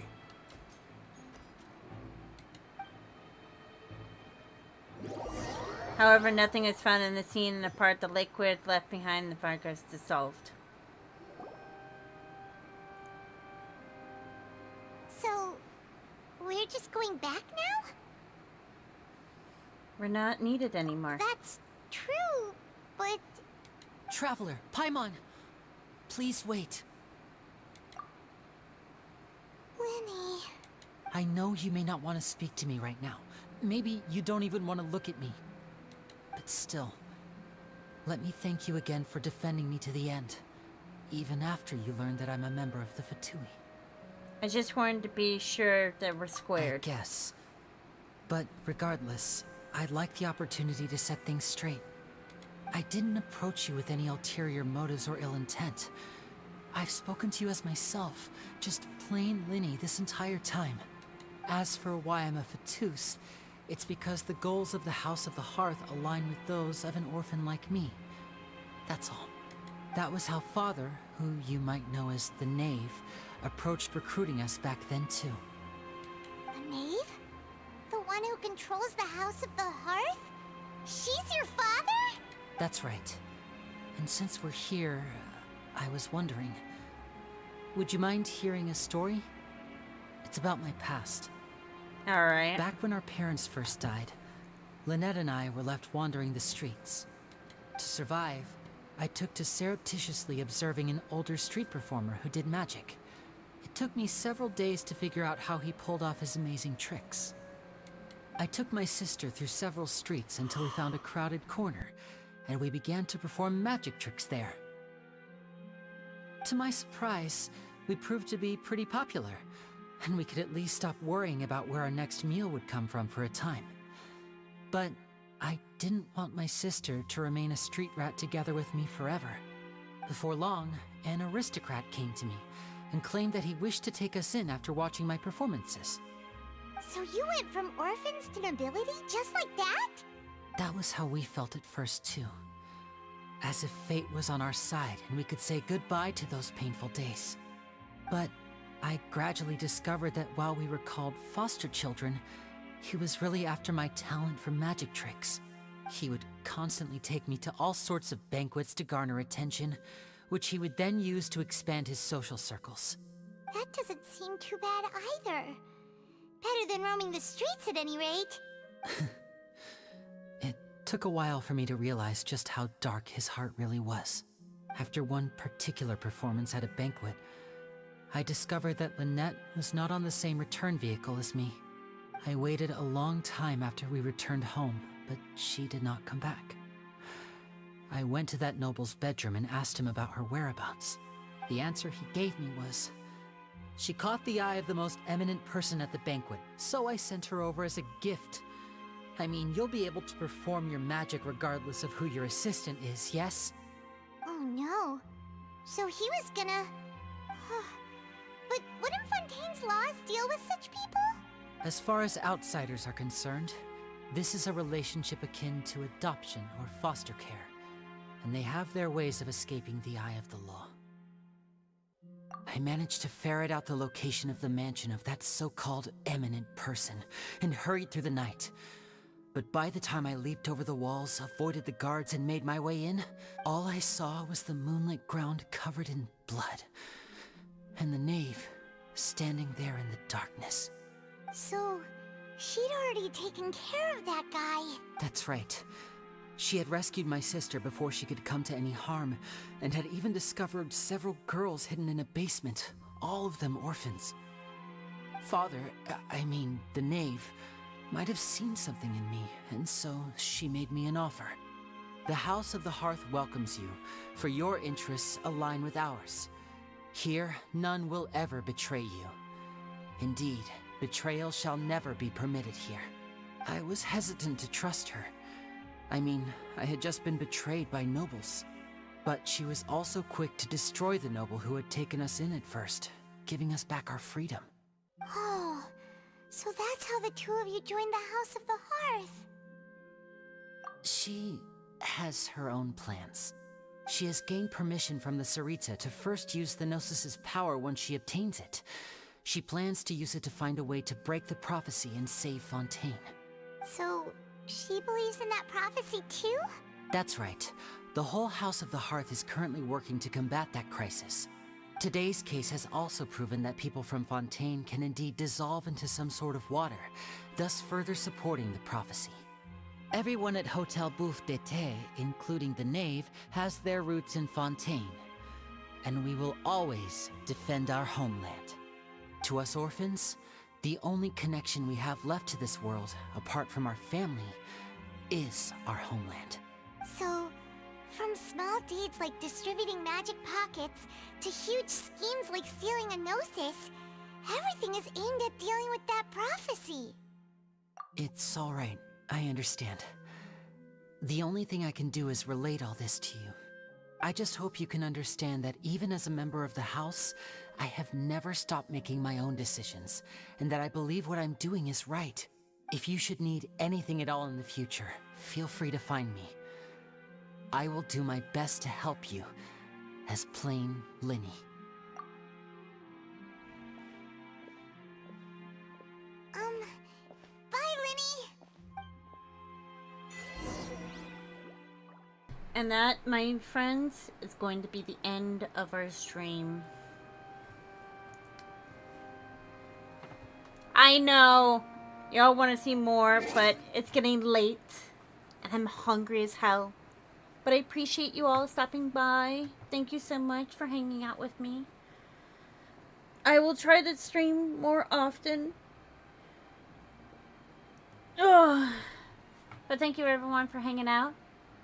I love you all and have a wonderful evening.